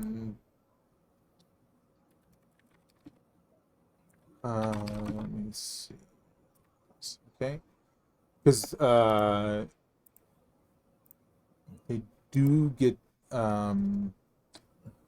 attack opportunity against you. Additional benefits. Temporary hit points equal to your level, so you're level 9. So each they have to smack you with their shield actually, which is gonna force you to make a strength save and possibly fall prone. So 1, 2. Don't forget that you have additional AC equal to darn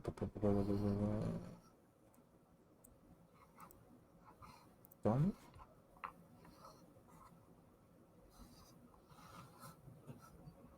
You don't. I keep doing that. You don't have additional AC from this. You have additional AC from them from turning into bugs, which means it's already on King Bee. What's King Bee's AC? Oh,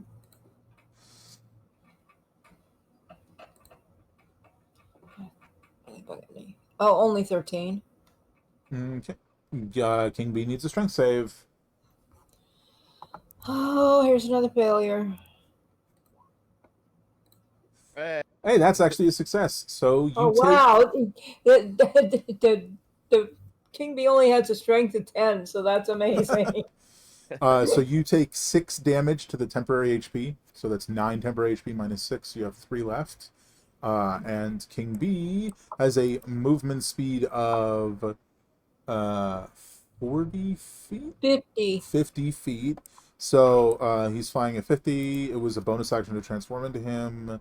So you got 100-foot movement speed as you're flying away. You're going to get way up north. Way, like, past Sar. Like, King Bee is just like, zoom! Okay. You're going to be real beat up and tired by the end of this, but you might survive. Sark.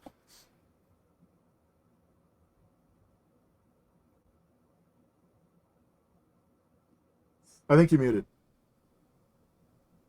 Yes, I am. Going to use the action of the Coal Lightning to hit right here. Nice. Like there. Right, So, I these understand. two will be yeah. hit. Yes. Disadvantage, dexterity save. I'm just double checking a thing. It's...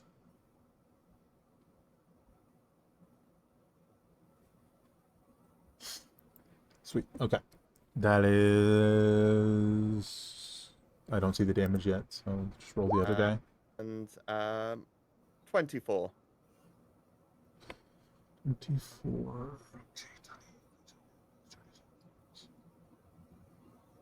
Okay, this guy has disadvantage as well. And yeah. both the big guy and that guy need to make the save. Yep, they both fail, so it's going to be 24 damage.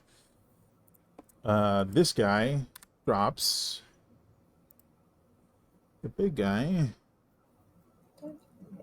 I have to do math.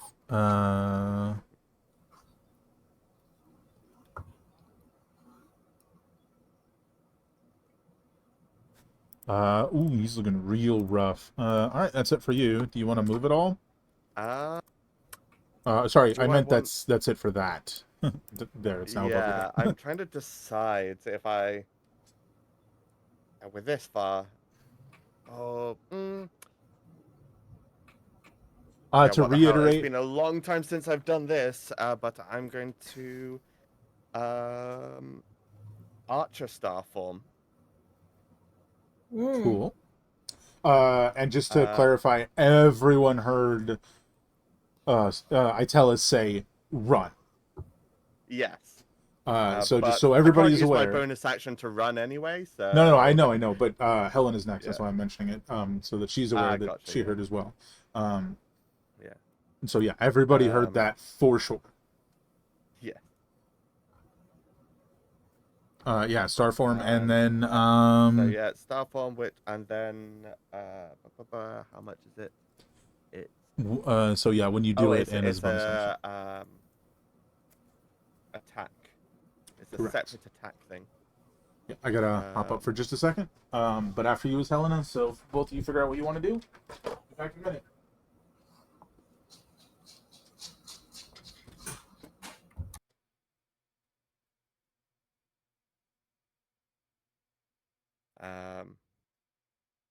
Yes, if that hits, then it'll be damage, and you know what? I will use some. Oh, I can't see Helena. I guess on myself. Temporary hit points for myself. Oh, I can see Corwin. How far away are you? 50 foot.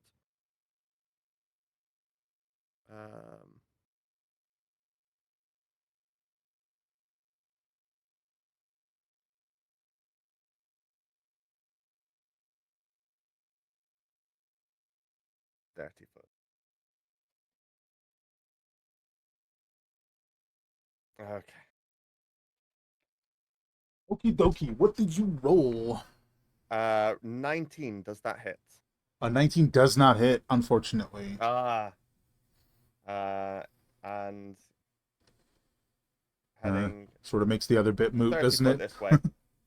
Yep. So are you gonna say anything to the guard who's now like defensively like Yeah. looking at a giant bee? Yeah. That's just like wreathed in water. You don't have to say anything to him, but you know. Yeah. Oh, wait. Oh, I couldn't. I didn't notice the. It blended in with the. Oh yeah, almost looks like a plant, like one of the plants. Yeah. All right, over to Helena. Like yeah, so I'll just shout. You've got to settle things at the inn. Fair enough. Yeah. What you doing, Helena?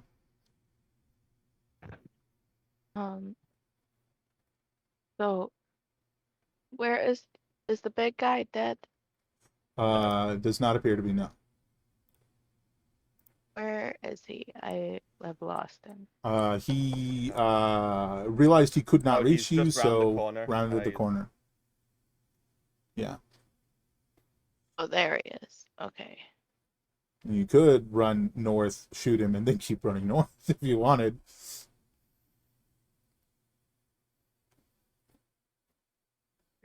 Go on without me, guys.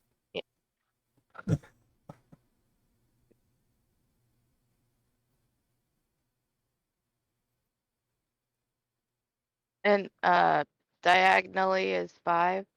Yeah, it's still just 5. So if you got 60 to go, you could like end up right here if you wanted to. But you do not have to. I'm gonna go back instead of right.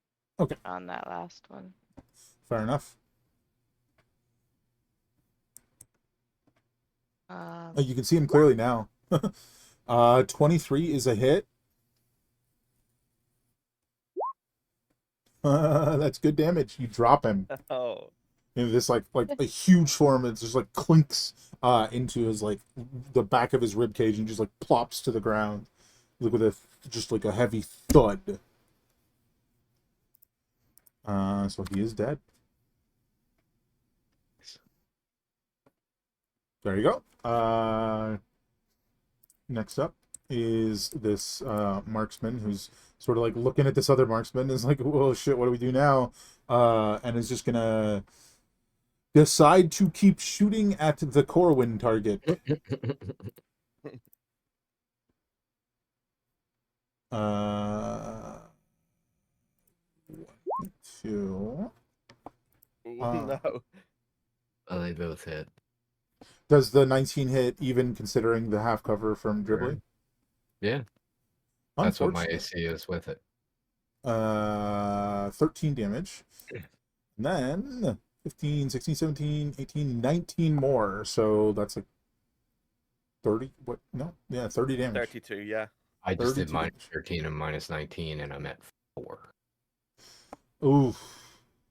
That hurts.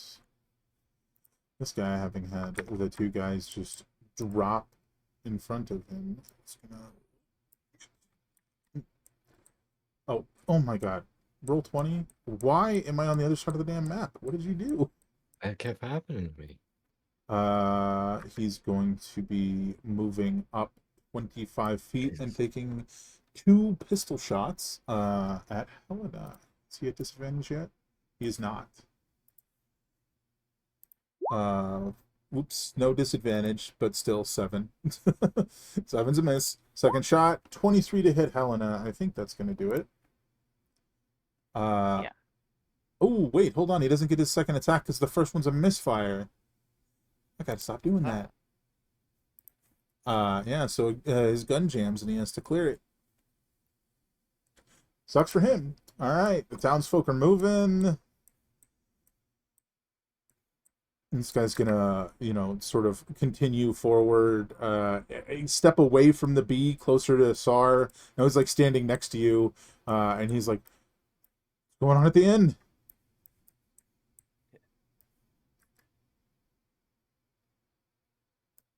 All hell broke loose when a bunch of these shooters started looking for someone.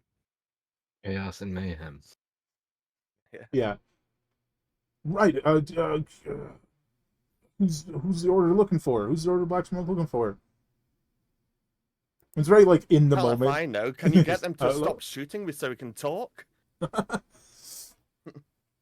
Right. Right. Again, he's pretty convinced they're good guys, so he's gonna be like, can we just calm down, everyone? Corwin. Yeah, that just reminds me. I mean, I kind of had an aggressive response lined up for this, but I I don't know that I can consider these guys cool anymore. I don't know. Now, if it's magical and you know, if I Let need me to think for a roll or second. something, I mean, Well, I might we- beg for another roll. I if guess can. the last round when you were hit again, there was probably there was saves. another roll. Let me double check the DC. So this has occurred. This has occurred. So the DC is now 18. Go for it. Uh, This is not happening. yeah. Um. Like at this point, all's you're like definitively aware of is you do not want to die, and you also do not want to kill these guys, but you will if you have to. You know, because that's Yeah. kind of you as in general as a person, right? You don't want to kill Yeah. them, but you will if you gotta. Yeah. And you also definitely heard I tell it go run. Right. Right. It's the instinct fighting, and that roll just kind of ties my hands. So, because Oh yeah, it's a magical effect. Like there's not really anything you can do right, about it until someone right, dispels it or you succeed. So there you right. go. Well, I'm gonna basically end up being like, that's my movement. That's about as far as I can go without spending an action to dash. Sure. Now, all right. I'm just gonna repeat the same thing then. You know, Dribbly's gonna come up and try to basically be my cover again then, because I've been doing it. So it just, Sure. so I'll do that again. But I am gonna use my action to fire at this guy. I'm just gonna use both actions. So kind of repeat the same that I've been Yeah, doing. both attacks with your action. Sure.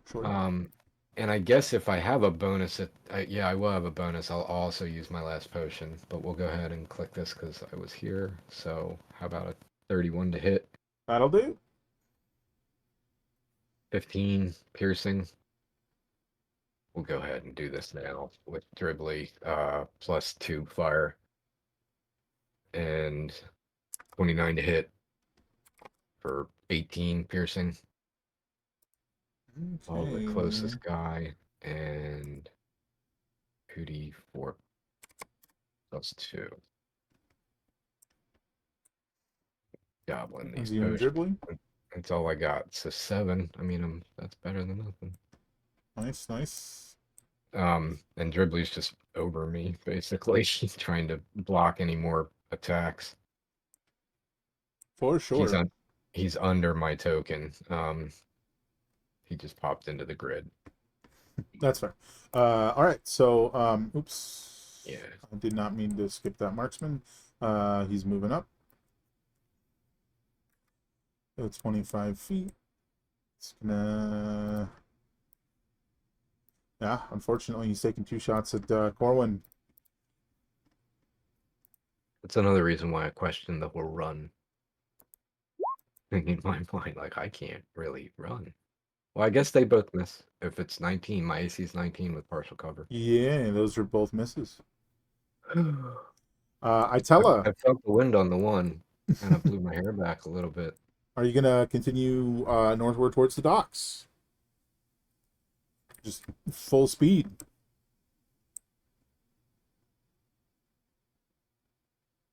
Itella, you're muted. Yes, I am, but now I'm not. Okay. Shoot. I don't know that Itella knows that he's hurt. I mean, even if you did, you'd have to revert, cast a spell. Right. You know, so without. Yeah, I think I'm gonna just keep going. All right, I'll move you. The 100 feet, and I'm realizing I forgot to move this guy for the last 3 turns. He is not an enlarged token. I didn't mean to do that. So he's 50, and another 50. Okay. He's right there. No, that solves that problem. Start. All right. Well, despite everything I just said to that guy, what I'm going to do now is. Hold on. Remind me. Oh, split up, of course. Going to lightning bolt the one that just attacked Corwin. Okay. Where are you? Lightning bolt. Keep losing you. Oh, call lightning rather. 9.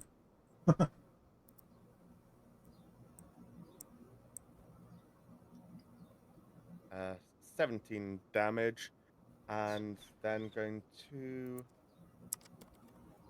double check the range on archer form, 60 foot.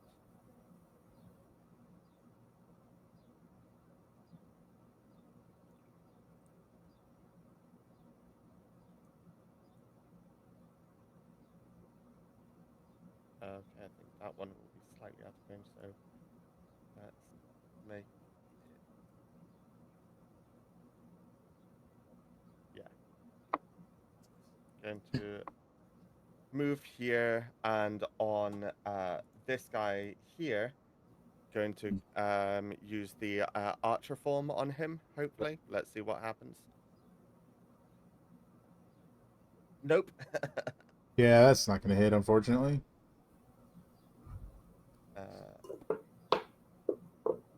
Alright, in which case, just 5 foot that way, and that's going to be everything. Fair enough. Helena, what you doing?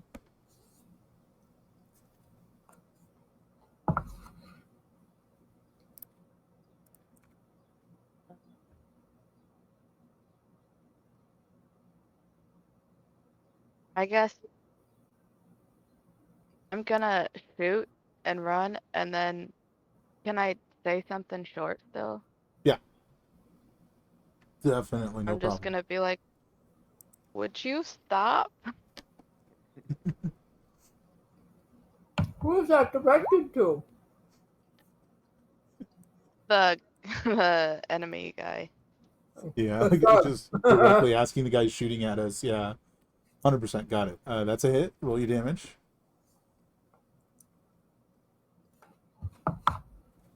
I love the idea of what's up? Oh, you don't have sneak attack on that guy. I don't think I have the sneak half, but Correct. I got You do 3 not. for the lightning. So 3 lines. That does drop him. I love the idea of you shooting that guy. Oh. He drops dead, and you're like, "Stop it! Just stop!" Whoops.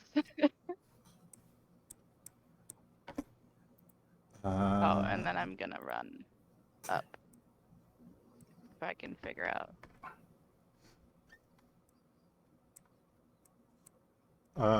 Yeah, just north, presumably.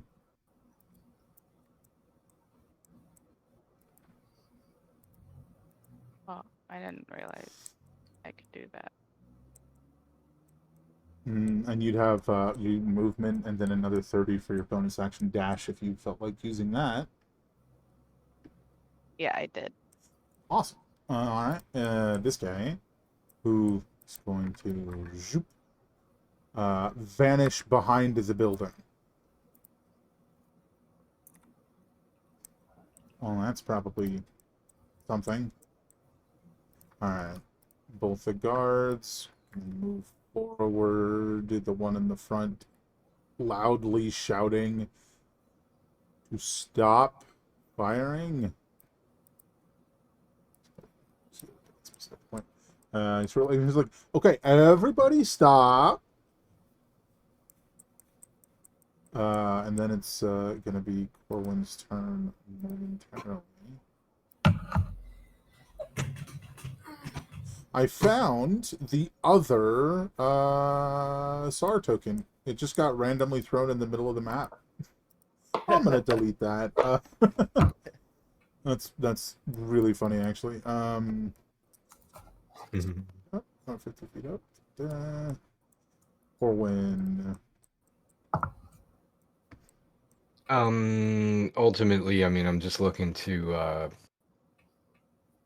dash and run. So I guess both me and Dribbly, I'm not gonna bother mounting him because I'm gonna continue to use him as partial cover.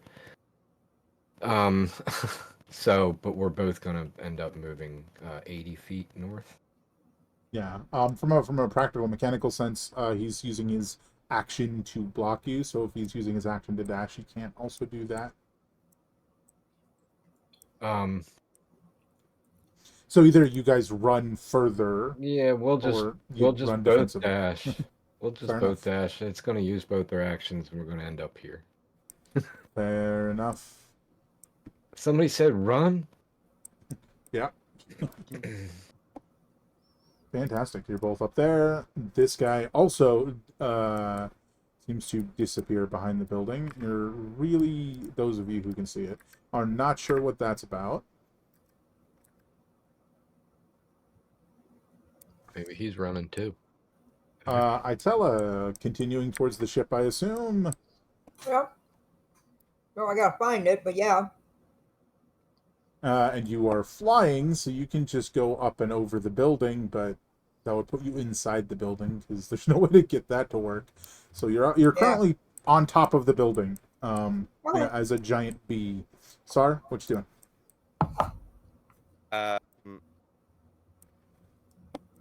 You know what? Gonna run north. I'm sorry. If I just came to a building, I think I'd land on top of it Uh-huh.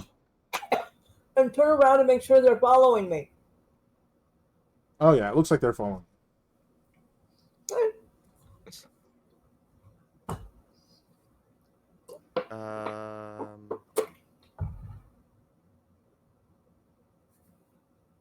Yeah, let's I think just run north. Don't want to.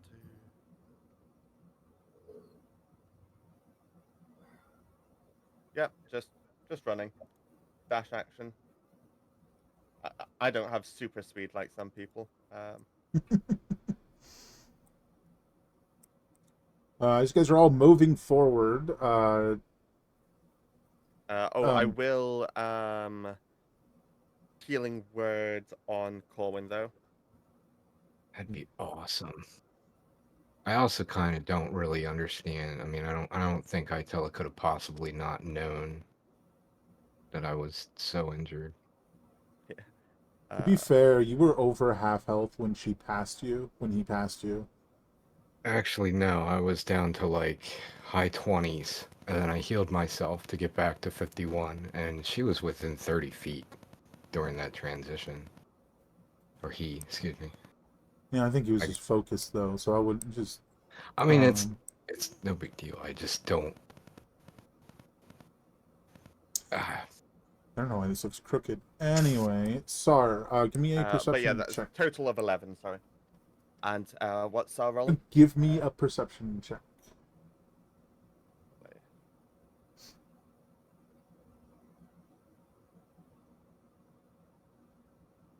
$16. That'll be insufficient. Okay, carry on. Was that 8 total? That was 11 total. Helena. You gonna move up? You currently can't see anyone to shoot.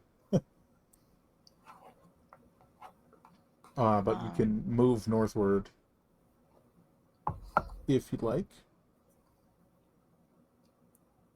Did I hear the guards say to stop shooting? Yeah, they're very clearly like talking to everyone involved. Hey, stop shooting. Okay.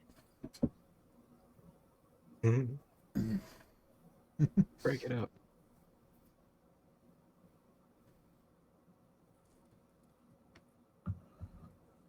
So if you want to move, feel free. However much distance that's going to be for you. But if you're going northward, once you pass Sar, I'm going to need you to give me a perception check.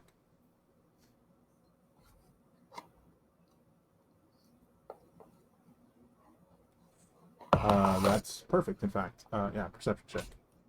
19 is enough. This guard has some sort of like small, almost like a, it looks like a small metal device like attached to their shield that they seem to be oblivious of as they're continuing southward to investigate this situation. Whatever that means, you don't know, but you see it. He seems to be Unaware doesn't of whatever's know. on his shield. It clearly does not belong. Could I say, what's that on your shield? Yes. And like point. Yeah, you absolutely can. So you say that, and he'll like sort of like tilt his shield to look at it, and we'll get to what comes of that on his turn.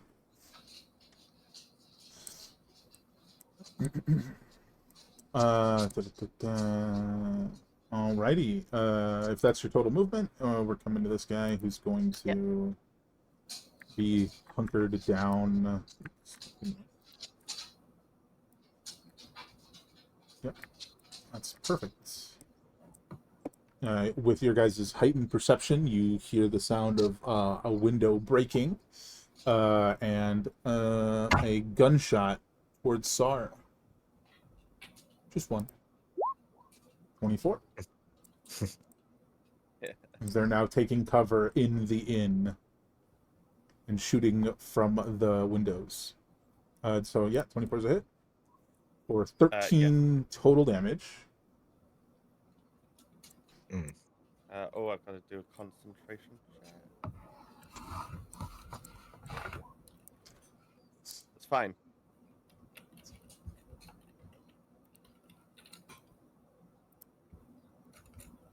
Is that in the star form? Yeah. They said stop!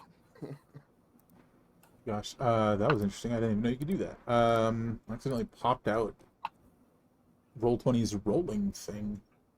I didn't even know you could pop that out. Alright, now the townsfolk are...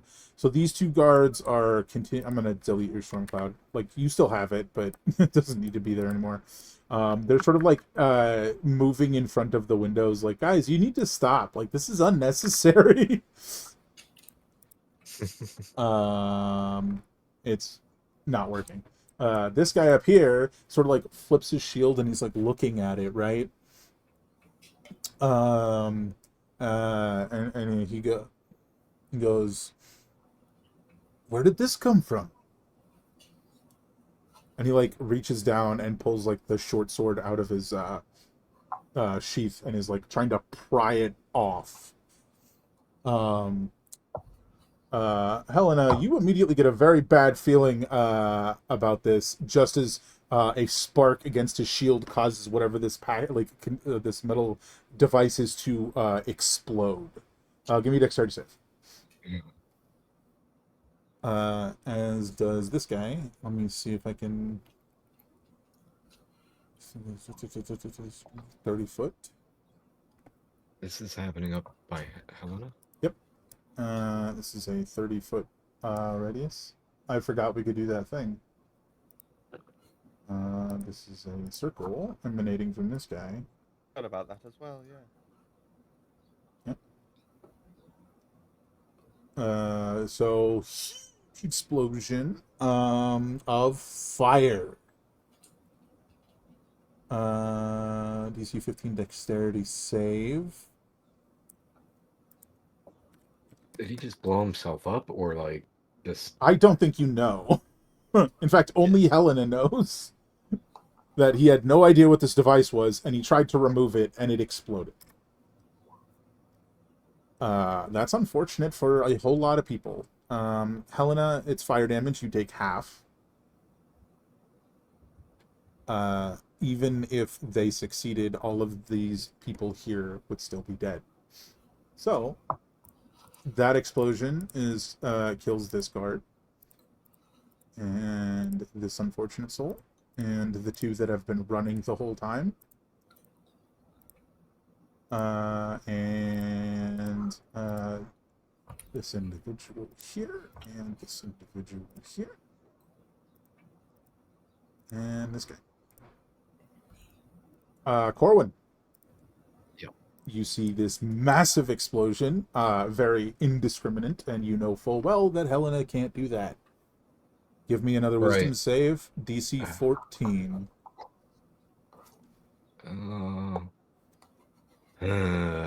Cool. Yeah, you succeed and are getting you are immediately aware that some form of external influence has been altering your perception this entire time. Right. All right, these guys are not cool. And you're knocked prone, Helena, sorry. Naya, Oh, what's up? I just have a quick question. I Yeah. have this thing that is area effects. Did I succeed or fail? You succeeded. So So you have to damage, if I right? understand it right, I Oh, think right. it means that I don't. Yeah, you don't take any damage. You're correct. I forgot. You are 100% correct. Nice. Rogue things. You managed to be within 5 feet of a giant fiery explosion and take no damage whatsoever. So, sweet. All right. With that explosion, Corwin, what would you like to do? You're going to continue running? I mean, I assume you are, but yeah. Like by the end of my last turn, which I did use an action to dash on, what I've been able to essentially have gone to full. So my shield is I'm holding my shield. Yeah. Okay, so I'm gonna essentially, indicate to Dribbly to get airborne. So he's not my cover anymore, but I do have my shield on, which is the equivalent. It's the same AC. Fair enough. Woof woof. Actually, my shield's magic, so it's +3. So my AC's 20 now. But okay, Nice. but then I think I'm just gonna use my action to dash again. But before I move at all, this guy, I mean, he's just gone as the fireball dissipated, and there's he's like half his body is gone. Okay, like there's no way. He absolutely blew himself up. Got it. Okay. No, I don't think you're aware if he did it himself, but he was the epicenter. Gotcha. And I appreciate the distinction. But he is no longer there, and that's kind of what I was thinking. Yeah. Was whether he would be there or not. But no, he blew up. Or I guess it could have been a device to the... Right, maybe. Yeah, maybe he could have just been caught in that. Okay. But all right. So if I do this calculation and I'm dashing because I'm just getting the heck out of here, I'd end up there, and I think Dribbly is basically going to just do the same, but he's flying, and his speed's no different, so he's going to be right next to me. Fair enough. Actually, I think at this point really disengage with Zephyr Strike, and it's a bonus action. So I could have used that instead of my action, in fact. But you could do both. Yeah, I'm gonna sit on that though because I've got 2 party members, like, technically in more danger than me. So until I got Sar, at least, because I think Helena's right, only close to me. But either way, I don't think there's anybody for me to attack that I can see anyway, so I think that's my turn. And by the way, subsequently, this here is the size of the storm cloud that's 100 feet over Sar. Gotcha. Okay. So I'm finally in the sun. Yeah, a little bit of sun. Yeah, and I will say, like, just of note, because we kind of all have all the townsfolk going at the same time. They are reacting to the explosion. They are running, and they are fleeing. They were not expecting it. I would hope so. But yeah, this guy runs up, doesn't really do anything else because he was too far away. Itella is sitting on top of a building as a giant bee wreathed in water. Do you want to wait for them, or do you want to continue to the ship, which you can clearly see from where you are? Mothership. I'm gonna wait for them to catch up to me. Okay. All right, then we're over to Sar. I was just thinking. Yeah, I'm just gonna keep running though right now. But I was just thinking in the context of like, hey, do you want to keep running or wait? In theory, could you have a dash as a held action? Yeah, in theory. It's just I'd have something to that had look more never come into. to mind before. I'd have to Yeah. look more into And detail on that, but I would assume so. Yeah. Yeah. I don't see why not. But yeah, there's your movement, your dash over to Helena. Helena, how do you react to this exactly as you saw that guy? Confused about a thing on his shield, to try to pry it off, and then it exploded. Your ears are ringing. I think I might have screamed because that's not what I was expecting at all. That's fair. That is definitely fair. I doubt you were the only one. And I might Oh, sorry, you're not prone. like You were not knocked prone because you did not fail. That was my mistake. Right. So you're not prone. You're standing up, but it's somehow you avoided the explosion. That's wild. flips. But I guess the question is, are you just gonna sort of stand there and look at the carnage, or are you gonna keep running? Mm-hmm.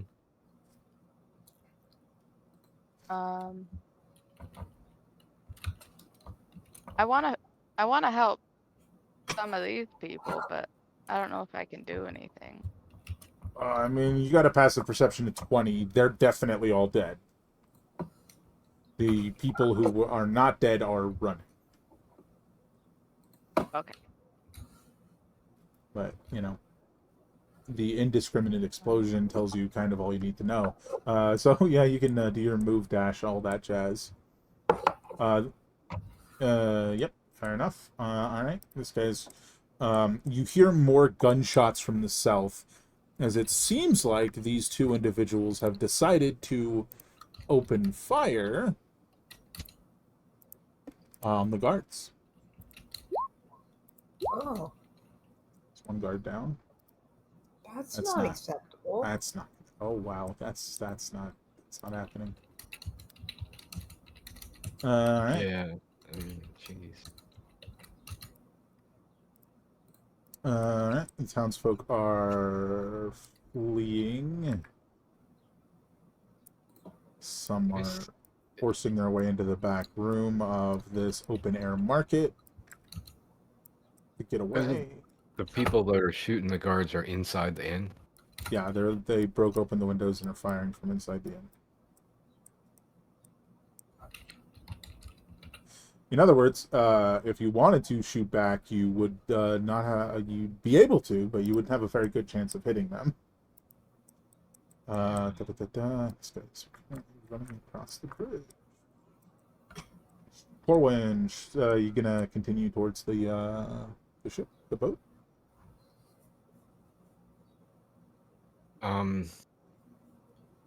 Yes, I guess. I mean, out of character, I feel, especially now that I made the wisdom save, compelled to do good and not just forsake these poor people who are getting... I mean, the guards signed on for it, so I suppose the guards being shot. Mm-hmm. You know what I mean? If I look at the shades of everything, Sure. and my own hit points, I mean, I'm absolutely full bore, like, I need to get out of here, I want to get on my ship and get out of here, and I don't really care what the hell's going on anymore. You know what I mean? Like, Yeah. I mean, that's honestly where Corwin's mind is right now, and I don't think anybody's going to talk to him very easily. Yeah. So, And we're sort of with two people who are basically wanted criminals, like one step away from it. Yeah. Like, Mhm. gosh, you guys are, sucks that you're into this, but I got some fishing to get back to. So, and I mean, at least for the moment, that's not really just, that's about what's going through Corwin's mind. So, Yeah. I I think guess 80 feet. Or, yeah, go ahead and move your movement to where you'd be. like hightail it. Especially, and I was asking because if these guys were closing and they were chasing us and they were out in the open, I think maybe, especially all that's transpired, I would be like, all right, let's give some cover and shoot back. But I am very bloody. So Yeah. that's a big part. So let's do this. Because I don't think the rest of you realized the bomb guy was going northward towards reinforcements. Only Sar is aware of that fact. So none of you, except Sar, have the context of more will probably be here soon. Oh, okay. All right, you move that way. Yeah, I'm just gonna yell. The I'm docks out. are to the left. The docks are to the left, by the way. To the left. Okay. Yeah, so you'd probably start turning around that bend there. You hear some more gunshots. Yes, I mean, I would have gone diagonally or to some Dropping degree. the other guard. I'll give it like, I mean, there. Yeah, Itella, you are currently atop of the building. They're close. They're getting there. You want to keep waiting? Okay, from where I am, can I see the guards going down? Number one. Yeah, probably not. They were definitely obscured by a building. Okay, from where I am at, I can see our ship, but can I see the enemy ship? Yeah, The you one can I see built. the enemy ship, and I think, give me a perception check. You can definitely see their ship physically. Okay. Now, do I do the perception on the B form? It should be the same as yours, but it's possible we forgot to update it. It says that my passive is 10. That probably means it never got updated on the B, so go ahead and roll it on yourself. Okay. It's the same. Yeah, okay. I have too many choices here, you know. Come on. It'd be the first number. You off in the distance, you definitely see motion. You see a person running across the bridge, probably about halfway across it at this point. But that's about it. You don't really have context for who that might be at this distance. Like, especially with the eyes of a giant bee, maybe that's an armored person. Maybe you're not sure. Yeah. Oh. So I don't think you'd have the context to know, hey, somebody's going for reinforcements.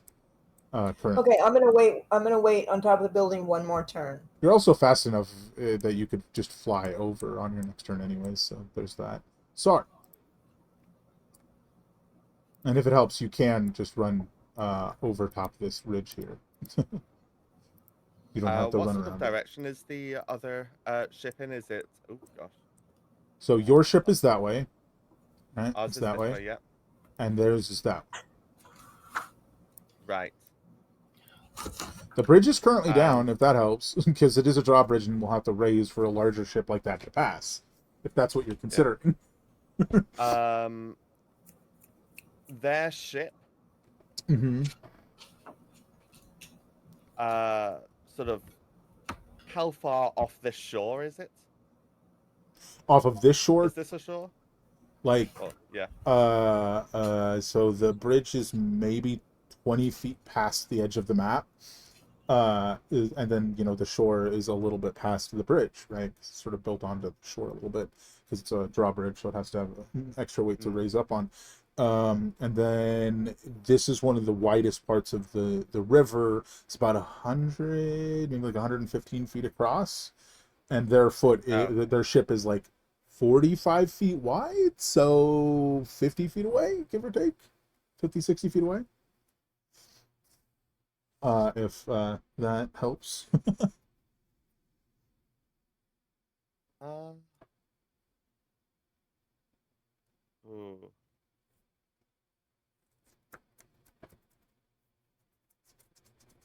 no.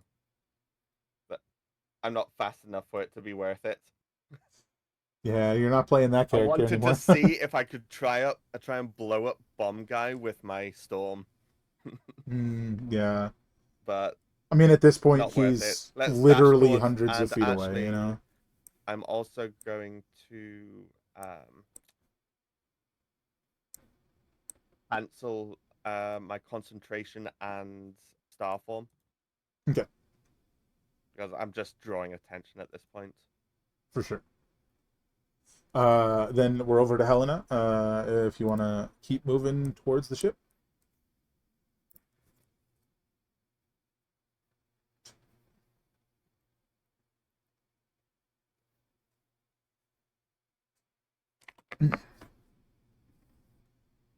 Yeah.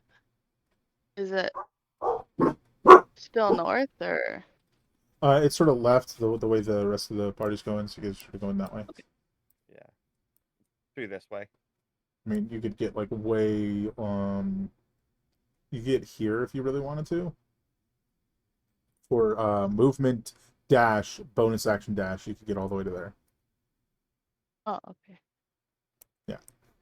So I mean, at this point, I think you guys, we can sort of wrap up the combat itself, as you guys are much too close to the ship for them to really pose a threat. But you guys sort of are rounding around the building to get to the ship, and off in the distance you can see another like one of these like super heavy duty armored guys like crossing the bridge, heading to reinforce, as well as maybe 5 or 6 other guys with him.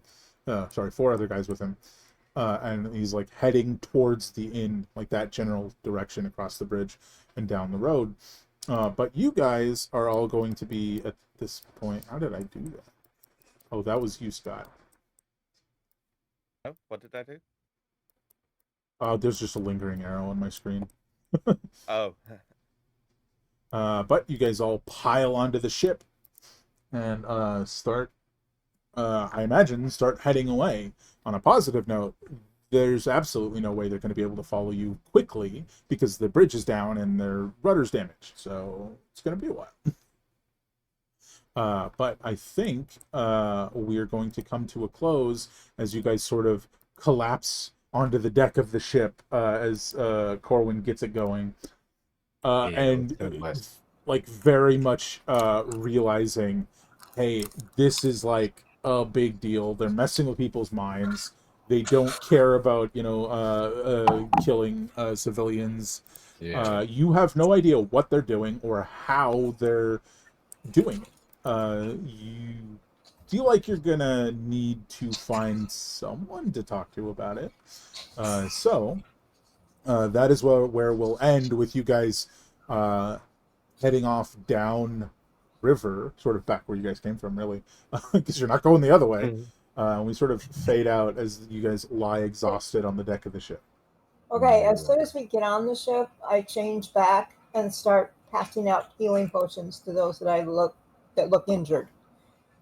Well, so on that note, on the ship, cracked out Aura of Vitality. So over the following minute, let's say this much to Corwin.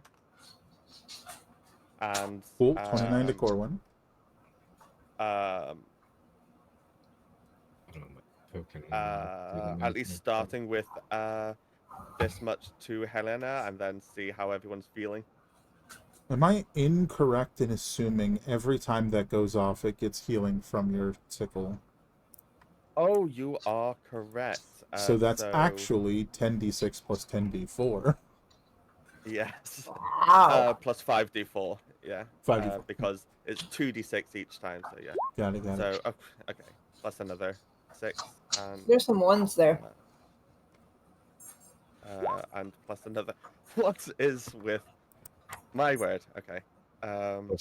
Who? And yeah, let's do the last few to Corwin as well, I think. That's what. Yeah, we'll just let him add it up and not worry. He can do that. And it's only another 2 ticks of it, so plus another 24 for Corwin. I had done 29 already. How much more do I get now? Plus another 30. 30. That's And then is very that nice. It was a lot better. And 31 total for Helena. And Thank you. are we? Is it possible to do a long rest on the ship? yeah, it's absolutely possible, but that's not happening right now, guys. No, I You guys get are it, just I sort of get like wrapping up end of session, tossing out some heals, and you guys are, because you guys, next session you have to talk about where you're even going to go. Right, But right. for the moment, you guys are sort of like just directed downstream, as it were. Right. I said upstream technically. Of those potions, were they just basic being passed out? I think that's all I have. I don't know. I think I would take as many as was handed to me because I just used 2 in the last battle, but like, so I'll Yeah. take 1 at least. Let me look at my second page.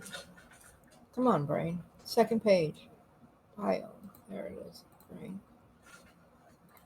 Why? Oh, I'm on it.